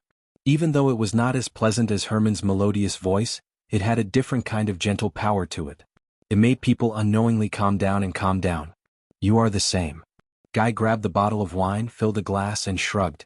Then, thank you for your hospitality. Eldest brother Wang snorted, flipped a page and grabbed another scroll. Guy took a sip of wine. While he complained about his elder brother's taste in wine, he also reacted to the other two names. So, is today some kind of special festival? A day of fresh air in the prison? Guy walked to the window and took a look, but he did not see the two despicable figures who worked together with each other. They had probably already left. Muscleman, sissy, stupid fatty. Why, once the stubborn old man left, all the strange creatures in the capital came to your place. Eldest brother Wang chuckled. His laughter trembled in the air, and it was gentle but rather infectious. Don't scold yourself like that. Guy understood the sarcasm in his brother's words a second later. He scratched his head in realization. Oh. If it was Hyman or Horace who had mocked him, Guy would definitely not hesitate to retort back. But this was eldest brother Wang's words, it was just a small joke. They are different. They were different too. Why are they looking for you? His brother scribbled something and switched to the next page. I'm looking for them. You know, when father goes on an inspection tour, he reports directly to me. Guy came to a realization. Oh, no wonder Horace has such a sour face. Damn it. Although he said so, he was very happy in his heart. But then Kia realized that he had used a foul word. He hurriedly covered his mouth and mouthed to brother Wang apologetically, I'm sorry. I'm sorry. As usual, her brother did not get angry. His gaze was still fixed on the paper. He only curled up the corners of his mouth, revealing a slight smile. It was just like the look on Kai's face when he deliberately tore his brother's book when he was young. Gentle, peaceful, tolerant, bright. Guy guessed that no matter how much trouble he caused, even if he killed the king of Extet, eldest brother Wang would probably only shake his head gently, smile faintly and tell him, I'm here. I'm here. Don't be afraid. Rest early. And he always has a way. He always has a way. When he thought of this, Guy realized that his red wine glass was empty. While he was refilling the wine, he glanced at the document in his brother's hand. It looked like a letter from a foreign noble. He knew that it was a matter of state, but his brother did not seem to mind. What's that? Eldest brother Wang rubbed the space between his brows. The land tax dispute between Wind Return Castle and Maolin Forest. Guy blinked. Is it serious? This involves the conflict between the traditional laws of Blade Edge Hill and the Succaitor Act during the era of the Virtuous King. I plan to let Banker mediate next season. On the surface, this is an imbalance between the taxes paid by the old and new nobles, but in reality, as eldest brother Wang spoke, he suddenly raised his head and revealed a gentle face. His brows were gentle, making him look very amiable. His gaze was peaceful, as if it would never dim. Why, are you interested? Guy raised his hands in surrender. His head shook violently like a rattled drum. I don't understand these anyway, unless there's a part related to me? Sometimes he felt that he was very lucky. He never had to deal with these headache-inducing government affairs, and he had an omnipotent eldest brother Wang to shield him from trouble. What was even more fortunate was that eldest brother Wang was the crown prince, the heir, and the future master of Constellation. Just think if someone else inherited the throne, such as a lunatic like Horus or an idiot like Herman. Oh sunset, Guy swore that he would rather rebel and be disgraced than see that happen. Well, except maybe Uncle John. Yes, I think there is. Eldest brother Wang frowned and thought about it in a serious manner. He revealed a worried expression. In the next 5 years, the young ladies from Wind Return Castle will be more anxious to get married than before. In an instant, Guy's expression changed drastically. My God, it seems like the problem is really serious. Eldest brother Wang looked at him and could not help but shake his head and laugh. In that second, the corners of his elder brother's lips curled into a beautiful arc. His eyes were full of smiles, as if it contained the optimism of the entire world. Herman was known as a beauty, and could make people go crazy. Guy thought that it must be because eldest brother Wang did not want to compete with him. Because when eldest brother Wang smiled, he looked better than anyone else. He was gentler, brighter, and more charming. Guy also smiled naturally. It was the kind of silly smile that he would despise if he was outside. He would only smile like this in this place. Eldest brother Wang put down the work in his hands and picked up the scented tea beside him. I remember that you are still grounded to reflect on your actions? Guy immediately became nervous. He hated being grounded. Yes, but he hated stubborn old men even more. He hated the people who grounded him. Hence, during this period of time, if anyone asked about being grounded, no matter how displeased Guy was, he had to show a rebellious expression that he did not care. But eldest brother Wang, in front of eldest brother Wang, the usually eloquent and unreasonable Guy stuttered, yes, yes, yes. Yes, in fact, I came here today to talk about this. Although it's only been a short night, I feel that my self-reflection has achieved profound, beneficial, and rewarding results. Oh no, I seem to have forgotten all the script I prepared last night. If I knew this would happen, I would not have teased that made last night. I didn't even have time to memorize the script. Kia felt his little brother throbbing. But Guy did not need to continue speaking, because eldest brother Wang revealed a gaze that seemed to see through everything. He turned his head to look at him with the ghost of a smile. This made Guy instantly shut up. Eldest brother Wang sneered. Horace's sneer was a sign that he was in a bad mood and was about to start scolding. Herman's sneer was filled with disdain. Banker's sneer was filled with an infuriating stupidity. But this action appeared clear and natural on eldest brother Wang. There was nothing unpleasant about it. So Guy could only shut up and surrender. As expected, eldest brother Wang crossed his fingers and said with a stern expression, "So you want to explain to me the truth behind why you are grounded by your father?" Guy was about to explain, but he heard his elder brother add another sentence. I mean, other than taking off your clothes to discuss poetry with beautiful ladies? Eldest brother Wang's expression was very serious when he said this, but his left eyebrow was twitching slightly. Oh my God. Listening to his elder brother's teasing gaze, Guy felt like he was going crazy. He really wanted to find a hole to crawl into. This is great. He roared crazily in his mind. Is there anyone in a remote corner of Errol who doesn't know this secret? He asked. Who else? Who else? Come out, let me tell you. Just as Guy was immersed in his Kessel's little world of self-respect, a commotion suddenly came from outside the window, attracting the attention of both of them. They heard a scream. It seemed to be from a maid. Your Highness, Your Highness. Wait a minute. Guy's body trembled. Embarrassed, he immediately found a chance to change the topic. He rushed to the window and pointed outside in an exaggerated manner. It can't be. You brought Connie out of the palace? Eldest brother Wang shrugged. It was obvious that he understood his intention, but he did not say anything. Kessel stuck his head out of the window and saw a girl dressed in strange clothes, as if she was wrapped between two pieces of cardboard, running happily on the rooftop of the side building of Mindy's Hall. She nimbly shuttled through the arms that tried to stop her, completely ignoring the ashen expressions of the attendants and guards behind her. The girl was about 11 or 12 years old. She had a delicate face and her long hair fluttered in the wind. She was barefooted and covered in dust as she ran. Her entire body was brimming with joy and madness, a stark contrast to the despair and fear of the others. Don't worry. This is the latest version that I've modified based on the ancient books. Connie number 6 Flying Wing. There won't be any problems. Just watch how I fly against the wind and against the light. The girl shuttled through the crowd agilely while shouting in a high-spirited manner. Her joyful voice was sharp and high-pitched, and everyone in Mindy's Hall could hear her clearly from the manor to the courtyard. She attracted more and more guards. Quite a number of them were royal guards who were panic-stricken and did not know the girl well. The girl ran madly and shuttled through the two pieces of cardboard. She was getting closer and closer to the edge of the roof. Your Highness, please don't. Amidst the maidservants' heart-wrenching wails and the guards' incredulous cries, the girl leaped towards the sun and jumped off the roof. Ah! She shouted excitedly and flapped her arms. Her long hair fluttered, and the edges of her skirt fluttered slightly.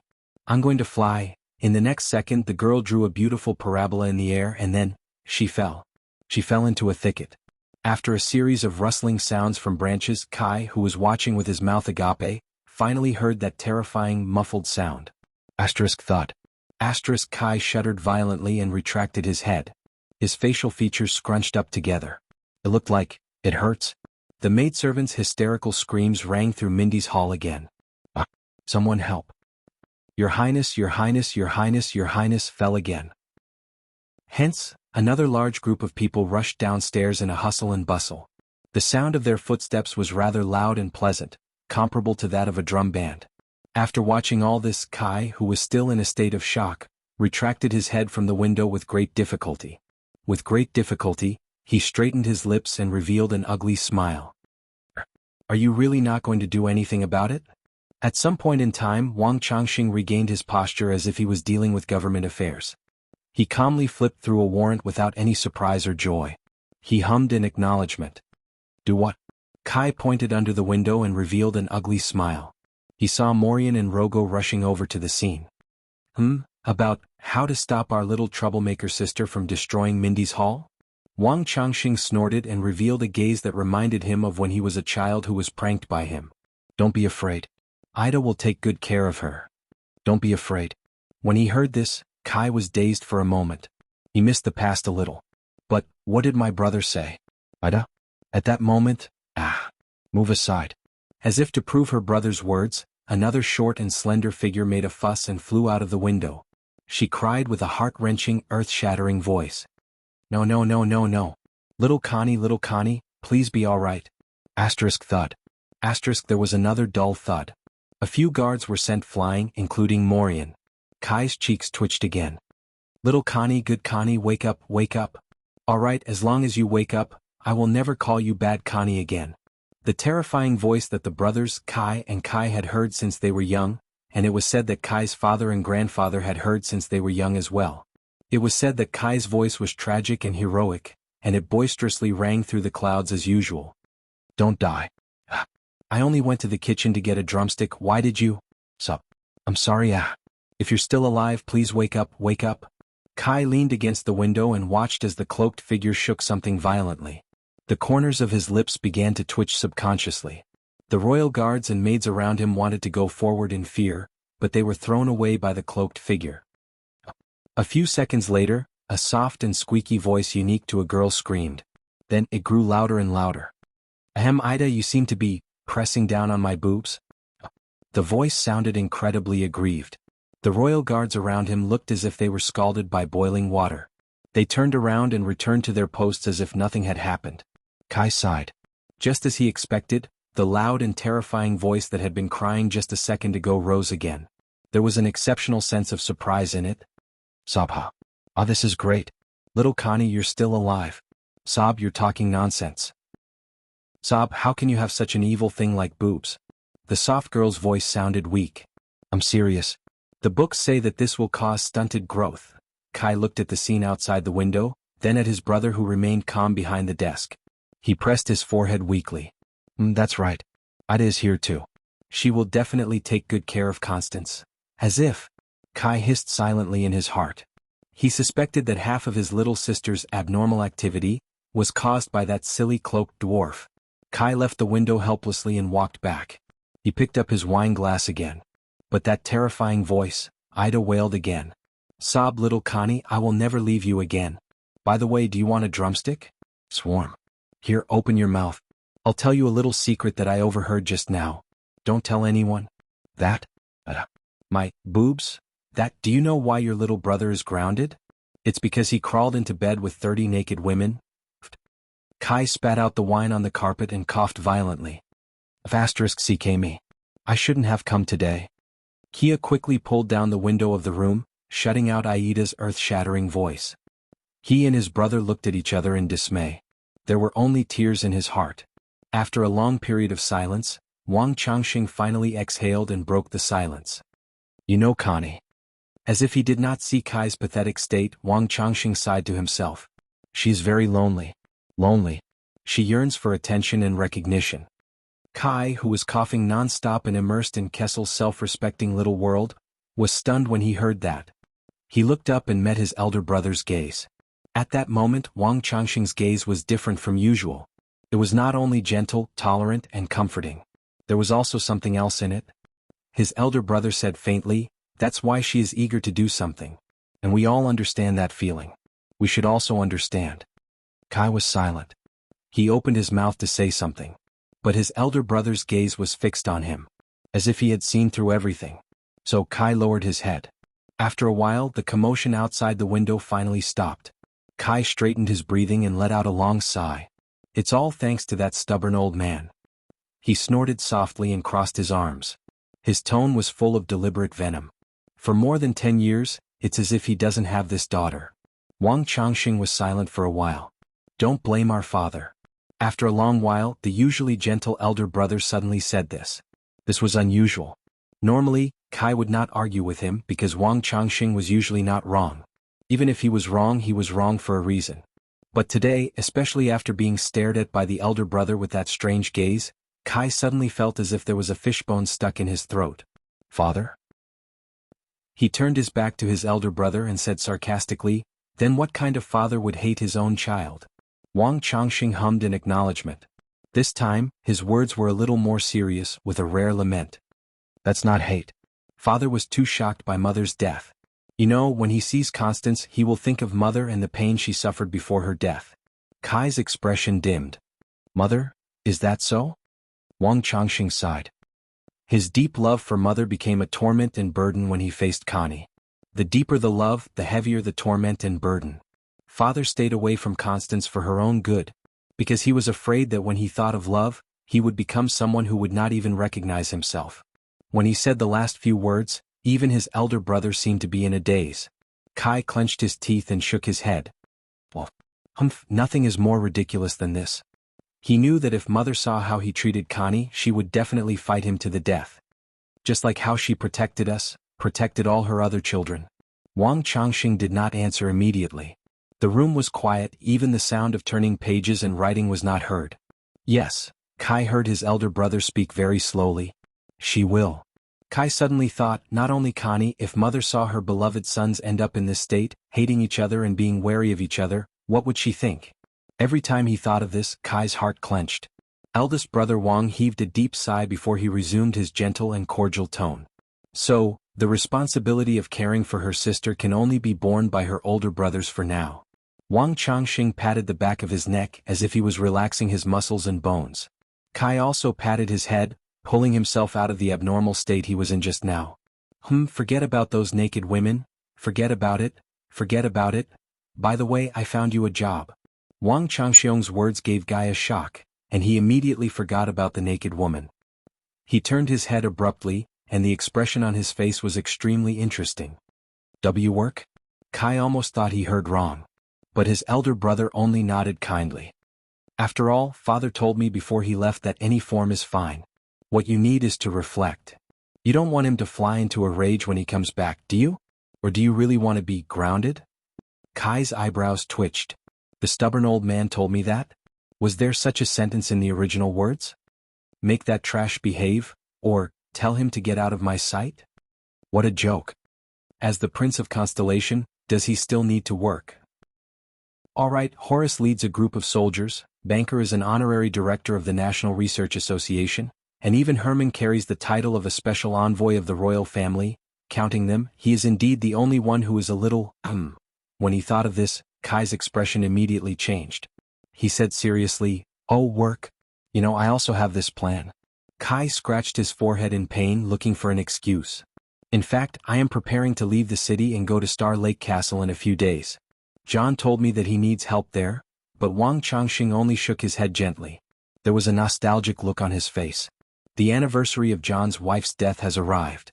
His words choked Kai's excuse in his throat. Now is not a good time to disturb our uncle. The fifth prince was silent for a few seconds.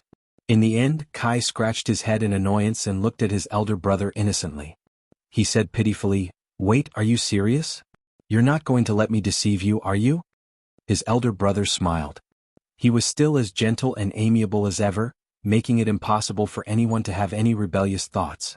"Don't worry, the job I found for you is in Eternal Star City."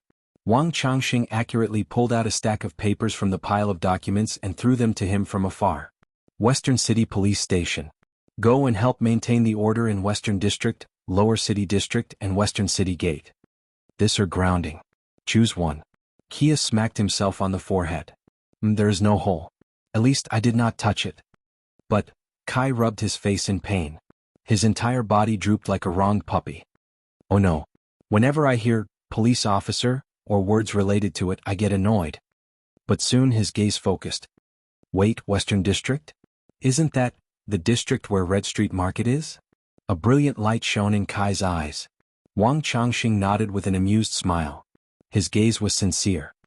"Don't worry, that is a prosperous, adorable, beautiful, and colorful place. You can go there to reflect on your actions, and at least you won't really be grounded." "Of course." Kai's expression instantly changed. He became serious and focused, just like when he was facing a girl's dress. "That's right. What you said makes sense. I don't like being grounded, and this is also a chance.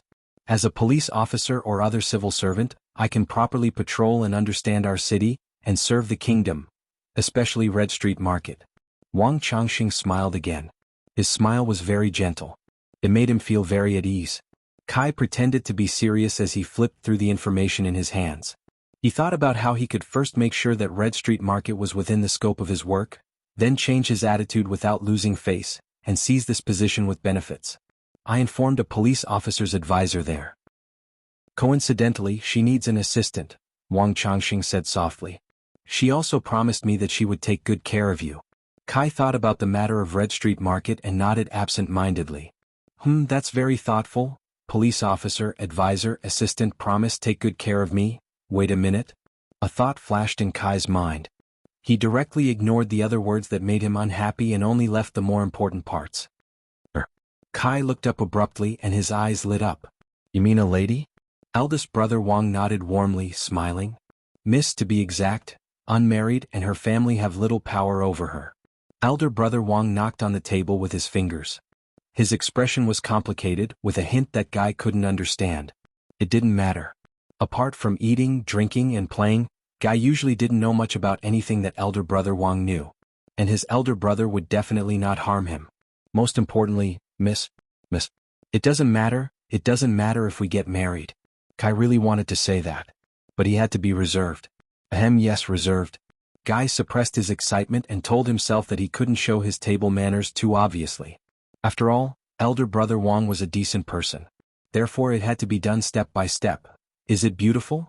Is it beautiful? Isn't it beautiful? Kai's eyes twinkled. Eldest brother Wang smiled again. His eldest brother put his hand on his chin and pretended to recall something. He frowned slightly and then nodded slightly. Very beautiful. In that instant, Kai's eyes almost shone with the light of faith. Her brother was a man of his word and had never lied to her. That's right. Elder brother Wang's lips curled up. He continued to chuckle and added weight to his words. She's also smart and considerate. Oh my God. That's great. My respected, handsome, great crown prince, you are really my brother. If we weren't separated by a table, I would have kissed you. Kai's resistance and annoyance from a minute ago seemed to have disappeared. He felt as if he was immersed in the most wonderful hot spring. When do I start working? Can I go now? He blinked his sparkling eyes. Elder brother Wang smiled again, and his smile became even cuter. He tore off a note and wrote an address and a name. Western City Police Station. Look for Officer Jines Bajkovic directly. Don't bring any attendants. Of course, of course. Kai was no longer pounding garlic. He was nodding like an avalanche. How can I let that boorish Val and that idiot Kana benefit from such a good thing? By the way, as elder brother Wang wrote, there was a nostalgic tone in his voice. That lady is extraordinarily charming. Don't fall in love with her. You will suffer. Fall in love with her? Kai took the note impatiently. He spun on the spot in a well-practiced dance before he faced Meteor. You worry too much. I'm a veteran who has been with many women. Kai flashed a confident smile. He extended his finger and pointed at Meteor while he walked backwards out of the door. You know I won't. Elder brother Wang still had that reassuring smile. He waved his hand, not knowing whether he should laugh or cry. Hurry up and go. Kai's figure disappeared. But a few seconds later, his palm reappeared by the door. Hey, Meteor. Kai, who had returned, stood outside the door. He stuck his head out and grabbed the door frame so that his elder brother, who had his head buried in the table, could raise his head again. Kai patted the door frame gently and said hesitantly, Thank you. Meteor raised his eyebrows while he sat at the study table. He put on a resigned expression and shrugged. This is my father's order? But Kai shook his head. No, Kai grabbed the door frame and fidgeted. He seemed to be a little embarrassed. Thank you. But in the end he still took a deep breath and shook the note in his hand. He subconsciously pointed in all directions. Everything. Thank you. Thank you. Elder brother. Thank you for tolerating me when everyone hated me. Bear with me. Take care of me. Care for me. Understand me. Meteor Jade Star. Thank you. Thank you for becoming my elder brother the moment I was born. Until eternity. After he finished speaking, even though most of it was in his heart, Kai lowered his head in embarrassment and rubbed his nose. He was not used to doing this. He did not even dare to look into Meteor's eyes. It was not just because he was afraid, it was also because... But the eldest brother smiled again. This time Meteor's smile was very soft. It could be said to be very faint, but there were clear emotions in his eyes. The Crown Prince of Constellation nodded and leaned against the back of the chair. He smiled with a peace of mind. Of course. Kai smiled and pursed his lips. He knew that it was the same as before. His elder brother understood. He made a face, knocked on the door frame and disappeared before Meteor's eyes. As he watched his youngest brother leave with a smile on his face, Meteor could not help but curl up the corners of his lips. Also, stop discussing poetry. The Crown Prince said in a gentle and firm voice. In the next second, the sound of a human body hitting wood came from the corridor outside the door, followed by Kai's painful hiss. Meteor chuckled and shook his head. In the distance, Connie and Aida's chatter could be heard faintly. Young people. The Crown Prince raised his head and looked at the warm, lively sun outside the window. He took a breath of fresh air. Just like the morning in Mindy's hall. Beautiful, bright, carefree. Just like this. Until eternity. After enjoying the relaxing and wonderful morning, Meteor came back to his senses. He lowered his head and sighed, returning to reality. Chapter 465. 6 years ago, Thales, who had yet to become a prince, was told by Gilbert in Mindy's hall. The history of Constellation has never lacked blood. Blood? Is this the real blood? Thales stared at the agitated Samuel. The man reminded him of the Duke of the Northern Territories' almost hopeless roars in Renaissance Palace a long time ago. The same hatred. The same pain. The same desolation. Similarly, he would stake everything on a single throw. The atmosphere in the storage room reached its peak. Even Belden, who stood in front of Thales, put down his weapon in a daze. Samuel's panting was filled with anger that had not subsided for a long time. Nalji bit his lower lip tightly. Barney Jr. was like a lost traveler who fell into the fog. He raised his head in confusion. As for Zacriel, he only pressed his hand against his forehead and lowered his head. He did not say a word. Even Quick Rope, who tried his best to act as if it had nothing to do with him, inadvertently revealed a contemplative and surprised expression that a low-ranking mercenary would not have. He looked at Thales. "What do you want to do?" But Thales ignored him. He only stared at the center of attention in the room. Finally, after the extreme clamor and the extreme silence, the voice that had disappeared for a while reappeared shakily. "What are they talking about, Zachriel?" Thales, who felt complicated and could not put his feelings into words, turned his gaze. Barney Jr., who was kneeling on the ground, widened his eyes, which looked as if they had been ravaged by a storm. "Father? Jadestar?" Zachriel did not speak. The knight shuddered and turned his head slightly. At that moment, he hid his expression so that his colleagues could not see it. This was not what he wanted. No, never. But from Zachriel's silence, Barney Jr. had already sensed something. "They are loyal to another Jadestar? The other Highness?" Barney Jr. repeated in a daze. He ignored the disappointment on Nalji's face and the indignation in Samuel's eyes. "Answer me." The man's unusual silence agitated Barney Jr. His tone became more and more anxious. Nalji snorted.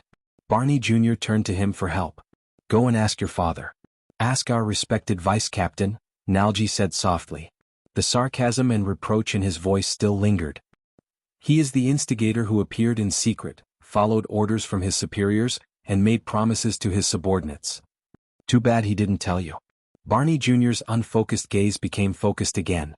On the other side, Nair sighed as if he had accepted his fate. "Enough." Finally, Zachriel's dull and mechanical voice rose into the air. He released the hand that was pressing down on his forehead, exposing his face to the light of the fire again.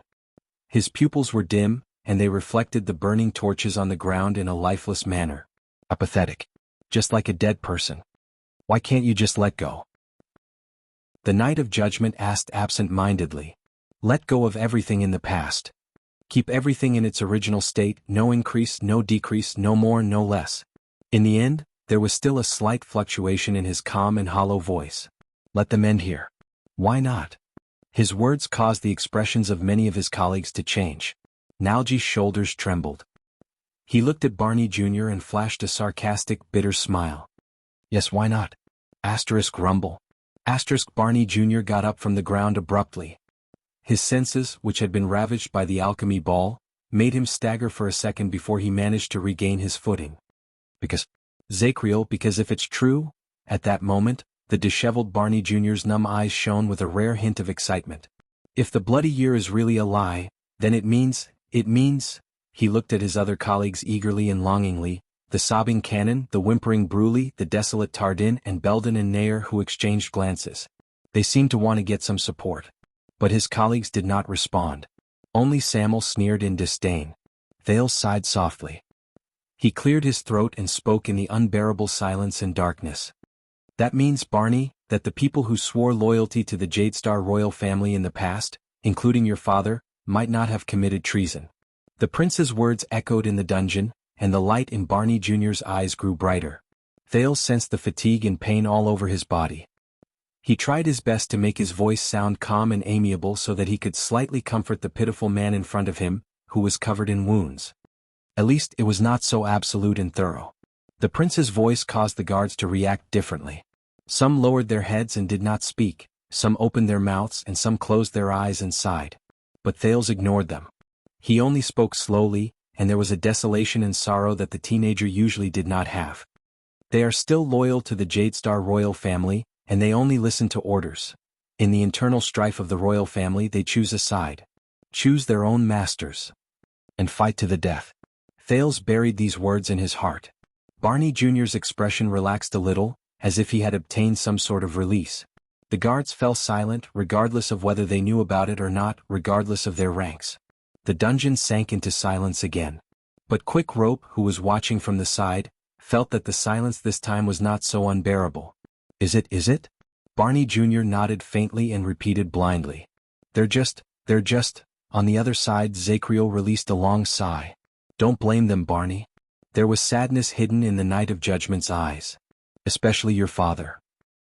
In that chaotic era, families, oaths, righteousness, loyalty, traditions, royal power, family, the kingdom, His Majesty, His Highness. They just don't know that among so many people. Zachriel paused for a moment as if he was organizing his words. What should they be loyal to? After he finished speaking, the Knight of Judgment closed his eyes in desolation and unclenched his fists. Barney Jr. stared at the floor tiles in a daze. He was filled with conflict and realization, and he seemed to be unable to speak anymore. But at this moment, Nalji let out a disdainful sneer again. He. Everyone looked up. You're too optimistic, Zachriel. Nalji shook his head. His eyes shone with gloom. You've left out a part. For us, the worst part. Barney Jr. was stunned. Thales's expression tensed. What? There was a suffocating pain in Nalji's voice. If this is the truth of the bloody year, it means that we. Nalji paused as if he could not continue speaking. Zachriel did not speak, but his numb facial muscles began to tremble. Samuel seemed to understand as well. He took over the conversation. I understand now. Samuel's resentment disappeared without a trace. What followed was gloominess. If the bloody year was a bloody internal strife in the family and blood relatives killed each other, Barney, even if I did everything I could to escape from my imprisonment and tirelessly sought help and revenge, even if you worked hard to atone for your crimes by sending this Jade Star Prince back to the capital. A few seconds later, Barney figured something out. His face, which originally had some color in it, froze again. The relaxed look on his face disappeared, and what followed was fear that could not be dispelled. The reactions of the guards varied. Some looked relieved, some shook their heads numbly, and some furrowed their eyebrows. Even if we found out who the mastermind of the coup was and who the spy was, even if we proved that we and the rest of our colleagues were innocent and loyal, even if we— When he said this, Samuel choked a little. He lowered his head and spoke in a desolate tone. There is no meaning to it anymore. Barney Jr.'s body swayed violently, as if he had been hit by a heavy hammer. For the stability of the reign, for the reputation of the royal family, and even more so for the authority of Renaissance Palace, whether it is King Kessel or his successor, or all of Constellation, they will never allow the ugly truth of the bloody year to be revealed, let alone make it known to the world. Samuel glanced at Thales from afar. There were too many things contained in that glance. Hatred, indignation, desolation, despair. It made Thales feel even heavier. On the contrary, the people we swore allegiance to will do everything in their power to bury the truth, conceal it, and distort justice. Because the people's impression of the noble and wise Jade Star family cannot be the ones responsible for the bloody year. The true culprit of that year will always be the rumored mysterious mortal enemy of the Jade Star royal family. It will only hide behind the curtains and never show itself. Barney Jr. listened to Samuel's words in a daze, as if he was a walking corpse. As for us, our comrades who died in battle will never receive justice. The 37 people who died in battle will never receive justice. The survivors can only bear the stigma of injustice for the rest of their lives. As the royal guards of Constellation, we can only be traitors who colluded with the enemy. Zachriel shuddered violently as if he had been struck by lightning. His comrades' faces were pale. Their gazes were miserable as if they were receiving their final judgment. Samuel's words became more urgent, and he became increasingly callous and merciless. We can only be sinners who failed in our duties and incompetent cowards. We will never reverse the verdict and we will not rest until we die. Aside from Samuel's voice, the dungeon was terrifyingly silent. Samuel panted for a while before he slowly regained his composure. However, the desolation and despair in his voice could not be any greater. No matter how innocent and pitiful those who do not know the truth are, no matter how loyal lone officials like Barney are, no matter how wrong people like me are, no matter how indignant they are, no matter how miserable and desolate a chess piece like your father is, and how helpless he is, no matter how unfair it is to us. Barney Jr.'s hands began to tremble uncontrollably. Because Samuel's gaze was infatuated. Because as the royal guards, we are destined to be sacrifices and scapegoats under the 9-pointed star emblem. Thales listened quietly. He remembered the numb and frozen expression on Kessel V's face when he stood in front of the stone jars belonging to the Jade Star family in the Jade Star family tomb. Single quote, I do not know how much you know about us, and I do not know what kind of imagination you have regarding the name Jade Star. Thales sucked in a deep breath. He only felt that the air in his lungs had become colder and denser. Zachriel turned his head away as if he could not bear to listen any more. No one could see his expression. Samuel looked up. This is why Zachriel would rather keep his mouth shut and say that he was a scapegoat, why Nalji did not want to seek justice, and only wanted to leave quietly, and why today when the prison was broken and the matter came to a head, everyone pretended to be deaf, dumb, and numb. Samuel said mournfully, because they knew that it was meaningless. Barney Jr. looked at his other comrades in disbelief. Many of them lowered their heads in shame when they met his gaze. Zachriel still did not speak. "Barney, for the past 18 years the things that kept us alive, whether it was clearing our names of injustice, restoring justice, or even the laughable so-called revenge, were all fabricated. All the struggles we did, all the hopes we embraced, all the wishes we placed on ourselves, all the answers we sought. Justice, justice, truth, innocence, freedom." Samuel's words were accompanied by panting. They were intermittent, and there was pain in his words that could not be resolved. All of it was in vain. Barney Jr. turned his head around mechanically. The expression in his eyes became more and more stiff and numb. Samuel sucked in a deep breath and stared at the dark, bottomless corridor. He smiled brokenly and ended his speech. "In the corner of history we, the former royal guards, are destined to be buried in dust and never see the light of day." Thought. The few words were light, but they seemed to contain a great force that Barney Jr., who had just stood up, fell to the ground again. Nair exhaled softly. Belden did not move. Tardin, Bruley, and Cannon seemed to have sunk into an eternity of stiffness and silence. Silence returned to the underground prison. Nalji stared at a torch beside him with the ghost of a smile on his face. He turned his face away in an unaccustomed manner as the light from the torch shone on him. He made a muffled sound in his throat. "Do you know what I am most jealous of and hate about you, Barney?" Nalji said in a low voice. "For 18 years, even though you foolishly lived in a lie. But at least you still lived in the hope you weaved for yourself. In this bottomless underground prison shrouded in darkness, you lived in the only place where light shone." As a soft, muffled sound rose, the torch on the ground was extinguished. Nalji's figure was once again engulfed in the terrifying darkness. Thales closed his eyes gently and did not look at Barney Jr.'s pale face. Constellation's history has never lacked bloodshed. In the past, Thales' understanding of the word bloodshed was still superficial. The scenes he could think of that word were the child beggars in the abandoned houses in Lower City District and the fights between the gangs in the underground world. As his identity changed, his journey became arduous and his knowledge broadened, whether he wanted it or not. Thales gradually felt the pulse of the bloody year from a different angle.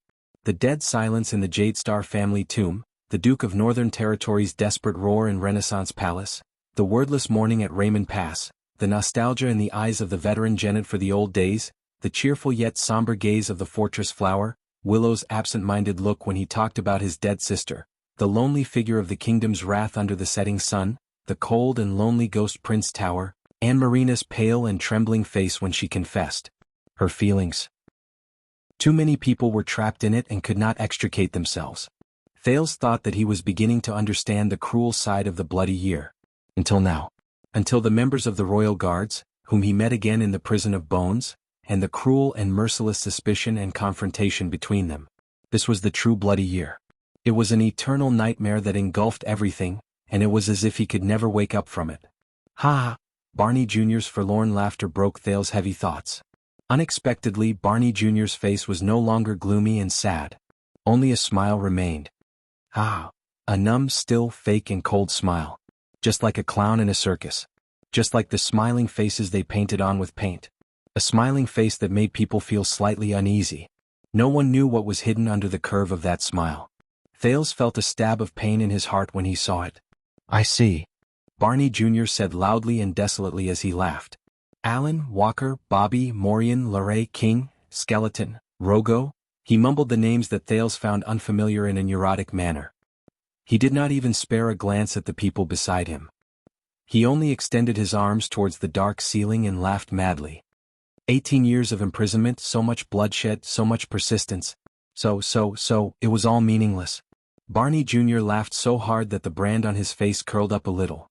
What exactly did we fight for? What did we live for? What did we die for? No one could answer him. Nalji stared at him coldly. Samuel snorted softly through his nose. Zachriel seemed to have turned into a statue. He remained silent during Nalji's accusation, Samuel's confession, and Barney Jr.'s questioning. Tardin and the others looked dispirited. They lost hope. Thales shook his head and gave a negative answer to Quick Rope's questioning gaze. Barney Jr.'s laughter slowly became sluggish and difficult to understand. He fell to the ground again. For what? Belden stared at his former chief vanguard with a dumbfounded expression. Barney, He spoke in a troubled manner as if he wanted to comfort Barney Jr., who seemed to have completely lost his composure. But when the words reached his mouth, he found it hard to speak. But in the next moment, Barney Jr.'s actions caused his heart to tremble violently. Clatter. Barney Jr., who had had his fill of laughing, stopped smiling and grabbed the long sword he dropped on the ground. Everyone was shocked. Even Zacriel looked up. Barney Jr.'s eyes were bloodshot, and his entire body was trembling. He placed the blade on his palm. He stared at the blade, which had gone through several battles and had a curl and a chipped edge. Then he turned the blade towards his neck. Chapter 466. Barney. Belden was the first to cry out involuntarily. What do you want to do? While everyone was in disbelief, Barney Jr. laughed bitterly. He looked at everyone as if he had been freed and resigned to his fate. What do I want to do? Nothing. Barney Jr.'s gaze slowly calmed down, and he looked even more ominous. My father, you and all of you, Barney Jr. snorted and shook his head slowly. Samuel was right. Everything we did was meaningless. Samuel lowered his head in anguish. Nalji was also right. We already belong here. We can't leave. Nalji snorted coldly. Even Zacriel was right. Some things should never be mentioned. Zacriel's expression was complicated. In this prison, the only person who is wrong and stupid has always been me. Under everyone's horrified gazes, Barney Jr. laughed coldly and said loudly, I should be buried in the ground for all eternity. Once he finished speaking, his arm moved. Thales sucked in a sharp breath. However, before everyone could cry out in surprise, a figure pounced on him and seized Barney Jr.'s sword-wielding wrist. No. Under Thales' astonished gaze, Nair, the former second logistics officer, grabbed Barney Jr.'s chest and wrestled with him while his arm trembled. No, Barney, no. Nair pursed his lips and shook his head fiercely. He struggled to speak through gritted teeth. Barney Jr. pushed against Nair, who refused to budge an inch. Let go, Nair. I don't want to hurt you. Belden gritted his teeth and took the chance to sneak behind Barney Jr. I am the logistics officer of the guards, you know. Nair seemed to be trying to be humorous, but his gaze was almost pleading.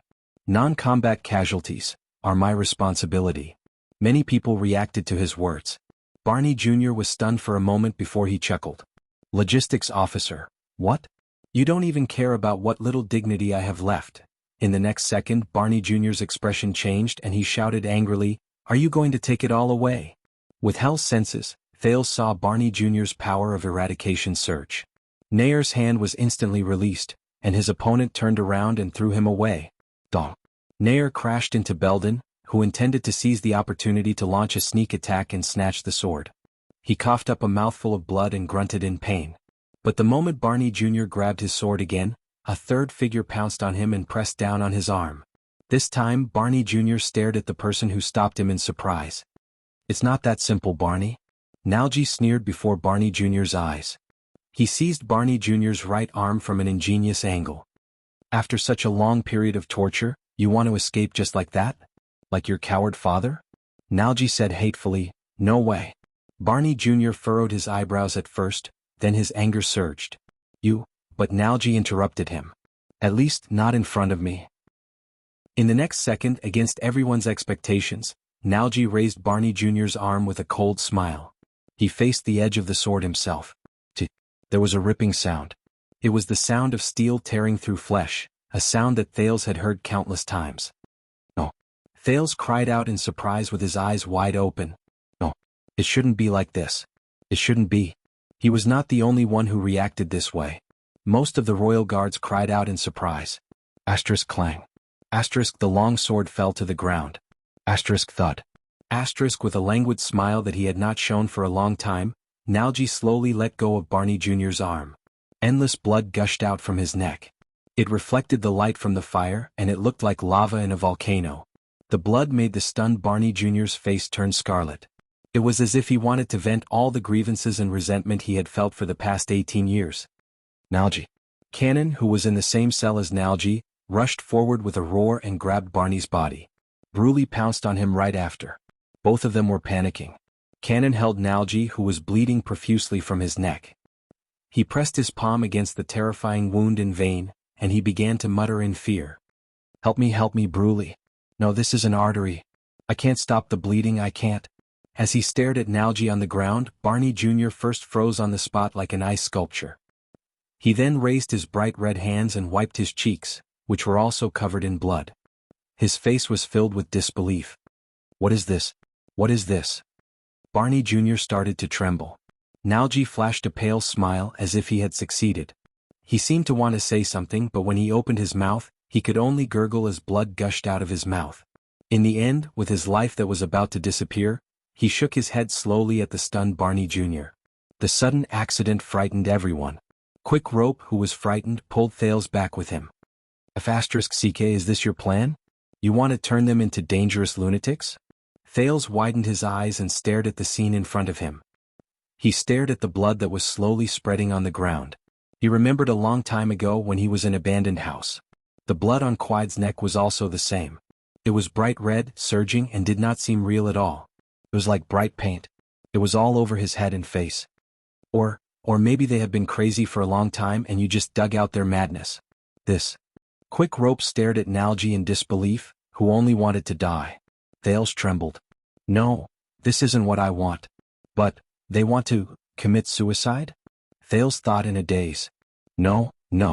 Maybe Mr. Wu. She took you for a ride that day. Maybe she went to. At that moment, the terrifying red blood seemed to have surpassed the ground. It rose like a tidal wave and surged towards him. It swallowed him whole. In the dark dungeon, Samuel, Tardin, and even Zakriel were shocked. They stood dumbfounded on the spot, not knowing how to react. Then another panicked shout attracted their attention. Nair, what's wrong with you?" Belden cried out in terror. Everyone turned their gazes. Nair, who was thrown over by Barney Jr. earlier, was lying in Belden's arms and coughing in pain. His chest was covered in bright red, and the color deepened as he coughed up mouthfuls of blood. "Ahem. It's not him." Nair forced a smile and shook his head. "It's just that. I was slightly injured when I fought against those mercenaries just now." Belden hugged him tightly and watched in anguish as the blood in Nair's mouth flowed deeper and deeper, and the amount of blood that flowed out of his mouth decreased. "This is... No." Belden's expression slowly became one of despair. "Don't worry. It's internal bleeding caused by a heavy blow." Nair shook his head in anguish. "There was a man who used a sledgehammer. I couldn't dodge it. At that time, I felt that something was wrong." Tardin walked forward in disbelief and knelt down beside Nair. Thale's mind was blank. He could only stare at the two lives that were about to disappear before his eyes. "No, Nair, Nalgie." "Why?" Barney Jr. looked at Nalgie, who was lying in a pool of blood on the other side, then at Nair. His face was contorted and he could not help but retreat. His words were filled with sobs. "Why?" Nair smiled bitterly and coughed up another mouthful of blood. "You know, after all, we are not like before." "Not like before." "Before." Barney Jr. groaned in pain. He bent down and held his head in his hands. "Ah, now." On the other side, Nalgie, whose life was continuously draining away, tried his best to speak. With a languid smile, he could only mutter a few words. "We're even now." Barney Jr. trembled and knelt on the ground. No, you can't do this to me. You can't." Under the sorrowful and terrified gazes of all the guards, Barney Jr. roared and grabbed the long sword on the ground again. "You can't." However, in the next second, Barney Jr. staggered. He tried his best to regain his footing and tried to find the thing that affected his balance just now. But Barney Jr. did not manage to react. He only stared at his hands in a daze. The long sword had mysteriously disappeared. "How? Where's the sword? Where's my tool to free myself?" Clang. The dull sound of metal clashing against metal rose. The long sword fell on the ground in a strange manner, attracting everyone's attention. On the other side, Thales panted non-stop. He withdrew his right hand with a pale face. The intense pain in his body spread again. "No, never. His body went limp. Quick Rope held him tightly so that he did not fall. But in the next moment, before everyone noticed that something was off, a figure who had not moved for a long time rushed forward. Thud. There was a loud explosion. The attacking figure punched the side of Barney Jr.'s face with a right hook. He then tripped Barney Jr. with his knee and tripped him on the ground. The figure knelt down abruptly. He pressed his arms against Barney Jr.'s shoulders and pinned him to the ground. No. The attacker hissed. When he saw the person in front of him clearly, Barney Jr.'s pupils shrank. He roared in indignation, "Zacriel!" Barney Jr. roared and broke free from the grip on his shoulders. He straightened his upper body desperately, grabbed the back of Zacriel's neck, and delivered a fierce elbow strike. But the Knight of Judgment did not dodge. He only raised his left arm and took the elbow strike head-on. The clear sound of bones cracking rose from Zacriel's left arm. The Knight of Judgment shuddered slightly. In the next second, the bloodless Zacriel seized the opportunity to grab Barney Jr.'s right arm. He exerted force with both hands. Asterisk crack. Asterisk there was another clear sound. With his broken right arm, Barney Jr. lay on the ground again with a cry of pain. Barney Jr. held his useless right arm and hissed in pain. He could no longer pick up his sword. Zacriel held his badly injured left arm. He swayed for a moment, then fell backwards with a pale face. Everything happened in the blink of an eye. In just a few seconds the battle was over.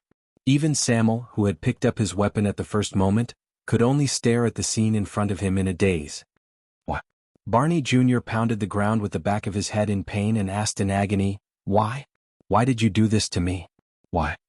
While Barney Jr. screamed in pain, Nalji lay on the ground with little life left in him. He flashed his signature languid smile. Nair, who kept coughing up blood, breathed in pain. He wanted to straighten out the blood that choked his lungs. At that moment, asterisk slap. Asterisk a crisp slap to the face. It sealed Barney Jr.'s screams in his mouth. It also attracted everyone's panicked, pained, sad and helpless attention. Barney Jr.'s teeth chattered. He raised his head like a dying patient. 11 times, no, it was Zacriel.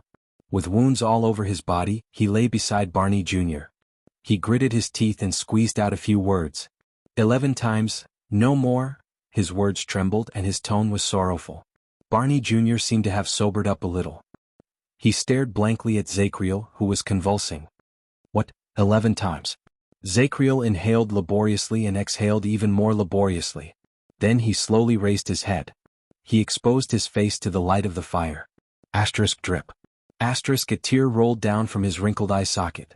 It was silent, but it could not be ignored.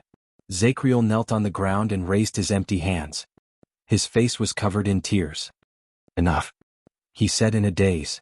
At that moment, the dying Thales, who was tortured by the aftereffects of mystic energy, was stunned.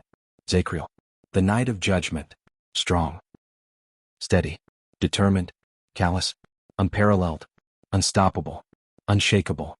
That was his impression of Zacriel. But now, he had never seen Zacriel like this. A weeping Knight of Judgment. Everyone fell silent. They stared at their watchman in disbelief.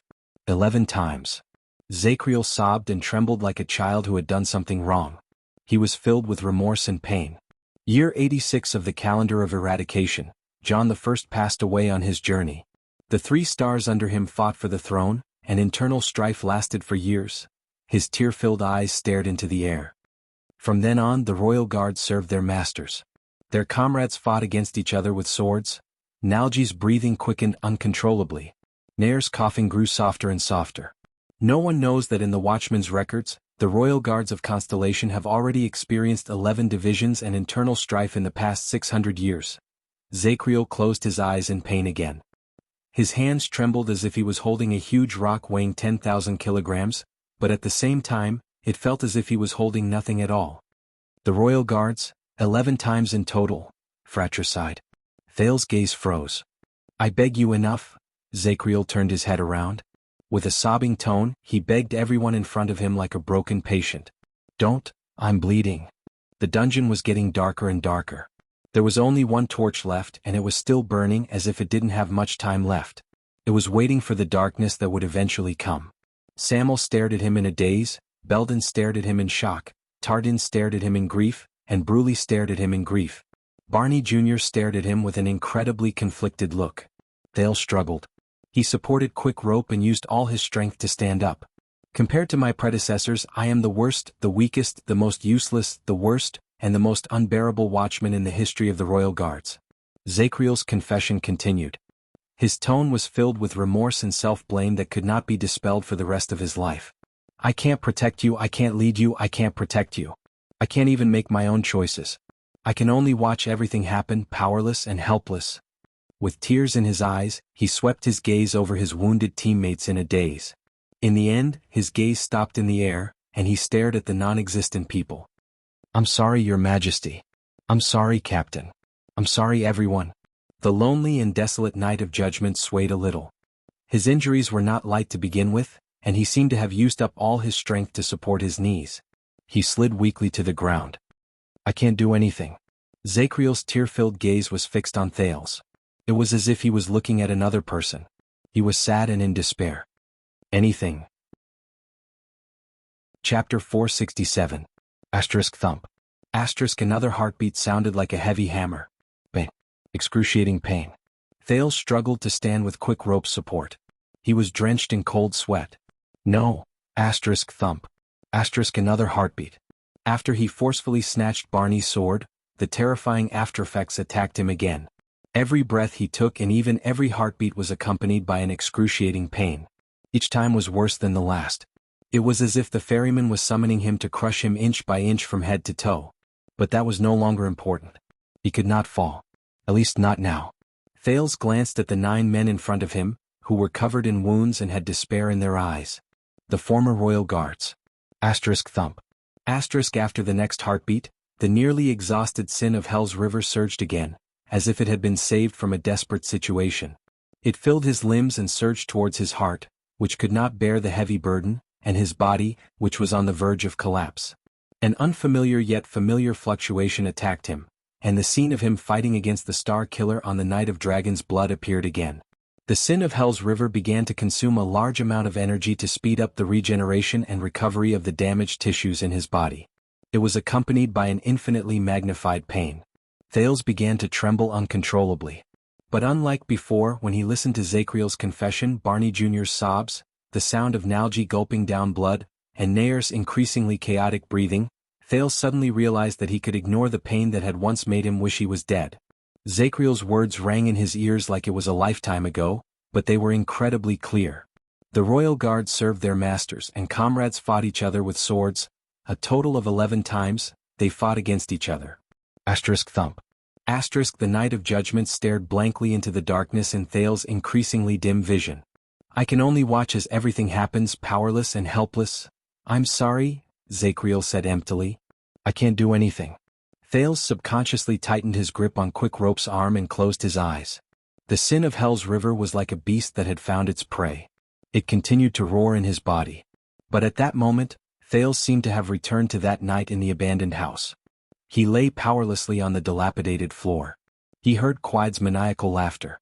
Kellett, Ned, Ursula, and the deceased child beggars floated in the air, looking at him expressionlessly. He watched as Quide walked past Thales and walked towards the weak and trembling Coria. And he could only watch helplessly as everything happened. Nothing could be done. Thales clenched his fists.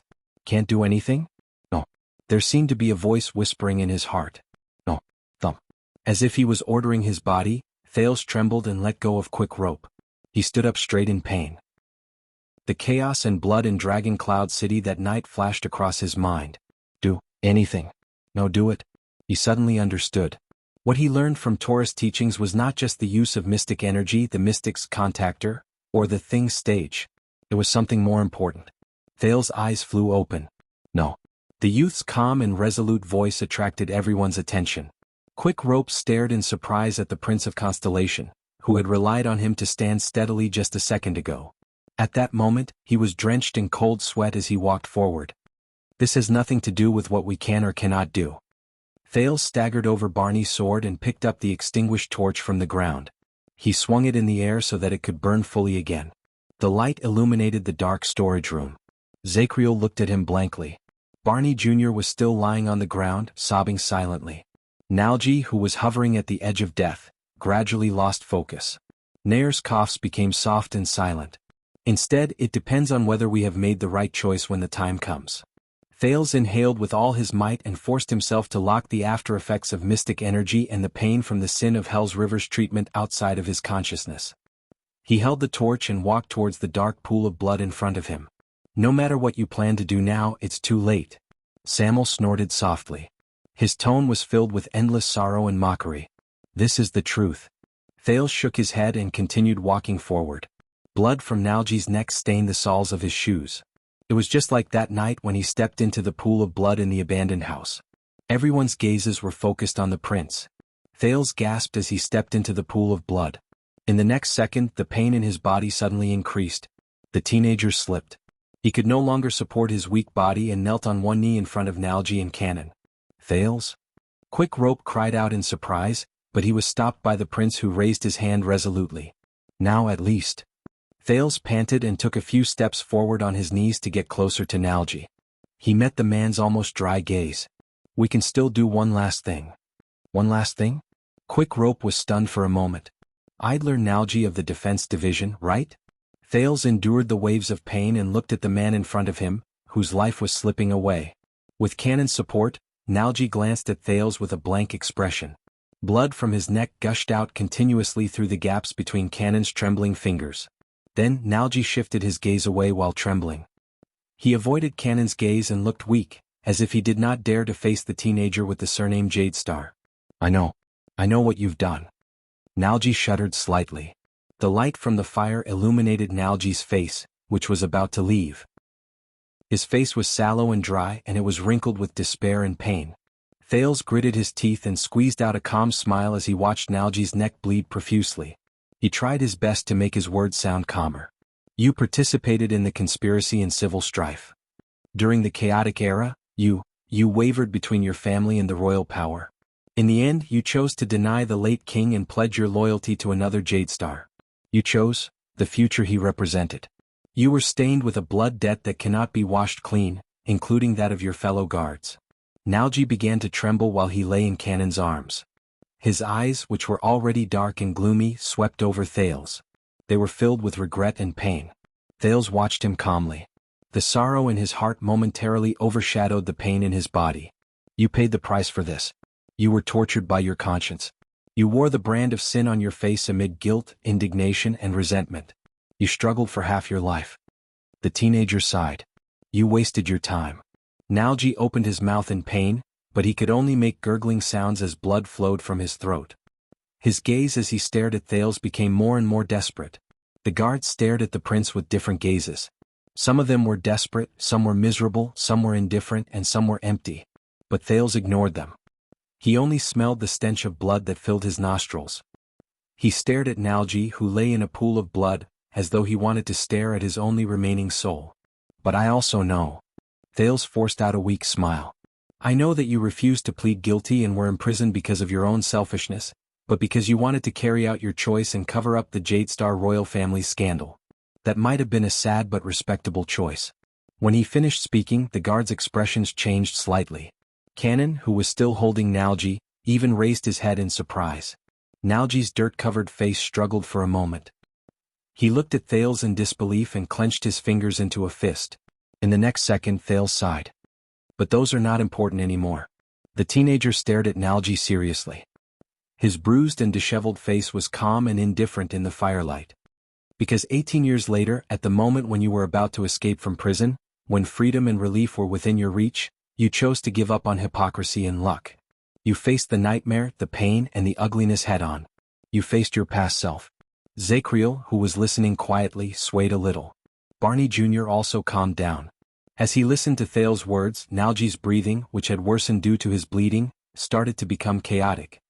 "Perhaps what I'm saying now is insignificant, and I came too late."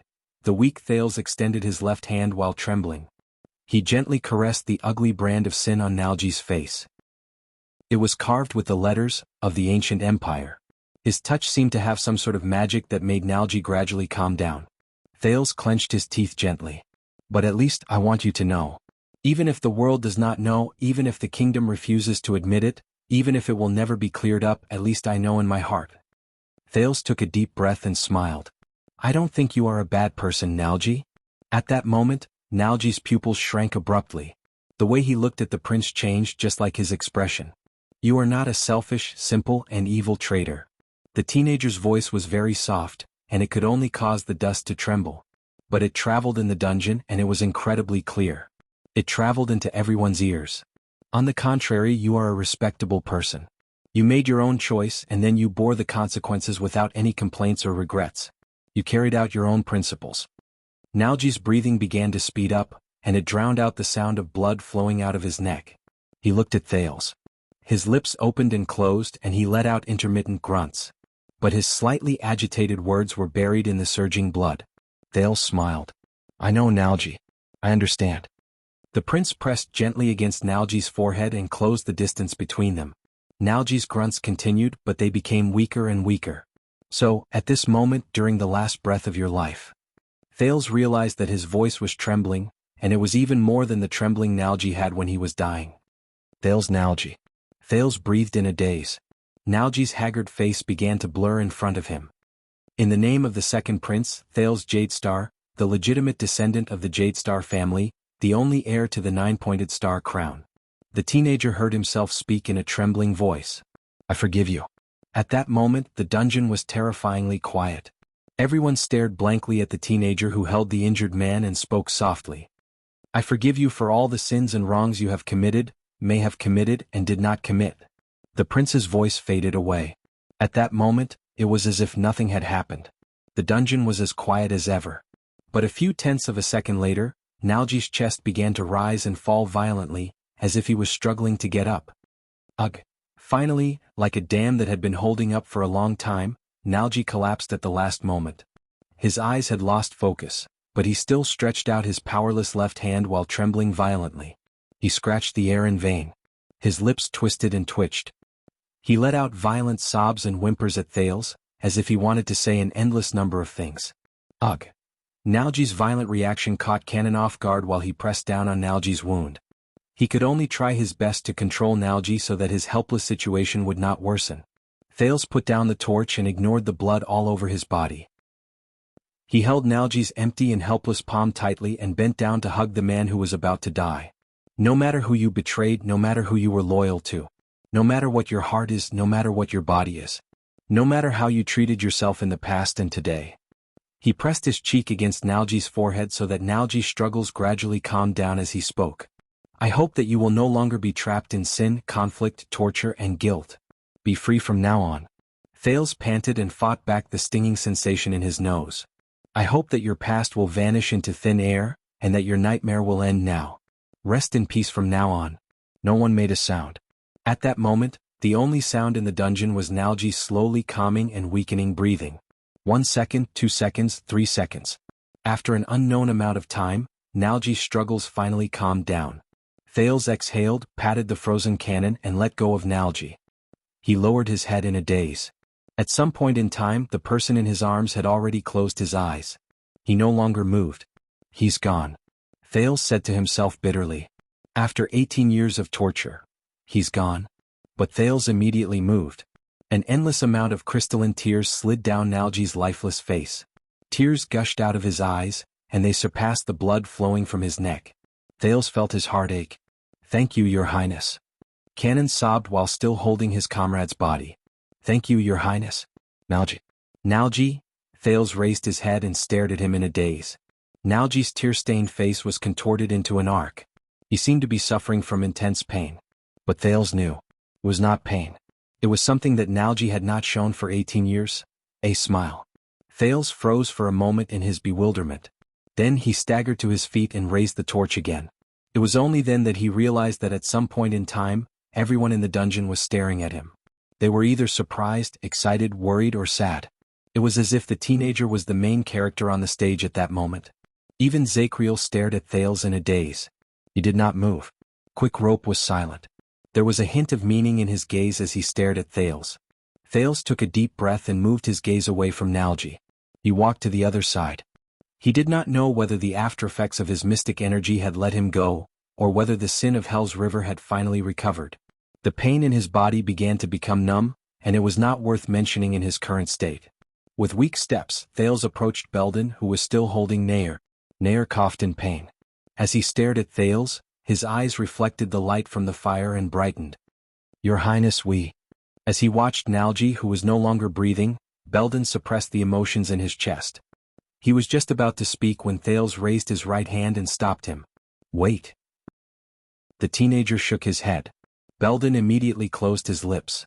He did not show any objection. It was as if this was his duty. Perhaps they were affected by what happened just now, but no one wanted to interrupt Thales. Just like before, Thales knelt on one knee in front of Nair. He stared at the man who was still smiling at that moment and coughed continuously. A large amount of internal bleeding after a blunt blow. As a logistics officer, I know this very well, Nair said with difficulty. His face was pale and he was drenched in cold sweat. Belden, who was beside him, could not bear to watch. He closed his eyes. Thales stared at him with grief. Cecil Nair, second logistics officer, the teenager said seriously. Nair subconsciously pushed Belden, who was holding him, and puffed out his chest. He seemed to want to be more appropriate. The prince spoke softly. I don't know what you have experienced over the past 18 years, but I know that what happened to you was not fair. Nair stared at the prince calmly. His heavily injured body gradually became numb. Thales suppressed the resentment in his chest. It has been 18 years. You have suffered injustice and pain, and you have borne the consequences that are not commensurate with what you have done. I know that you have nowhere to complain about the injustice you have suffered, that you cannot speak of your pain, and that the justice and innocence you deserve may never come. As he listened to the prince's words, Nair's gaze gradually became unfocused and grief filled his eyes. But Thales held his palm. Nair's palm was very cold, as if his blood had never flowed through it. But you, logistics officer, please do not worry. Thales' tone fluctuated slightly. Because at least I will remember your innocence and righteousness. Nair's cold palm began to tremble. I will remember that there was a person who, no matter how much pain and injustice he suffered, whether it was in the past or now, whether he was alive or dead, believed and cherished his comrades from the beginning until the end, and never wavered. Nair's vision was already very blurry, but he tried his best to smile at the prince. This made Thales feel rather gratified, and it made his heavy heart slightly ease after he experienced Nalji's death. Thales took a deep breath and suppressed the sadness at the bottom of his heart. Cecil Nair. As Thales spoke, he pressed his forehead against Nair's. May Hell's river have a smooth journey. Thales said softly, may you rest in peace. Nair's body trembled slightly, even though he did not have much vitality left. The dungeon was still very quiet. But at that moment, no, your highness. Thales let go of Nair and stared in surprise at Nair, whose face was covered in tears, but he still spoke up to refute him. We swore an oath. Nair shuddered. His lifeless eyes stared at the empty ceiling, but there was a tearful smile on his face as he spoke laboriously. As the Emperor's Praetorian guards, our souls will not enter heaven, nor will they descend to hell. Instead they will be forged in the mighty empire. Souls? Thales was slightly stunned. Nair's smile became even brighter as tears fell from his eyes. Thales felt a pang in his heart. Just like my brothers in the past, Nair could no longer see the scene in front of him clearly, but he still used what little strength he had left to turn in everyone's direction while trembling. Cecil Nair, second logistics officer of the Royal Guards. Thud. He laboriously clenched his right fist and punched his chest. He did not care about the heavy burden and pain this action brought to him. Thales looked at him in surprise. He suddenly realized that the guards around him, be it Zakriel, Barney Jr., Belden, or Samuel, had subconsciously puffed out their chests and put on stern expressions. It was as if they were attending the most solemn occasion. Everyone. Nair widened his eyes, which only served to reflect the darkness, and spoke hoarsely. My sword is broken. My mission is complete. He seemed to be forcing his weak lungs to breathe as he tried his best to squeeze these words out of his mouth. His words were articulate and his tone was firm. Every word caused the guards to tremble. Nair sucked in a deep breath. I have fulfilled my duty, I have fulfilled my duty. Halfway through his sentence, Nair's breathing stopped and he panted a few times. But Nair recovered and quickly continued. I will rest by the Emperor's side. The dying Nair's words came to a halt, and he released his fist from his chest. No. Nair shook his head. He trembled as he touched Thales' disheveled face. Thales lowered his head slightly and placed his cheek on Nair's palm. Nair touched the prince's face and cast a profound glance in Thales' direction. In the next second, Nair put on his palest and most gentle smile. He said firmly, I will rest by the Emperor's side. My sword is broken. My mission is complete. I have fulfilled my duty. I will rest by the Emperor's side. The prisoners listened to his last words in a daze. They were either touched or sighed. Nair stared at the air and tried his best to hold his breath, as if he was waiting for something. Finally, as rustling sounds rose, the ashen-faced Barney Jr. looked as if he had just woken up from a nightmare. He hugged his aching right arm, pressed it against his chest and leaned against the wall. Second Logistics Officer, Cecil Nair. You have fulfilled your duty. Barney Jr. suppressed the change in his voice as he spoke in a hoarse voice. You will rest by the Emperor's side. Finally, Thales saw Nair's pale smile relax as if he had let go of a burden. Thales raised his head and saw all the guards pressing their hands against their chests at the same time. They spoke solemnly, sorrowfully, or agitatedly in unison as they recited the royal guard's funeral oration. Only the inheritance shall continue.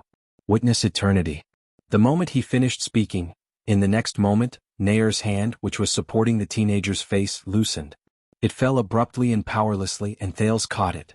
Thales lowered his head and saw that Nair's pupils had completely lost their luster. He's gone. One more time, Thales whispered to himself. Belden whimpered painfully in his throat, and Cannon sobbed softly. Barney Jr. shut his eyes and spoke in a trembling voice. 38th. He paused for a moment and glanced at Nalji's body across from him. In the end, Barney Jr. still lowered his head and shook it in despair. 39th. Zacriel pressed his face into his hands again. His shoulders trembled. After sending off their two brothers, the guards were exceptionally quiet at that moment. The silence lasted for a few seconds before Thales gently let go of Nair's body. It's not over yet, he said to himself as he dragged his weak body along. Not yet. Thales turned his head and swept his gaze over the figures. Chief Penal Officer Luton Belden. Second Flag Bearer Colin Samuel. Belden bit his lip tightly. Samuel had a complicated expression on his face. The prince swayed and stood up with the torch in his hand. His figure was very clear in the firelight. I understand all of you and I understand all of you. Thales spoke in a hoarse voice. But I don't have my father's power and I don't have his status. I can't absolve you, clear your names, or plead for you. As he spoke, he swept his gaze over Barney Jr., who was completely disheartened and silent. I also know my father's personality. Even if I return to Eternal Star City, I will still have no power or influence. What I say is worthless and even meaningless. Belden's expression was solemn. Samuel shook his head and sneered. I can't erase your brand, clear your name, change your circumstances, or mend your wounds. Thales sucked in a deep breath. But at the very least, I can and can only speak to you as Thales Jadestar. He lowered his head and said quietly, I'm sorry. Belden and Samuel moved at the same time. Just like Nair, I know of your grievances, I know of your pasts, and I know of your innocence. Thales tried his best to make his tone sound calm and sincere. I also know of your persistence. And I will remember it for the rest of my life. No matter what others are like. At that moment, Belden tried his best to squeeze out a miserable smile and shook his head. Samuel's eyes sparkled, and he stared at the prince with an indescribable gaze. Just like Nair, your names have long since been cleared from my heart. Thales tried his best to get rid of the sadness in his heart and curled up the corners of his lips. You are excellent royal guards. Thank you. Belden's voice froze and he could not speak. Your Highness. Samuel turned his head away and sank into the darkness. His expression could not be seen. Thales forced himself to smile, and with his weak body he turned to the other three people again. The cavalry scout of the Vanguard Division, Jonah Cannon. The guard of the Defense Division, Sol Bruley. And you, Gutty Tardin, who comes from a noble family. When his name was called, Cannon shuddered while he held Nalji's body. He did not dare to raise his head. The huge Bruley whimpered in pain. Tardin even turned his head away in shame. You were involved in the conspiracy and chaos that year. You even participated in it. You participated in the blood war that year, and caused the royal family to suffer an unexpected disaster. The kingdom suffered a great disaster, and your sins cannot be erased. The three of them became even more dejected. Cannon buried his face in Nalji's body, and he sobbed non-stop. Bruley knelt on the ground with a dazed look on his face. Tardin bit down on his lip, and he seemed to be prepared. Thales looked at the three people. The emotions in his heart were incredibly complicated, and they were difficult to describe. But in the end he still took a deep breath and shook his head. But, Thales put on a faint smile. I forgive all of you. There was a deathly silence. Belden widened his eyes. Even Samuel furrowed his eyebrows. The three people involved, be it Tardin, Bruley, or Cannon, were completely stunned at that moment. Your Highness. Tardin said subconsciously. Thales did not let him continue. Instead he looked at Nalji and Nair's bodies and said faintly, just like Nalji, you made your own choices among the many paths you took. And today things remain the same, but people have changed. It is no longer important to look back on the rights and wrongs of the past. When Thales finished speaking, Tardin shuddered a little. The prince spoke calmly without a hint of resentment or disdain in his tone. More importantly, you have already paid the price, be it the death of your brothers and sisters, the punishment of your conscience, or the guilt and nightmares that will accompany you for eternity. The three of them still stared at Thales in disbelief. And I have also seen what kind of people you are. No matter what choice you made in the past today, you did not let Zachriel bear the sin alone. Instead, you faced your past, stood up, and admitted what happened in the past. Quite a number of people looked at Zachriel, but the heavily injured Knight of Judgment still did not say a word. Thales sighed. And today you saved my life. Even though you know the truth, unlike Barney, you know very well that this will not allow you to be pardoned. As he spoke, Thales felt the pain in his body disappear completely. He did not know whether it was because time was up or because the power of eradication took effect. Only weakness, absent-mindedness, emptiness, and an unprecedented sense of relief, as if a heavy burden had been lifted. Thales looked up and tried his best to smile. His voice was hoarse. So, I forgive all of you. I forgive all of you. I forgive all of you. I forgive all of you from the torture of the past, and I forgive all of you from eternal guilt. I hope that all of you will be reborn at this moment. This is my choice. The voice in Thales' heart whispered. Compared to power and status, this is what I should truly cherish, care about, and hold on to. This is my true anchor. Silence. The silence lasted for a few seconds. Only sparks and breathing could be heard. Finally, Cannon was the first among the three of them to break down. He placed his hands on the pool of blood on the ground and cried bitterly. Cannon's reaction seemed to have opened up something. Then Tardin knelt on the ground and covered his face in pain and regret. Your Highness. He sobbed uncontrollably. Bruli's lips quivered, but he did not make a sound. He only shut his eyes deeply and lowered his body and head as low as possible in Thales' direction. Samuel sighed. Belden put down Nair's body and stared at Thales. Thales smiled at them. I'm sorry, I can only say these words in my own name. After all, I am not the king. This is all I can do. He added dejectedly.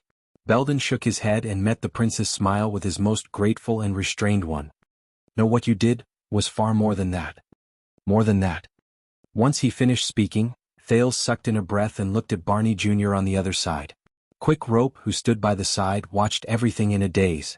Two bodies lay peacefully on the ground in the dark dungeon. Zachriel knelt on the ground in a daze and stared at Thales. Barney Jr. leaned against the wall indifferently and did not move. The other 5 prisoners were in a sorry state. They were either agitated, sad, weeping with their hands on their heads, or sighing while kneeling on the ground. Only the teenager who held the torch stood among the crowd with a relieved smile on his face.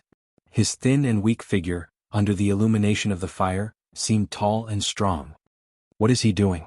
Samuel, who stood by the side, mumbled to himself in a daze. Belden heard what he said. He did nothing. The penal officer watched Thales walk towards Barney Jr. He spoke softly, and at the same time, there was anguish and hope in his voice. He just raised the torch. Then, Belden stared at Thales from afar and said quietly in his heart, light up the darkness around us. In the next moment, Belden could no longer control himself. The warrior, who was tough and fierce on the battlefield, turned his head around abruptly. He covered the tears that gushed out of his eyes. End of this chapter. You're tuning in to the Han Lee's Wuxia Chronicles YouTube channel. We're so grateful for your support, and don't forget to subscribe to join us on this incredible journey through captivating stories. Your generosity through donations truly makes a world of difference, as it's the primary source of revenue that allows me to expand and enhance this channel for you. Thank you from the bottom of my heart for being a part of this adventure.